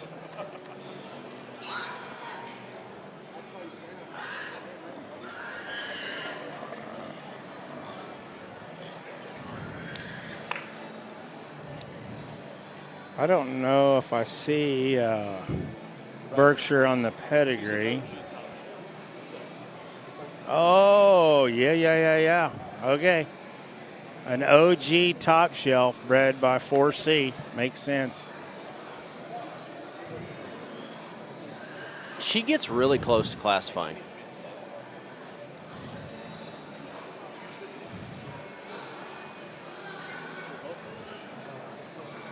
Yeah.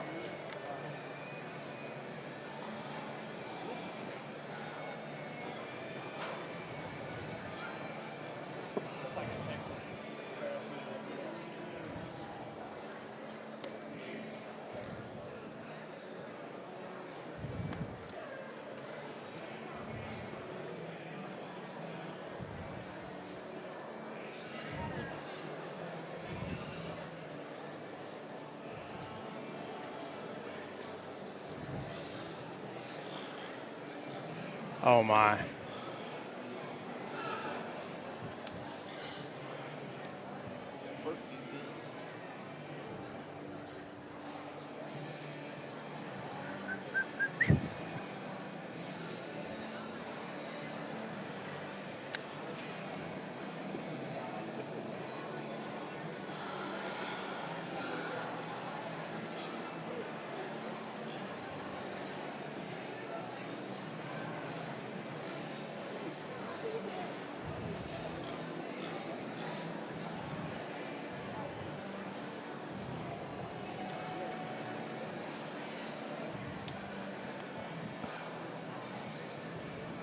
Looks like your phone was dinging there, Todd. Yeah, my phone's dinging a lot.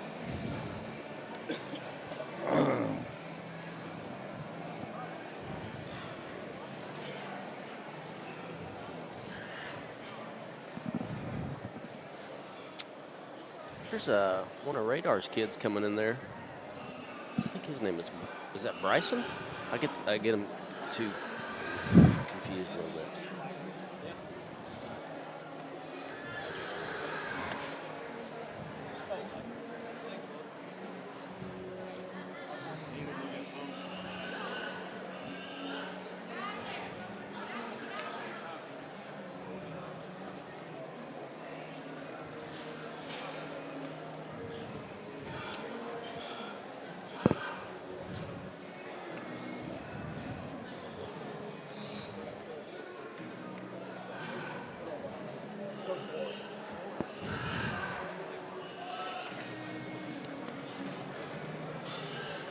Looks like Keplinger, he's off the fence and in the game now. Yep, he has checked into the game.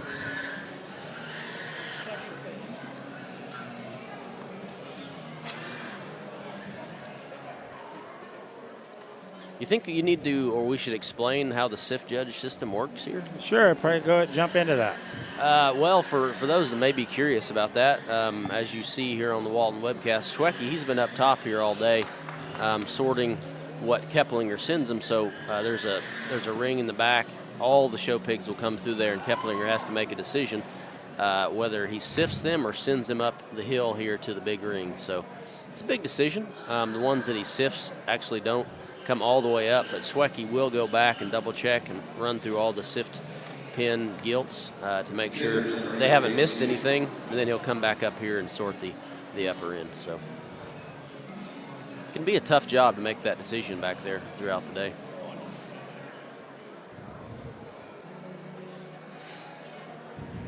I'll just inquire. I've got about 6 people that's text. There's a Berkshire-looking gilt in the ring that you're inquiring about. That is an OG. She's not a purebred Berkshire. That's why she's showing today.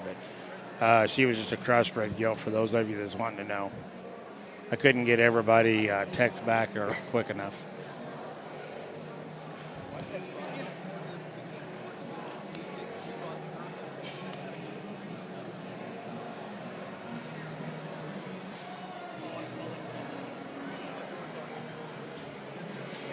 So we have 10 of them stashed back here.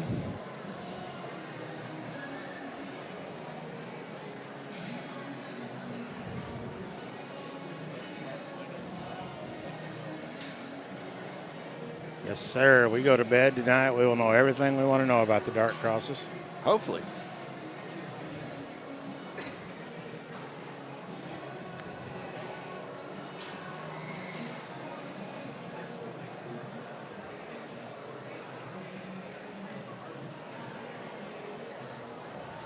Well, these things are burly here now. Yeah, these are some stout little ladies. Maybe they're not so little, but they're definitely stout. 510901.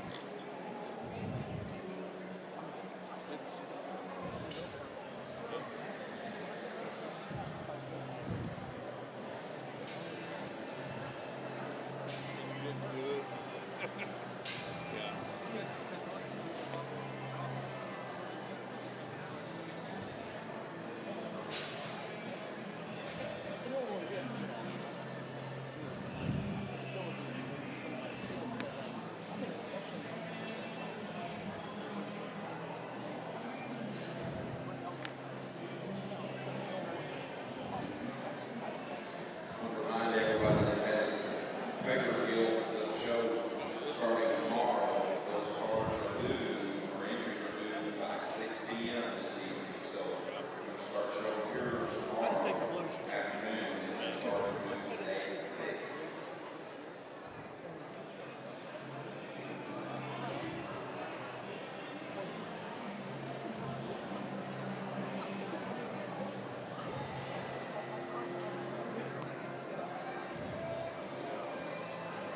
You know, one thing I've noticed today, Schwecke doesn't mind a black-headed one. He's worked quite a few of those with that color pattern up. The black-headed ones, and he's liked a lot of the black ones. Yep. Hey, I'm with him. Good is good and bad's bad. Yep. Just go for it. What is that gilt going in there? 518 789. 518 789. That would be the other one. Duck Yeah from Winter Livestock. Okay.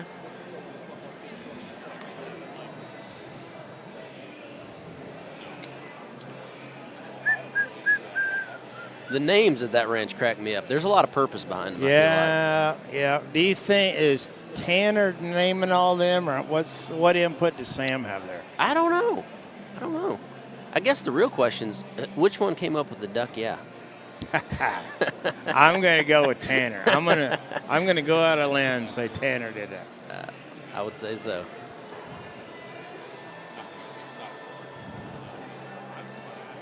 This Guilty pin back, I found her a minute ago. I thought she was pretty neat looking. She Yeah. almost looks like a Wild Time, but who knows? It's tough to see his number.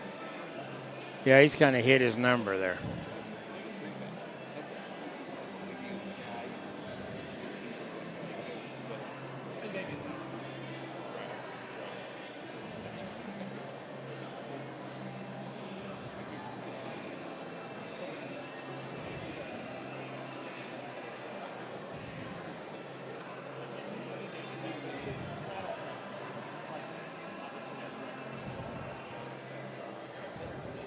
Uh, 525012 is going into pin now. Oh, yeah, that's Radars. That would be a Wide Awake OCD from Tyler Wellman. Okay.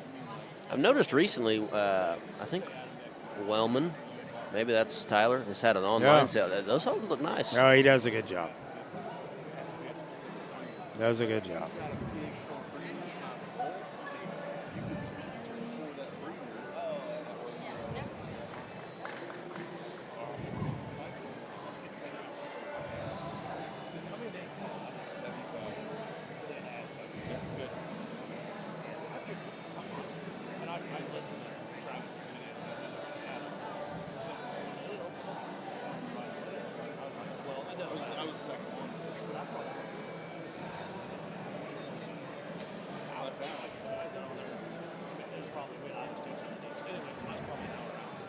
Here's the gilt that I was looking for initially in pin 1, Dax Johnson.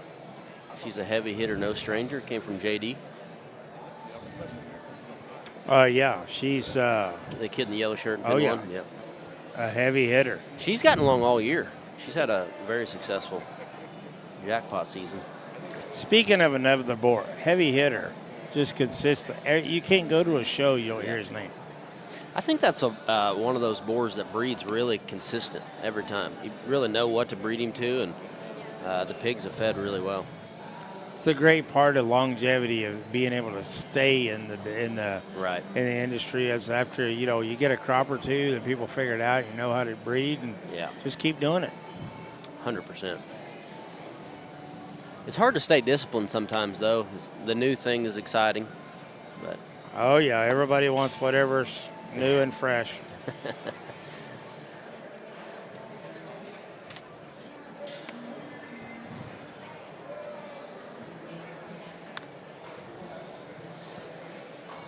Little Chris Ledoux here for the top 5. so the Gilt coming out now is a heavy hitter, no stranger, raised by JD, shown by Dax Johnson.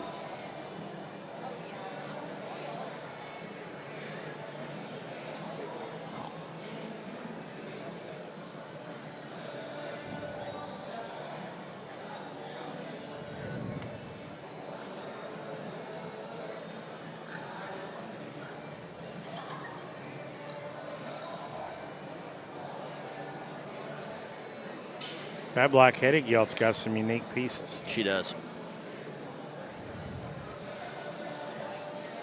Throughout the day, those Gilts with a look like that from the side have made their way up, and that kind of composition. He's been really consistent on that. Did we catch a number on that third Gilt to come out? No, that was the one I was curious about. I don't. Bryson Boland come out next. Yep, That's the Wide Awake OCD. from Wellman. Yep. This Gilt's pretty unique. Yes, The she young is. man in the blue Yeah, shirt. maybe we can get it right here. A 519. 658. That would be a game time like no other from Dieterding. The king. He can't make it through the show without having his name called.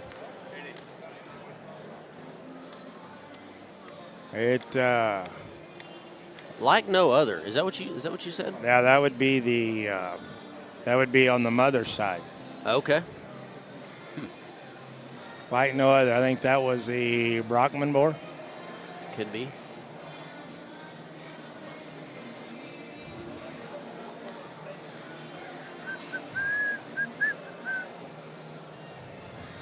She has a game time look to her in terms of her head and her silhouette from the side. Bryson Boland's going in 5th.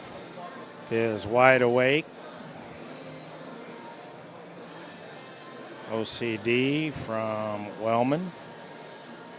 532-284 is one we haven't talked about yet. Young lady, brown hair, blue shirt. Which one? 5 what? Ooh, I think 534 something. Recap. She's coming back. No, 532-284. 519. So that's Trenton Haney. He did go into 4th. That is the game time. No Like pedigree info on the Gilt I was talking about. She did come from JD, though. I think JD's up here by us. I remember. He's got a pair of them up here. Maybe JD can tell you. He looks stressed. When does he not?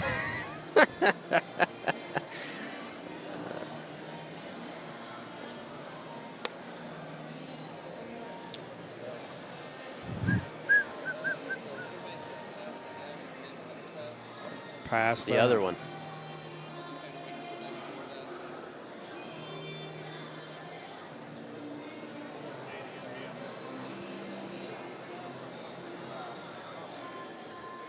Has anyone checked on Evan to see how he's feeling, or I saw him probably an hour ago. What was that? Maybe 3 hours after the incident. no broken bones? Or... He wasn't running, that's for sure. He was walking very gingerly. Well, good. It's probably because of the good physical shape he's in. Absolutely. Now, if that would have been our buddy Slim, Oh, no. don't know. If that would have been the other C, Oh, either of the C's. either C. Hey, we got us a good class here now. Yes. You know, the last cross gilts, freshness is there, composition Yeah. is really good, attractive head of their blade. Dax goes 3. That's a heavy hitter, no stranger from JD.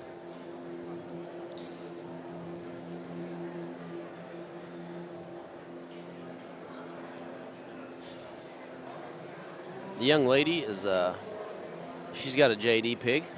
Oh, yeah? That's the one that's out of the other one. JD had 2/3 of them up here. He did.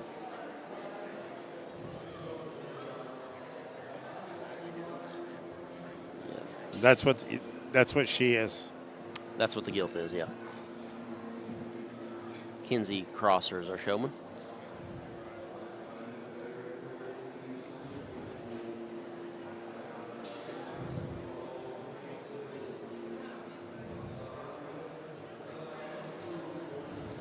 Both those gilts are out of the other one.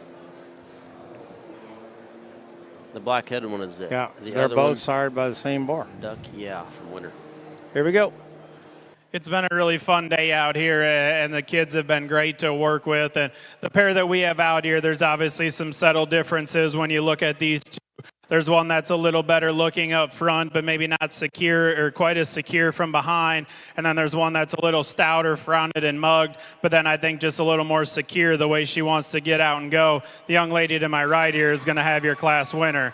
I think one that just offers so much good about her. She's stout about everything. Everything in her body is stout. She's good on the top side of her skeleton with some shape. Like I said, I mean, she's plenty stout skulled, but that's being critical. I think she's just more secure from behind as she wants to get out and go today.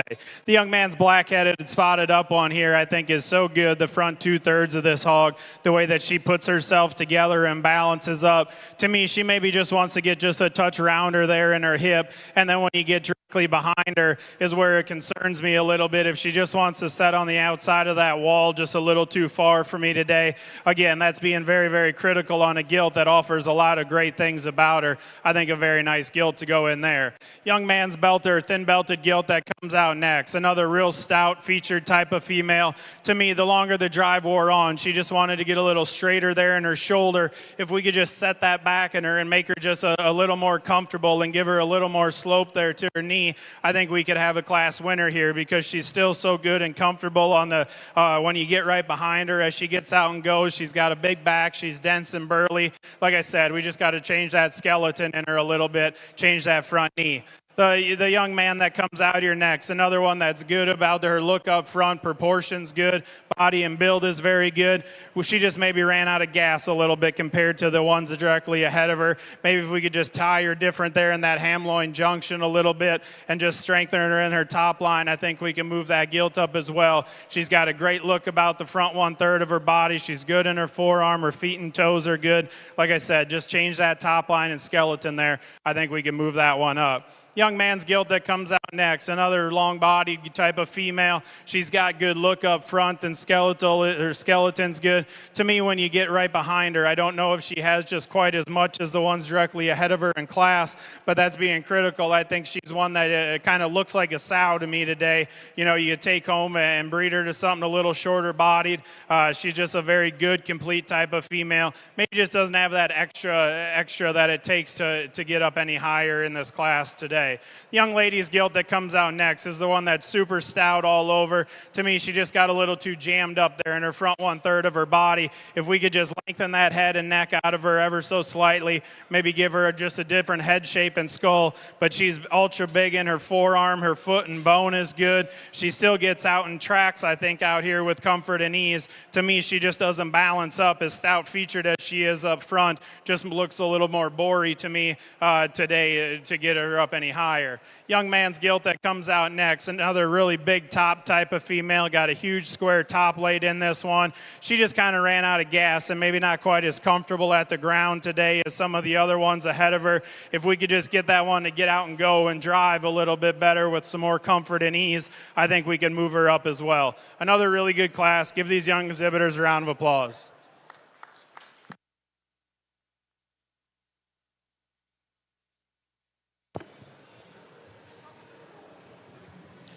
Winners from Class 18 Dark Commercial Gilts. First place, Kenzie Crosser from Chattanooga. Second, Connor Emhoff from Prague. Third, Dax Johnson from Crowder. Fourth, Trenton Haney from Arnett. Fifth, Bryson Bowling from Covington Douglas. Sixth, Presley Lewis from Broken Bow. Seventh, River Ratchford from Sulphur. Eighth, Case Hayes from Latta. Ninth, Will Muggy from Deer Creek, Lamont. And 10th, Hadley Wyatt, also from Chattanooga. Kenzie Crosser was also the showmanship winner from Class 18. We'll take just a moment here to get situated to show for Division III Champion and Reserve. We're going to line up fairly deep in this one as well. So if you have anybody that placed 1 through 10 in the 13, 14, 15, 16, 17, 18 classes, we need you in the SIFT area, so you'll be here when we need you for sale lineup.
Champion and reserve and preliminary sale lineup. Representing Class 13, first place, Gabby Marsh from Antlers.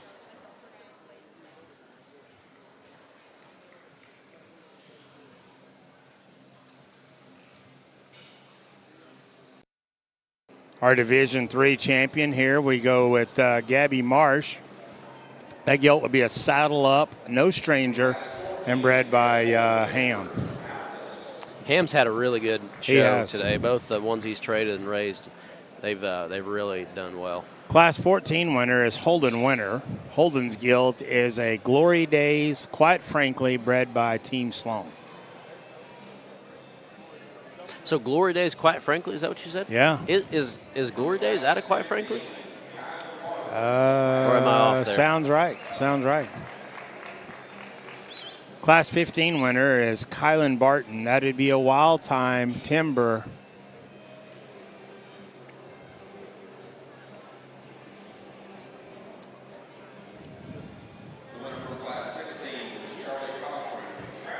Class 16 winner is Charlie Cothran. That is a Game Time, no huddle, and bred by Farnham. It's a unique piece right there. It is. That class had a lot of depth to it as well. Yes, that was a very good class. So Glory Days is a quite frankly on Cinderella. That's what I knew. Yep. Barry Horsley wins Class 17. Wild Time Backdrop, bred by Golden Show Pig.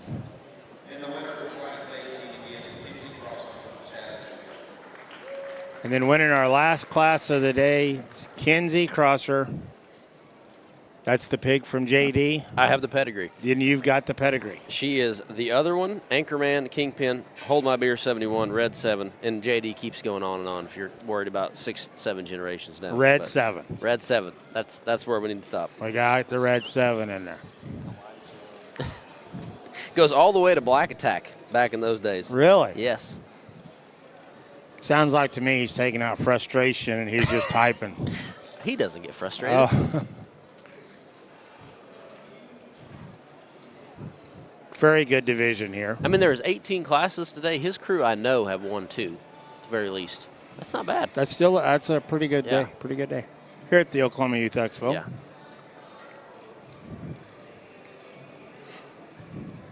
I feel like in this set, they match up from the side really well. And, I mean, with that number, there's a lot of similarities.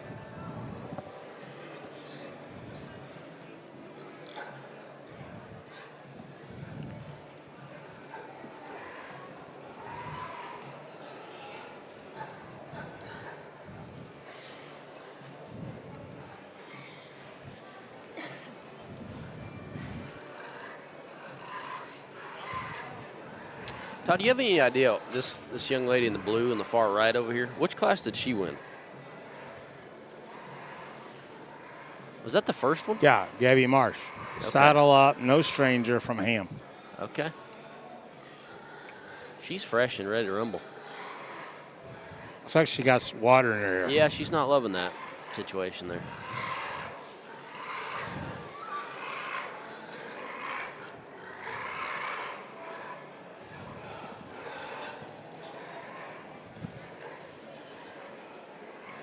Hey, this little guy can get one shown.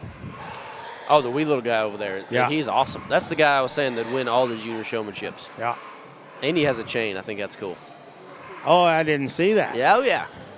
He's got the chain hanging. Oh yeah, he's a I fierce tell you little what, guy. he has got a gilt with a great big back. Oh, man, you without a stand doubt. up here, look down her top. Let's hear what Zach and Keplinger come up with. Again, it's been an awesome day out here to be able to work with the youth of Oklahoma and you guys' Gilt show. I mean, it is second to none. There's nothing better than being out here and judging these crossbred gilts at home. That's one of the things that I absolutely love is crossbred females. And your guys' set that you have out here, there was some very deep classes, I thought, out of this division. We've seen a lot of very, very good hogs along the way. It's fun to be able to work with Seth out here and just to bounce ideas back and forth off each other. Like I said, we got to judge Texas Elite there a couple of weeks ago, and that was a blast. And being able to judge with somebody that I think we see hogs very, very similar in type and kind, and somebody that I truly respect in this industry. So it's been very, very fun. You get these gilts out here, there's 6 of them out here, and all of them maybe just a little bit different in their type and kind. There's one of them, though, that I think just looks very expensive. She's so comfortable in her movement, the way she gets out and goes. She's wide about her chest. She's tall at the point of her shoulder, the way she looks up front. She's got a beautiful skull laid into this one. I just think she's a timeless type of female. The young man in front of me is going to have your champion.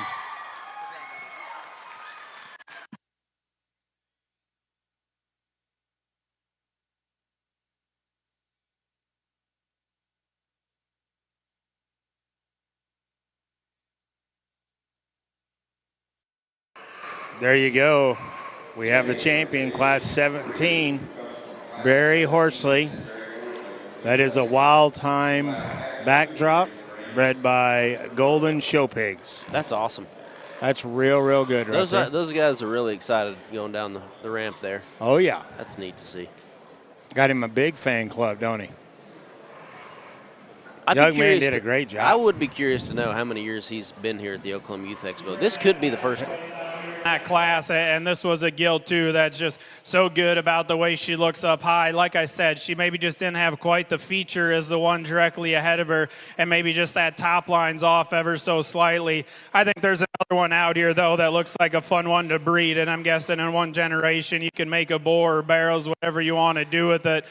She's just so stout about her feature all the way from her nose to her tail and then works down low. I'd want to clean up her hocks ever so slightly. Again, being very, very critical. The young man over here is going to be reserved.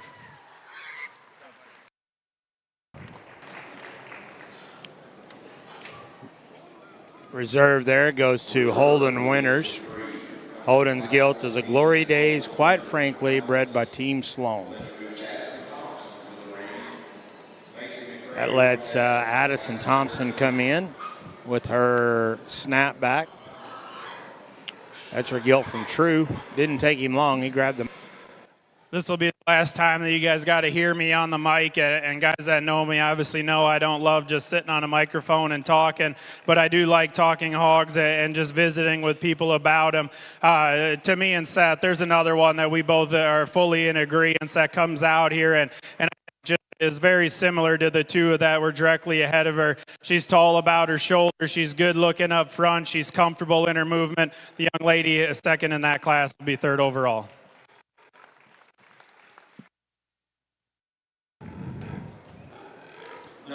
Makes Addison Thompson be your third overall. Congratulations to her. And talk about a young lady and a family that's had a great career here at Oklahoma Youth Expo and foreverwhere for that matter. But Absolutely. Did an awesome job. That's a snapback, breaking rules, bred by True. Is she a snap back or snap that? Back is what my sheet says. Okay.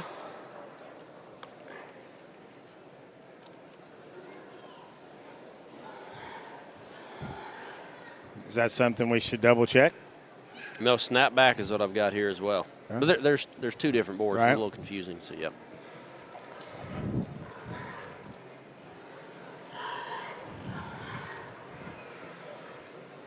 Looks like Hadley Cooper is going to go out next with her Ruthless No Filter.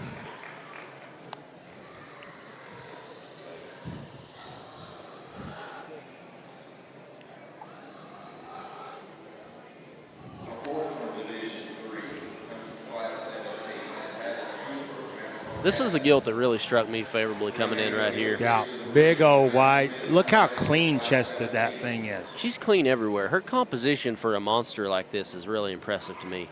Very high quality from the side. That's the tricked out too, quite frankly, Gilt. Okay.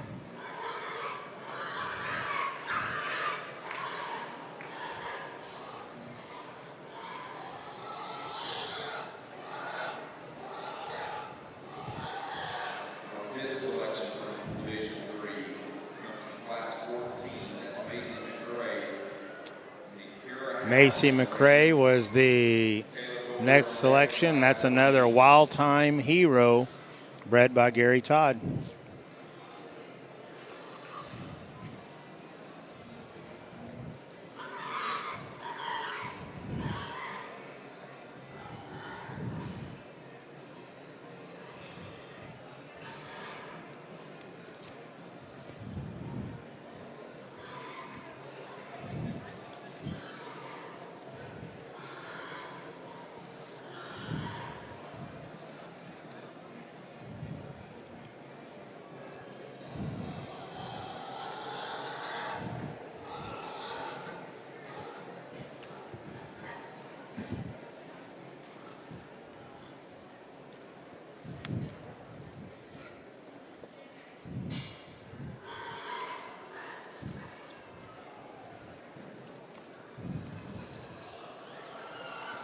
They're kind of stumped here. They're taking their time on this one.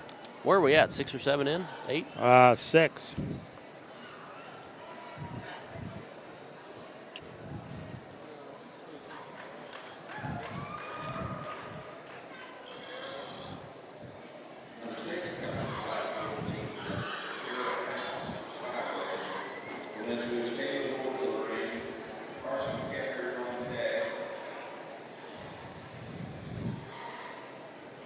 So as we've done in the others, Brock, we will let them watch the conclusion of this selection, and then we'll go back and we will pick you back up here when we have our champion crossbreed drive.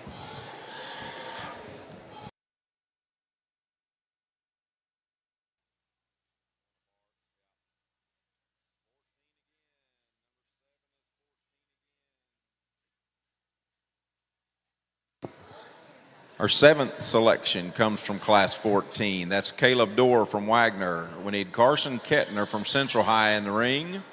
Kenley Steely, you're on deck for Class 14.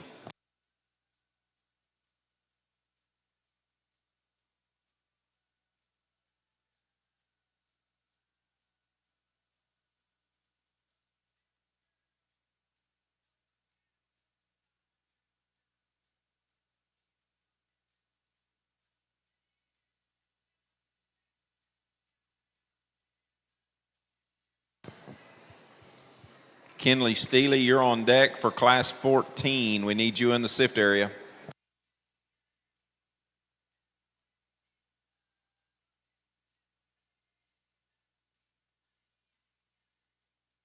Our 8th from Division 3 is from Class 16. That's Charlie Cawthron from Stratford. That'll bring Riker Johnson to the ring. Jose Padron, you're on deck for Class 16.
Our 9th selection comes from Class 16. That's Riker Johnson from Adair. We need Jose Padron from Wyandotte in the ring. Carter Perry from Pond Creek, you're on deck for Class 16.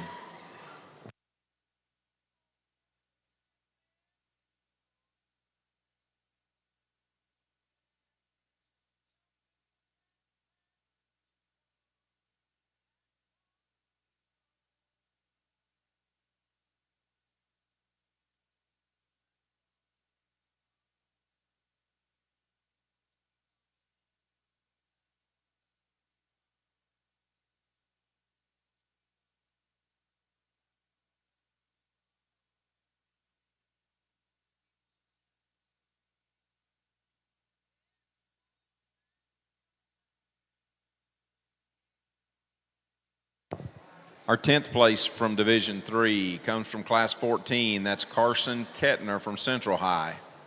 We need Kenley Steely from Tahlequah to the show ring with your 7th place Class 14 Gilt to show for sale lineup. Briley Goldsboro from Worcester, you're on deck in 14.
Number 11 comes from Class 14. That's Kenley Steely from Tahlequah. We're looking for Briley Goldsboro from Worcester in the ring. McKinley Montgomery from Kellyville, you're on deck in Class 14.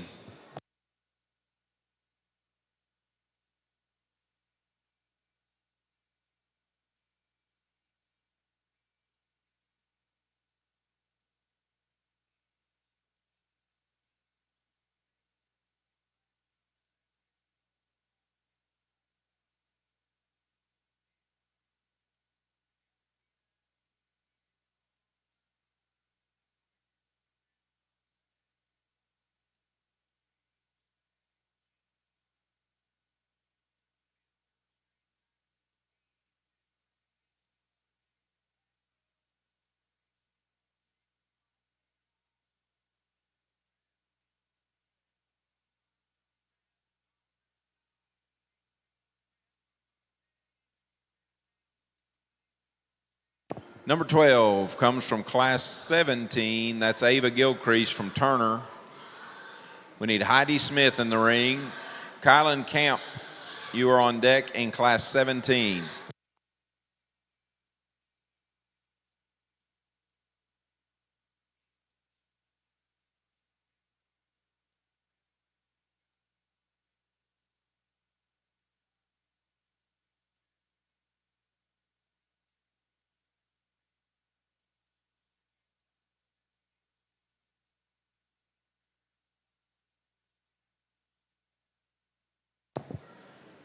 Our 13th selection from Division 3 is Jose Padron from Wyandotte.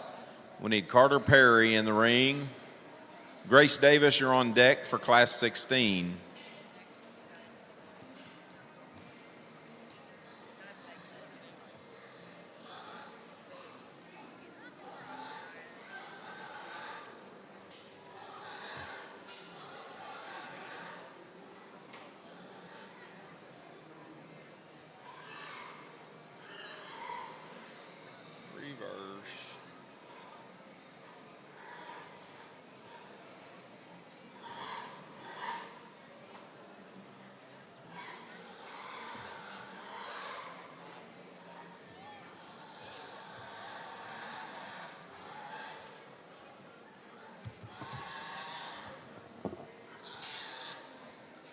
Our 14th selection comes from Class 17. That's Heidi Smith from Hollis. We need Kylan Camp in the ring. Taylon Cummings, you're on deck for Class 17.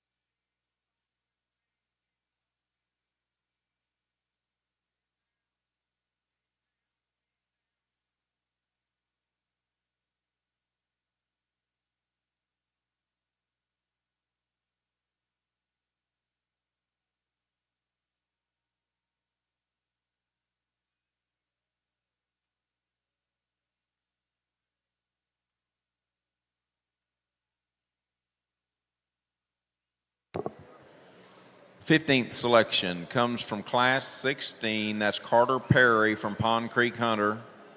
We need Grace Davis in the ring. Keely James, you're on deck for Class 16.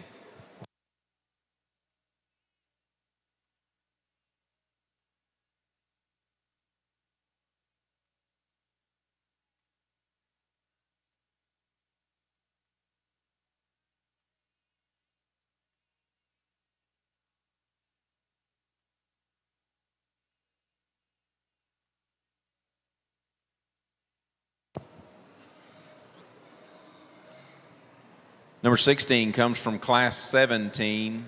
That's Kylan Camp from Laverne. We need Taylon Cummings in the ring. Carson Owens, you're on deck in Class 17.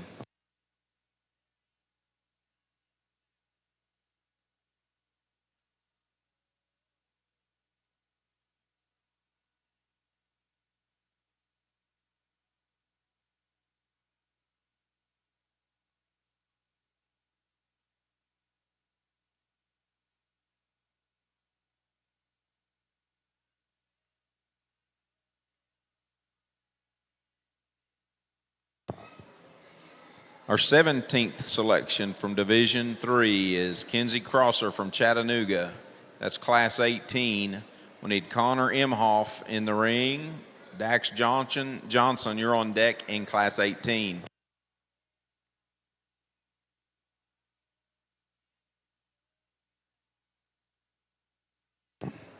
Number 18 also comes from Class 18. That's Connor Imhoff from Prague.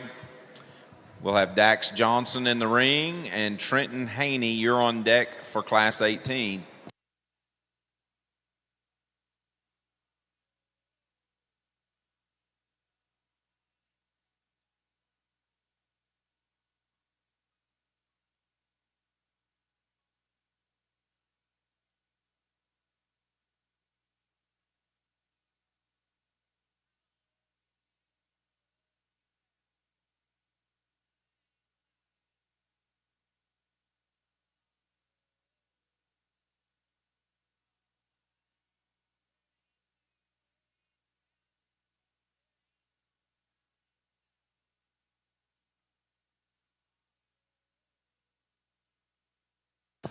Number 19 comes from Class 16. That's Grace Davis from Warner. We need Keely James in the ring. Allie Miner from Comanche, you're on deck for Class 16.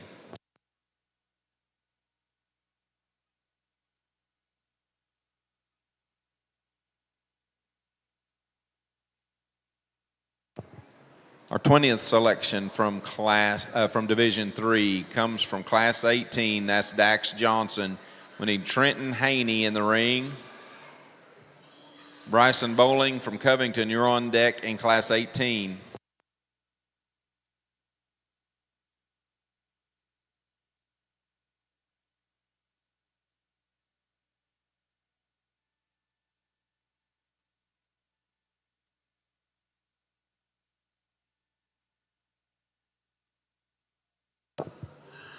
Number 21 is from Class 13. That's Gabby Marsh from Antlers. We need Hannah Long in the ring. Kylan Blue from Muskogee, you're on deck for Class 13.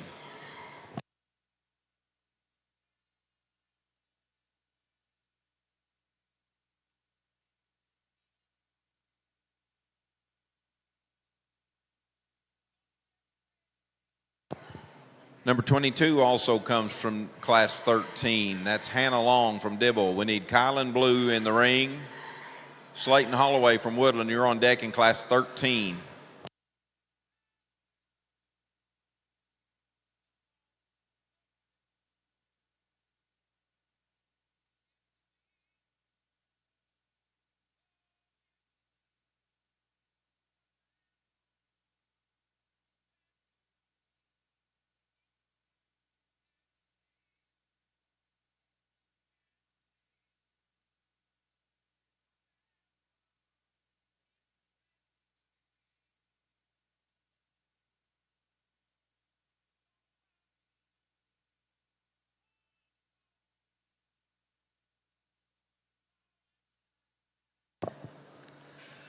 Number 23 comes from Class 18. That's Trenton Haney from Arnett. We need Bryson Bowling in the ring. Presley Lewis from Broken Bow, you're on deck in Class 18.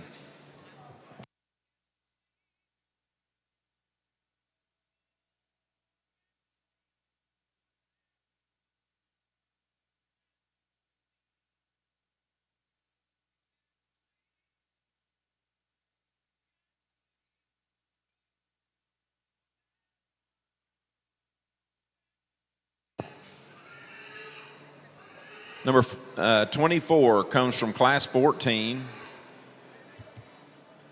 That's Briley Goldsboro from Worcester. We need McKinley Montgomery in the ring. Will Muggy, you're on deck for Class 14.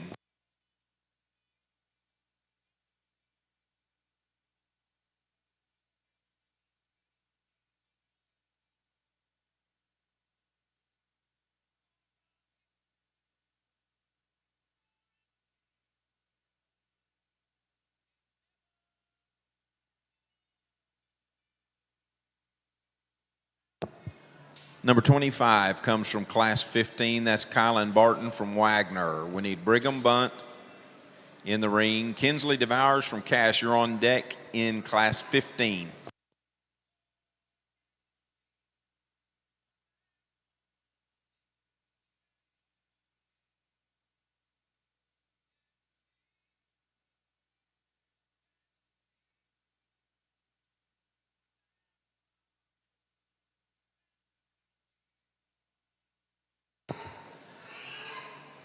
The 26th selection comes from Class 15. That's Brigham Bunt from Ringwood.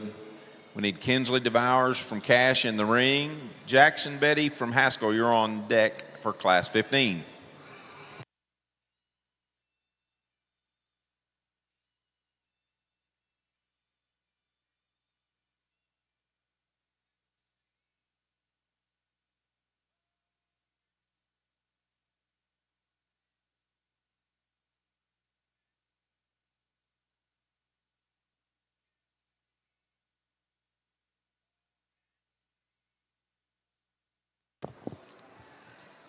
Number 27 comes from Class 14. That's McKinley Montgomery from Kellyville. We need Will Muggy from Deer Creek, Lamont, in the ring.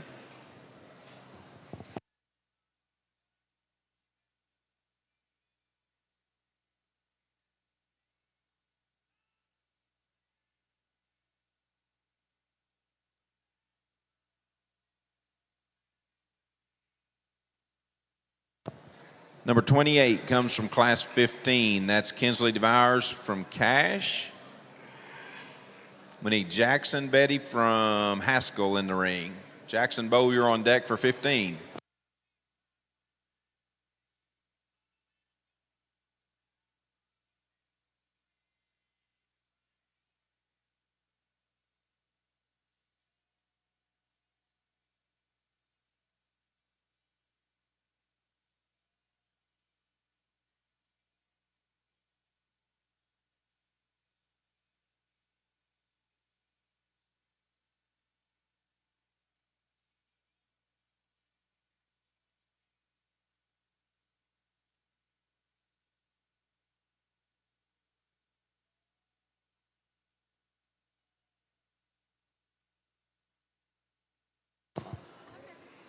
Number 29 comes from Class 16. That's Keely James from Oilton. We need Allie Miner from Comanche in the ring. Ava Peel, you're on deck for Class 16.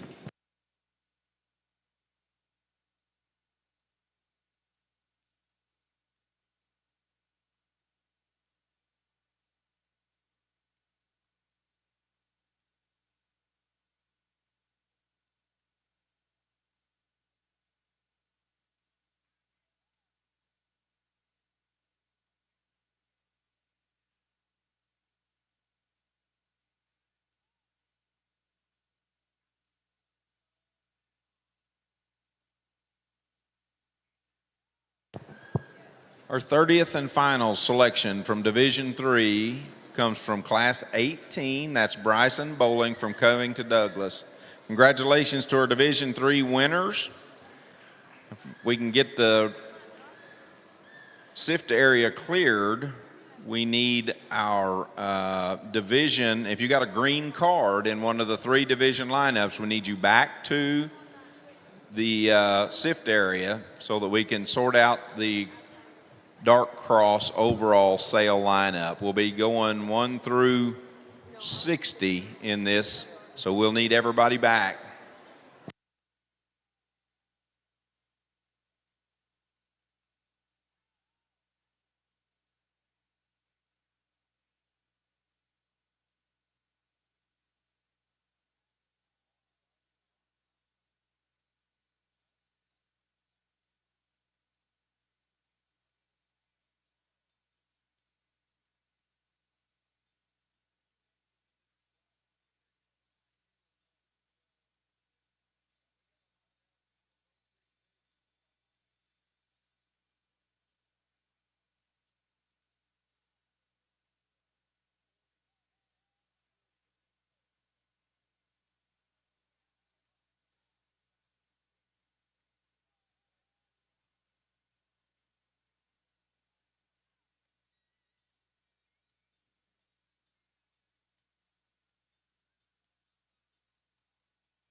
Chevrolet car keys and a key fob here. We have a pair of glasses that appear to be prescription. And we have somebody's blue walkie-talkie here at the announcer stand. If you're missing some of your stuff, we're getting close to the end of the evening. If you might want to drive back to the hotel rather than walk.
to pick our champion overall dark commercial gilts. We certainly appreciate you staying with us this evening. What we're going to do here, in addition to that, is line up the top 60 dark commercial gilts. 40 of you, the first 40, will already be guaranteed a slot in the sale.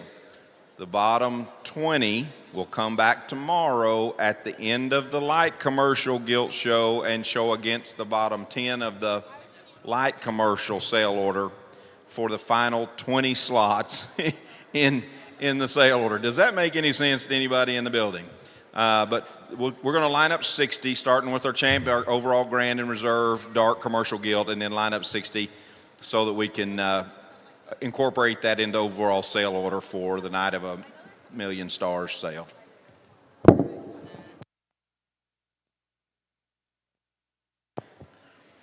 I think we've got everybody lined up from Division I. Our first place, our champion from Division I was Catherine McLean from Leedy.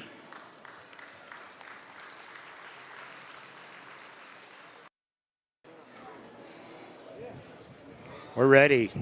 Champion Dark Crossbred Drive. Our D1 champion was Catherine McLean. That was a tricked out for Judgment Day from Cole Genetics.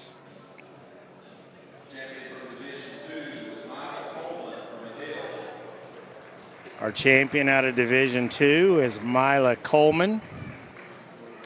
That gilt is a quite frankly tricked out bred by Ham Livestock.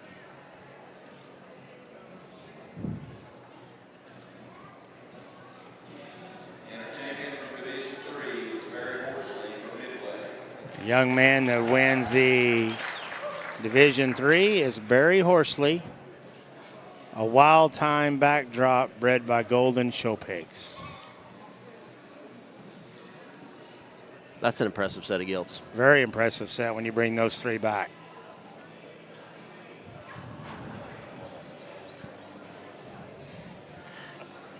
You know, I'll tell you what, that first one comes back. She comes back screaming. She's beefed right up, hasn't she? I mean, she is screaming eagle here this afternoon. I almost wonder if they were holding her to get the D1 done, and then after that, the floodgates have opened. Well, I don't know, but they have flooded.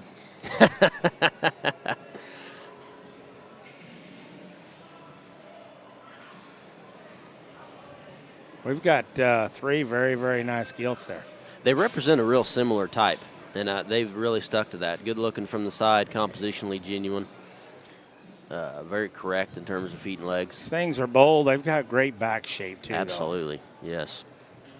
Looks very genuine from top to bottom. They're really true in terms of their width.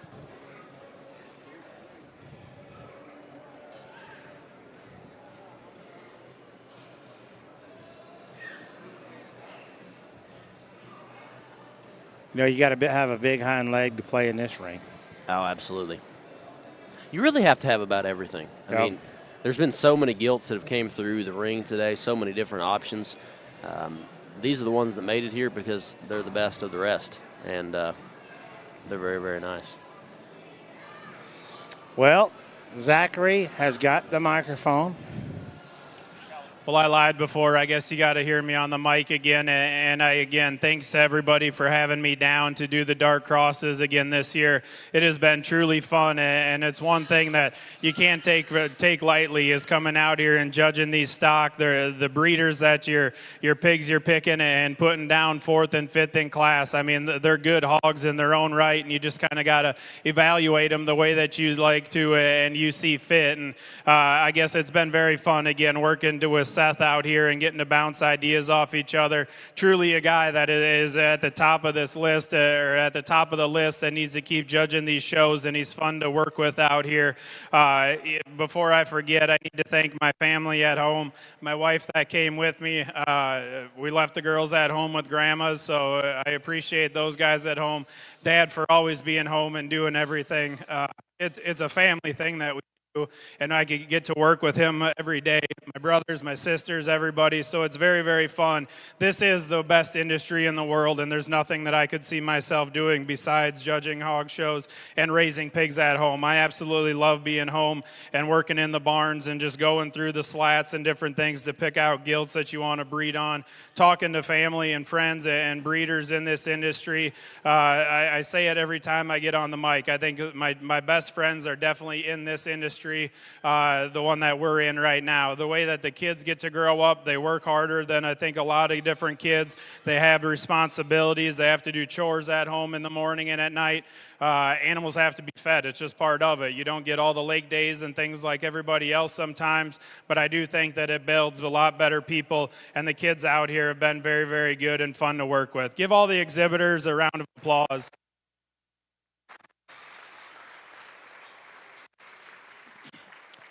Again, I appreciate the staff and making everything run so smoothly, the way that you guys have this organized and the way that things go in here.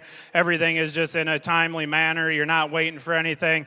It's been very, very fun. Again, I'm not one for big speeches and things like that. I just do truly think that this is the best industry in the world and a lot of great people in this industry. To me and Seth out here, there's 3 gilts that I think are very, very similar in their type and kind. The way they have look up front, their shoulder is laid in them very good. They got shape up high. They're big about their feature, their bone and foot. I think there's one that's just absolutely timeless and flawless in her skeletal build, the way she can get out and go. The young lady out of the middle will have your champion.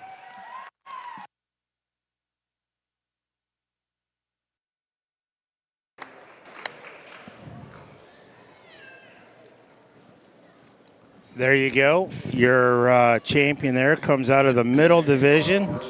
That would be Mila Coleman. That is a quite frankly tricked out, bred by Ham Livestock. So congratulations to everybody involved there. Yeah, it's awesome to see that. They're very, very excited. And, you know, Dustin Ham, he's been at this game for such a long time, and you really have to admire his ability to get those hogs bred and fed. He's there from start to finish. It's very impressive. I tell you what, that drops in Hayden Green's gilt, and that's the Money Moves Buckle Up from Colson Show Pigs. I think she's a contender. She instantly becomes a contender, I would say.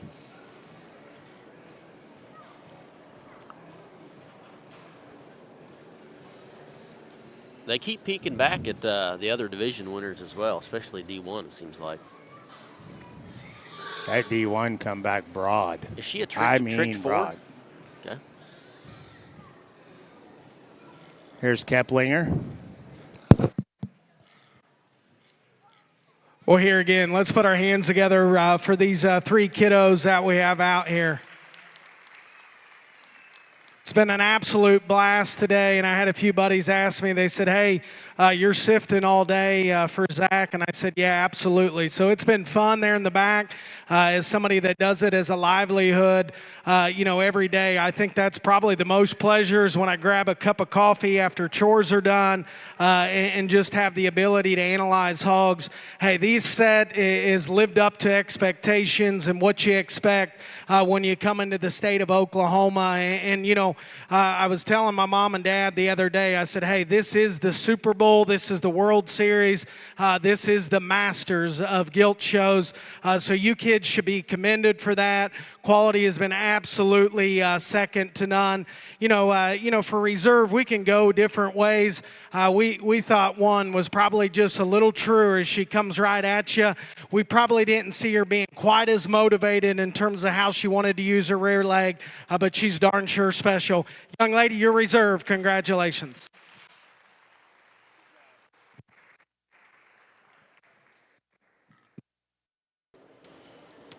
The reserve champion comes out of D1. Catherine McLean with a tricked out 4. Back on a judgment day and bred by Cole Genetics. So congratulations to Garrett and the crew there. That lets in Dagny Hurst with the reserve. That's a wild side roll call bred by Lindstrom.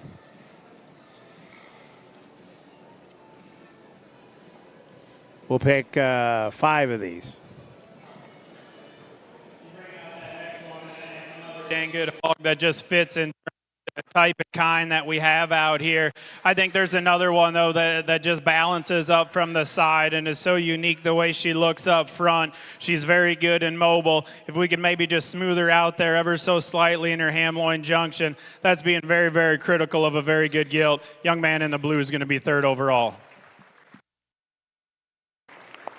Congratulations to Hayden Green, his family. That's a Money Moose buckle up and bred by Colson Show Pigs. That's a really strong lineup, and there's a lot more to go. It's an impressive group. Yeah, it's going to get deep here in a minute. One of the things that I really admire about this show in particular is we'll get to the 30th or 40th one of these gilts, and there'll be one that goes through the sale at that point that brings. Oh yeah, north you of can 50. find anything. Yeah, you can find them anywhere. The sale order ever here is up and down throughout the entire deal. It's just getting them in the sales. Yeah, it's just getting there. Of a tremendous division, just in terms of quality, 1 through 30. And there was a particular class in that division that was extra special. The one we like next best in terms of just build, design, she's timeless in terms of just how she's built. Her comfort level is incredible. Young man right there in the green, he'll be 4th out. Congratulations to him. Barry Horsley will be your 4th out.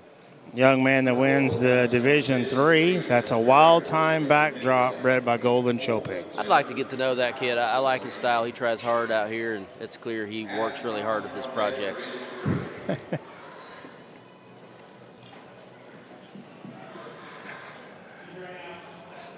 Brock, I did get And I think one that we talked was just so stout about her feature all the way through from her nose back to her tail and then works it down at the ground. I think she's just a very, very unique one. The young man will be your 5th overall. Yeah, your 5th overall goes to Holden Winter. That is a Glory Days, quite frankly, bred by Team Sloan. So what we will do now is you've watched your top 5 selection. Those gilts obviously will show tomorrow against the top 5 in the lights to select our cross overall champions. But we will select 6 to 40. That will be guaranteed sale makers. So any of these you see now from 6 to 40 will definitely be in the sale. Then we will pick our preliminary numbers tomorrow or tonight that will come back and show tomorrow against the crosses to get the remainder of what we have left. So we'll turn it over to you. Thank you for joining us today. We've had an outstanding event as always, Brock. And, man, I don't know what all you can say about what we're going to see throughout this depth. It's exciting for sure. We will tell you, tune in and watch throughout the weekend from us. We will be, Brock and myself and others will be back on Saturday evening as we preview this outstanding offering, and you'll get to see them all.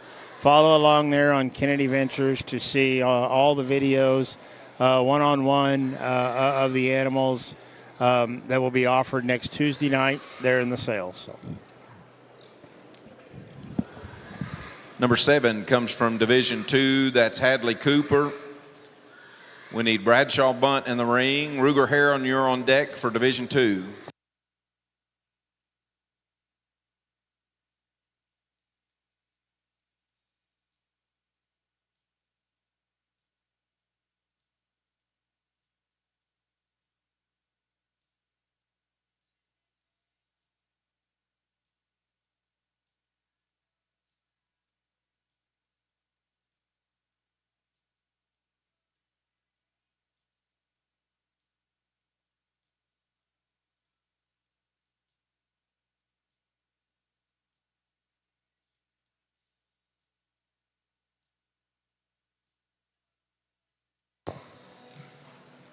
Division 3, Hadley Cooper is number 8 in the dark cross lineup. We need Macy McRae in the ring. Kira House, you're on deck for Division 3.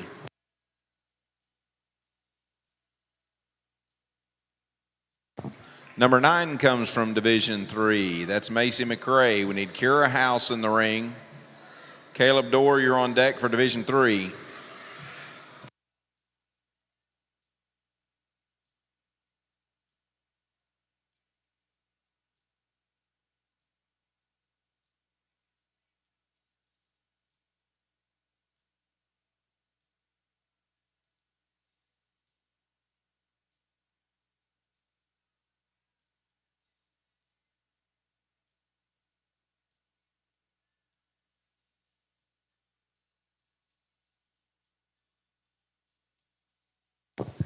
Number 10 comes from Division 2. That's Bradshaw Bunt. We need Ruger Heron in the ring. Dusty Riverman, you're on deck for Division 2.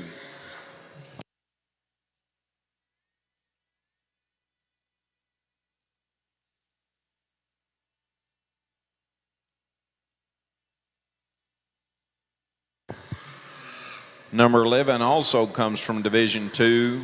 That's Ruger Heron. We need Dusty Riverman for Morris in the ring. Chloe Kemp, you're on deck for Division 2.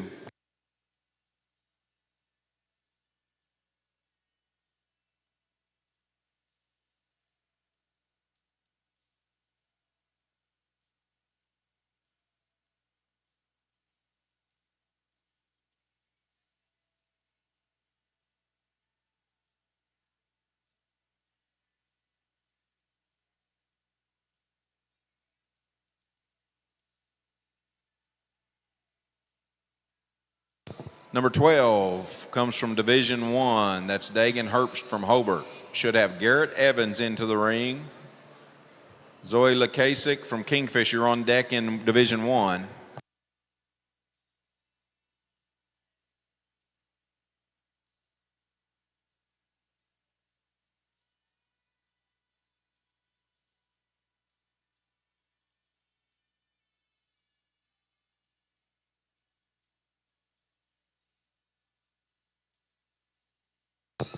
Our 13th selection comes from Division 2. That's Dusty Riverman from Morris. We need Chloe Kemp in the ring.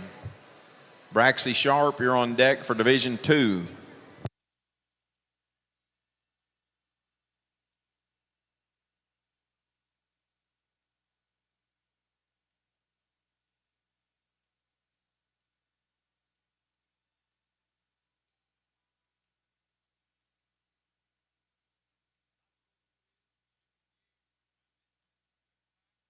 '14 comes from Division 3. That's Kira House from Spyro. We need Caleb Dorr in the ring. Charlie Cawthorn, you're on deck for Division 3.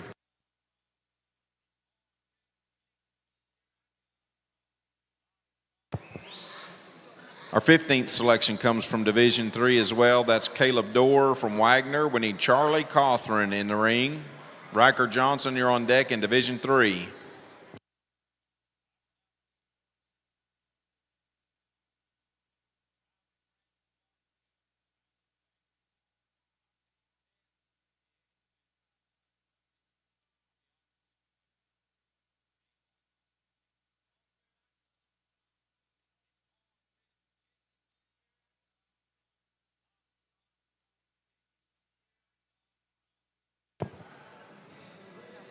Yeah.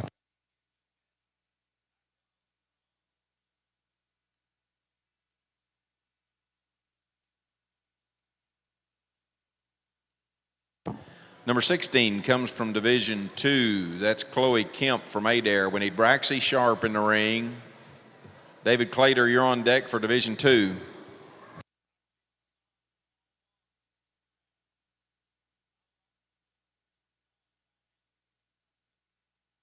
Number 17 comes from Division 3. That's Charlie Cawthorn from Stratford. We need Riker Johnson in the ring. Carson Kettner, you're on deck for Division 3.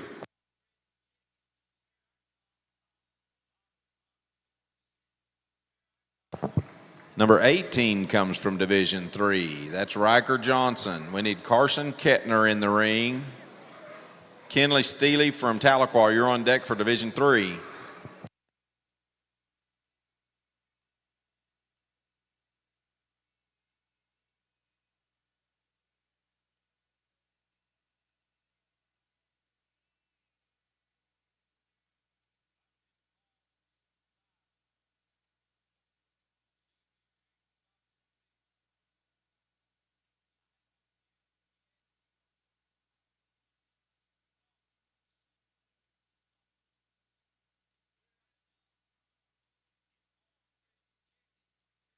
Number 19 comes from Division 1. That's Garrett Evans from Wilson. We need Zoe Lukasik from Kingfisher in the ring. Mila Coleman, you're on deck for Division 1.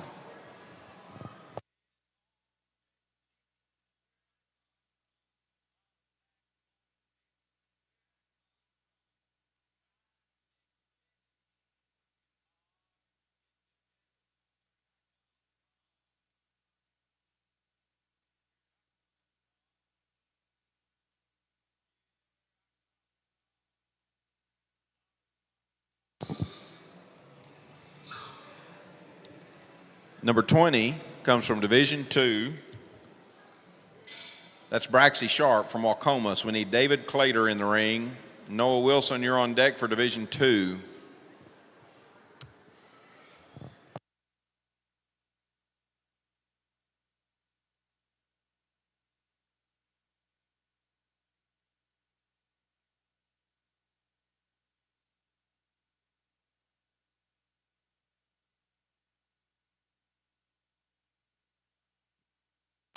'21 comes from Division 2. That's David Clater from Hera. We need Noah Wilson in the ring. Lily Jo Stewart, you're on deck for Division 2.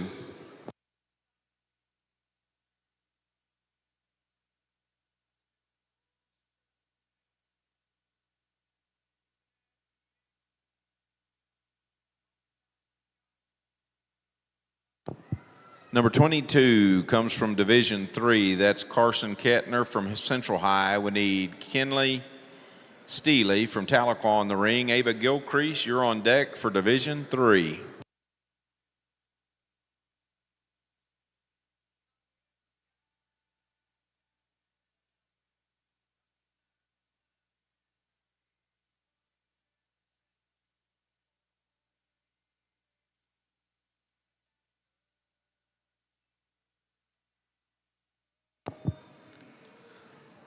Number 23 comes from Division 3. That's Kenley Steely from Tahlequah. That'll introduce Ava Gilcrease to the ring. Jose Padron from Wyandotte, you're on deck in Division 3.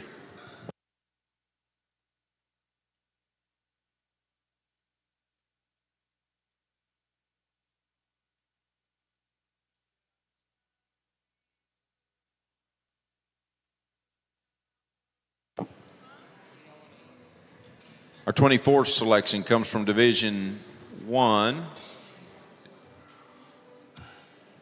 Did that wrong.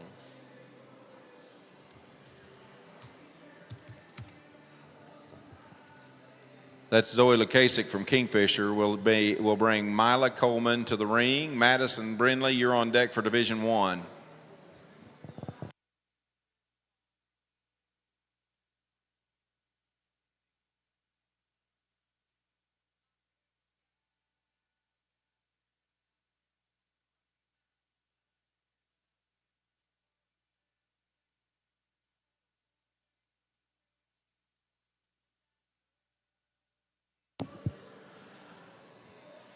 Number 25 comes from Division 3. That's Ava Gilcrease from Turner. We need Jose Padron from Wyandotte in the ring. Heidi Smith, you're on deck for Division 3.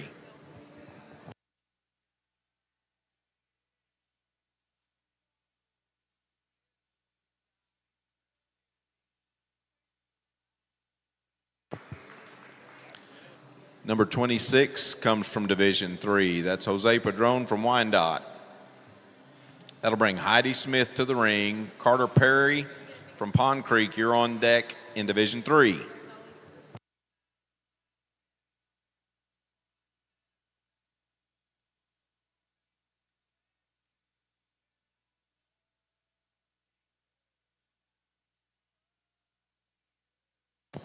Number 27 comes from Division 2. That is Noah Wilson. It'll introduce Lily Jo Stewart to the ring. Addison Thompson, you're on deck for Division 2.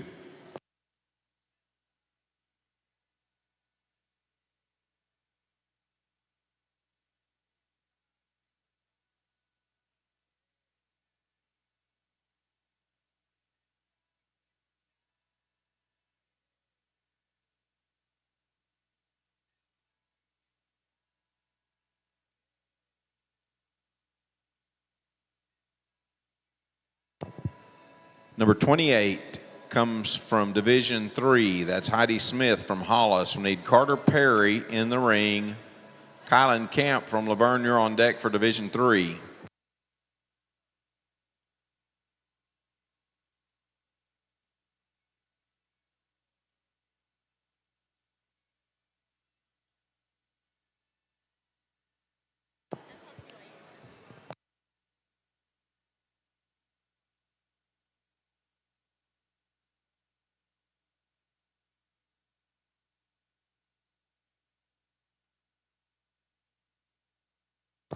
Our 29th selection comes from Division 1.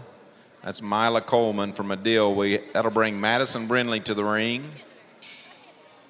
Mason Morris, you're on deck for Division 1. Catherine McLean from Leedy. We gave you the wrong banner when you left the ring earlier. We need you to come to the announcer stand so we can sort out our mistake.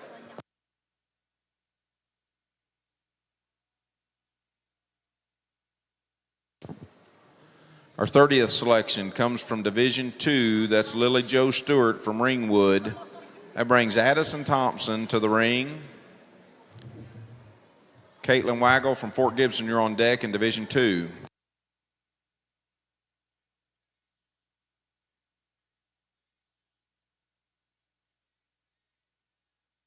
Number 31 comes from Division 2. That's Addison Thompson. Caitlin Waggle, we need you in the ring. Riley Howell, you're now on deck for Division 2.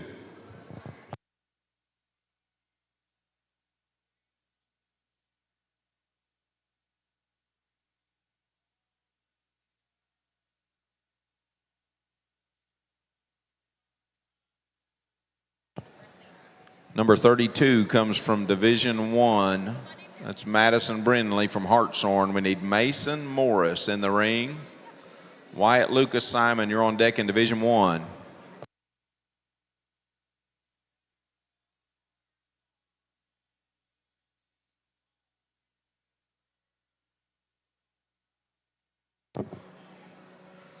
Number 33 comes from Division 1. That's Mason Morris from Yukon. Wyatt Lucas Simon from Davenport, you're in the ring. Gentry Terrell, we need you to be on deck in Division 1.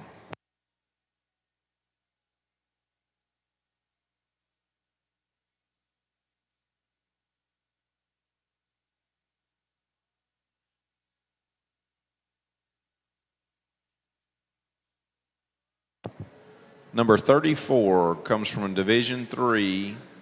That's Carter Perry. We need Kylan Camp in the ring. Kenzie Crosser, you're on deck for Division 3.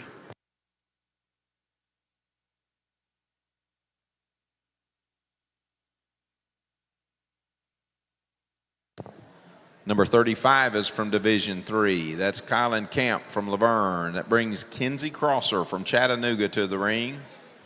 Connor Imhoff from Prague, you're on deck in Division 3.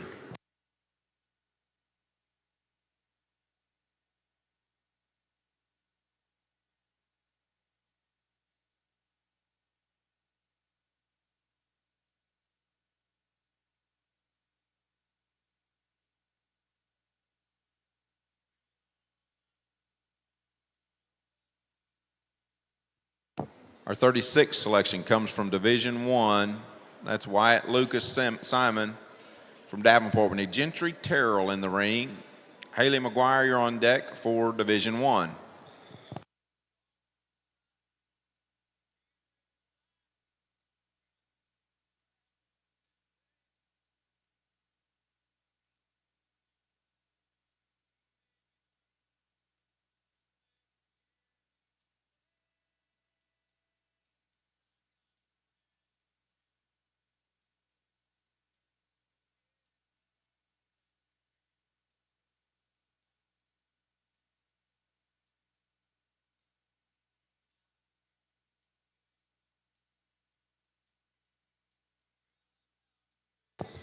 Number 37 comes from Division 3. That's Kenzie Crosser from Chattanooga.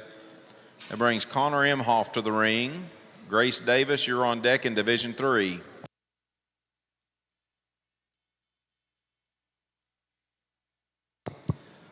Number 38 comes from Division 3. That's Connor Imhoff from Prague. We need Grace Davis in the ring. Dax Johnson, you're on deck in Division 3.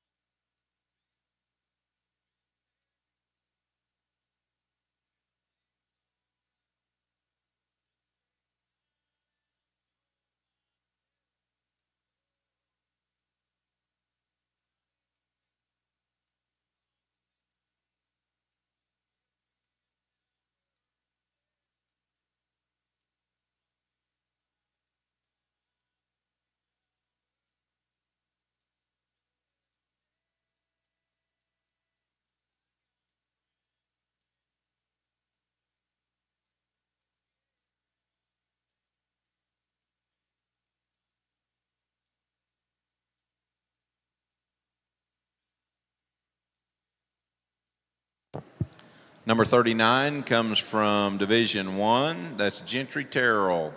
We need Haley McGuire in the ring. Tegan Voigt, you're on deck for Division 1.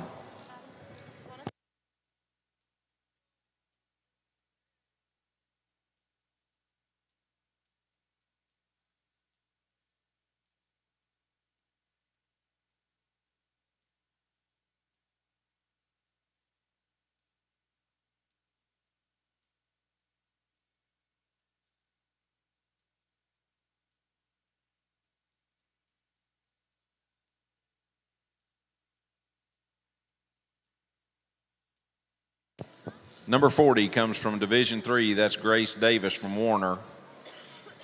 We need Dax Johnson in the ring.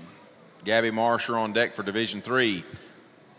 All the animals we've selected so far will have dedicated slots in the sale. Everything from here forward, so 41 through 60, will need to be prepared to come back and show for sale lineup again tomorrow at the conclusion of the light commercial gilt show.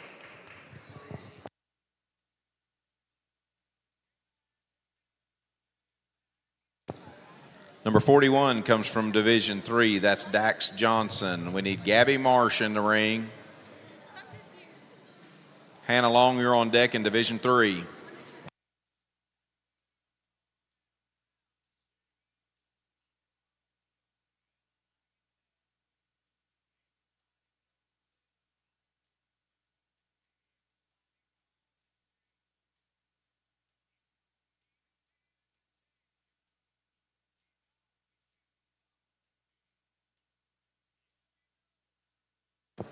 Number 42 comes from Division 1. That's Haley McGuire from Ringling. We need Tegan Voigt in the ring. Kylan Blue, you're on deck in Division 1.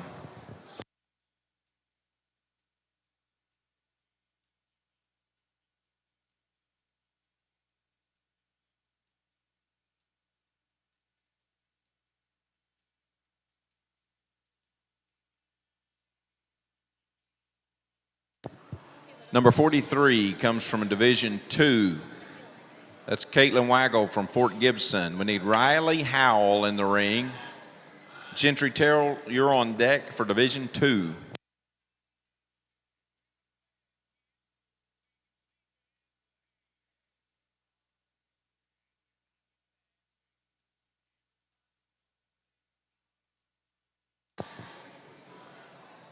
Number 44 comes from Division 2. That's Riley Howell from Shakota. We need Gentry Terrell in the ring. Haley Beeran from Kingfisher, you're on deck for Division 2.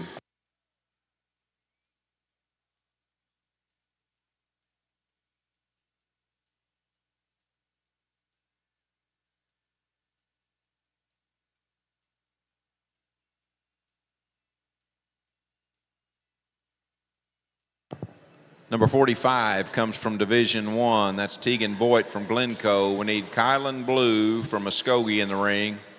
Davis Morris, you're on deck in Division 1.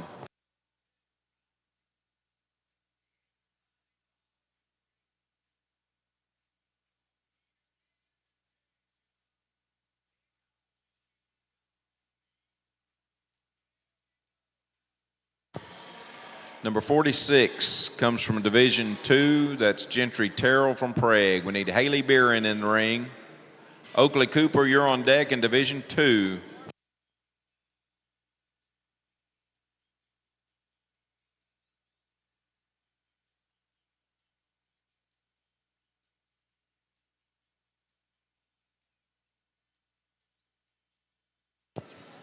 Number 47 comes from Division 1. That's Kylan Blue from Muskogee. We need Davis Morris in the ring. Rowdy Pruitt, you're on deck for Division 1.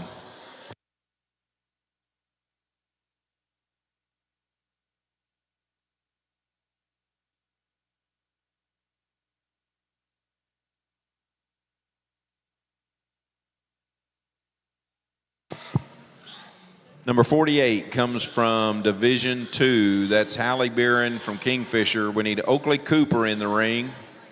Natalie Hale, you're on deck for Division 2.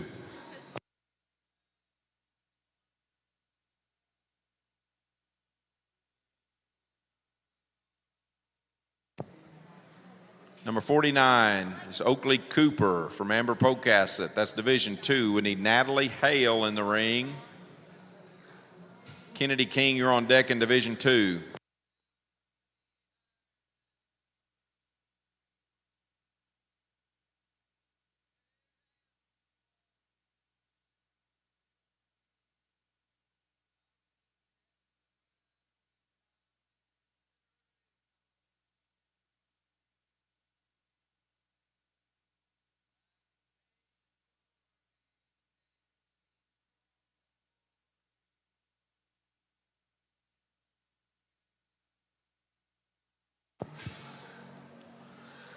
Number 50 comes from Division 2. That's Natalie Hale from Spyro. We need Kennedy King in the ring. Hannah Butler, you're on deck for Division 2.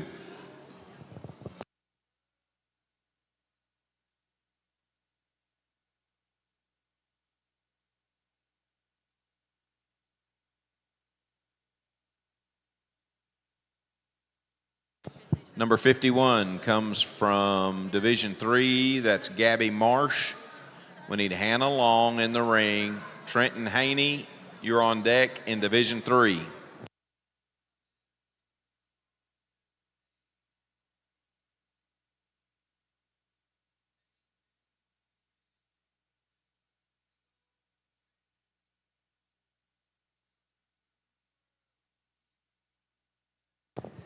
Number 52 comes from Division 3. That was Hannah Long from Dibble. We need Trenton Haney in the ring. Briley Goldsboro, you're on deck for Division 3.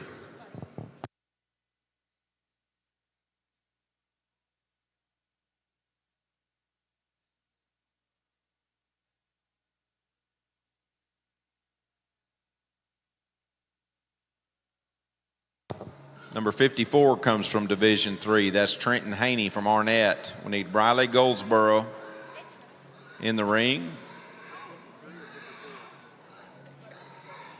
Excuse me, that's 53.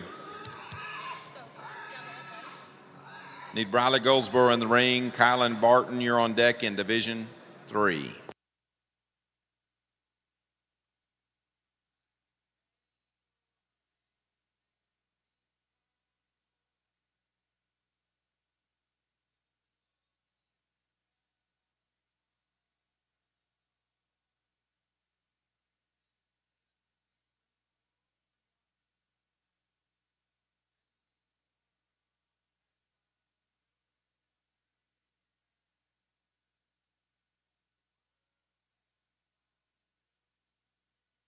Now 54 comes from Division 1. That's Davis Morris from Yukon. We need Rowdy Pruitt in the ring. Lauren Thurman, you're on deck for Division 1.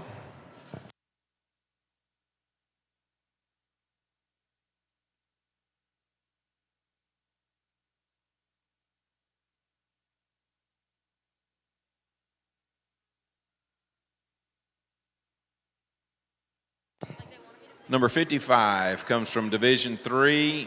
That's Briley Goldsboro from Worcester. We need Kylan Barton in the ring. Brigham Bunt, you're on deck for Division 3.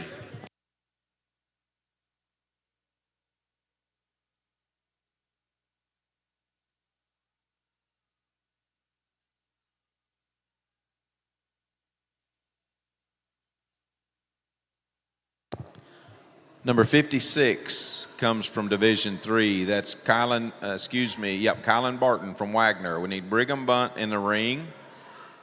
McKinley Montgomery, you're now on deck for Division 3.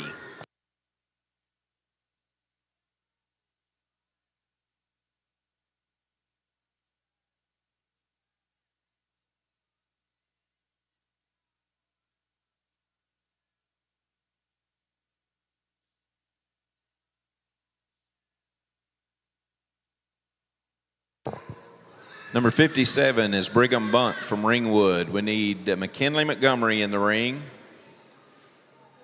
Kinsley DeVowers from Cash, you're on deck in Division 3.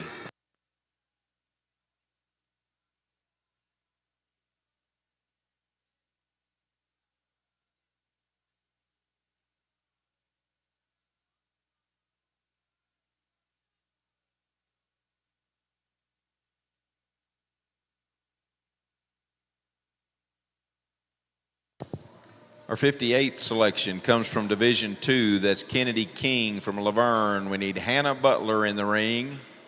And Vivian Humphreys, you're on deck in Division 2.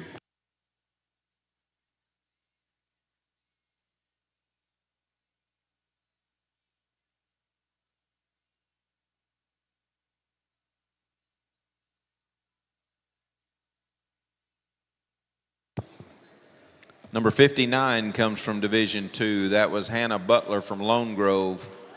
We need Vivian Humphreys in the ring. Bradshaw Bunch, you're on deck in Division 2.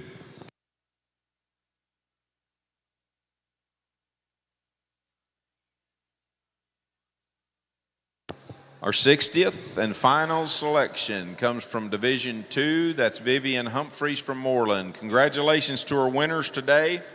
Remember, the 41st through 60th selection this evening will come back and show for the final commercial sale order slots tomorrow after the Light Cross Gilt show.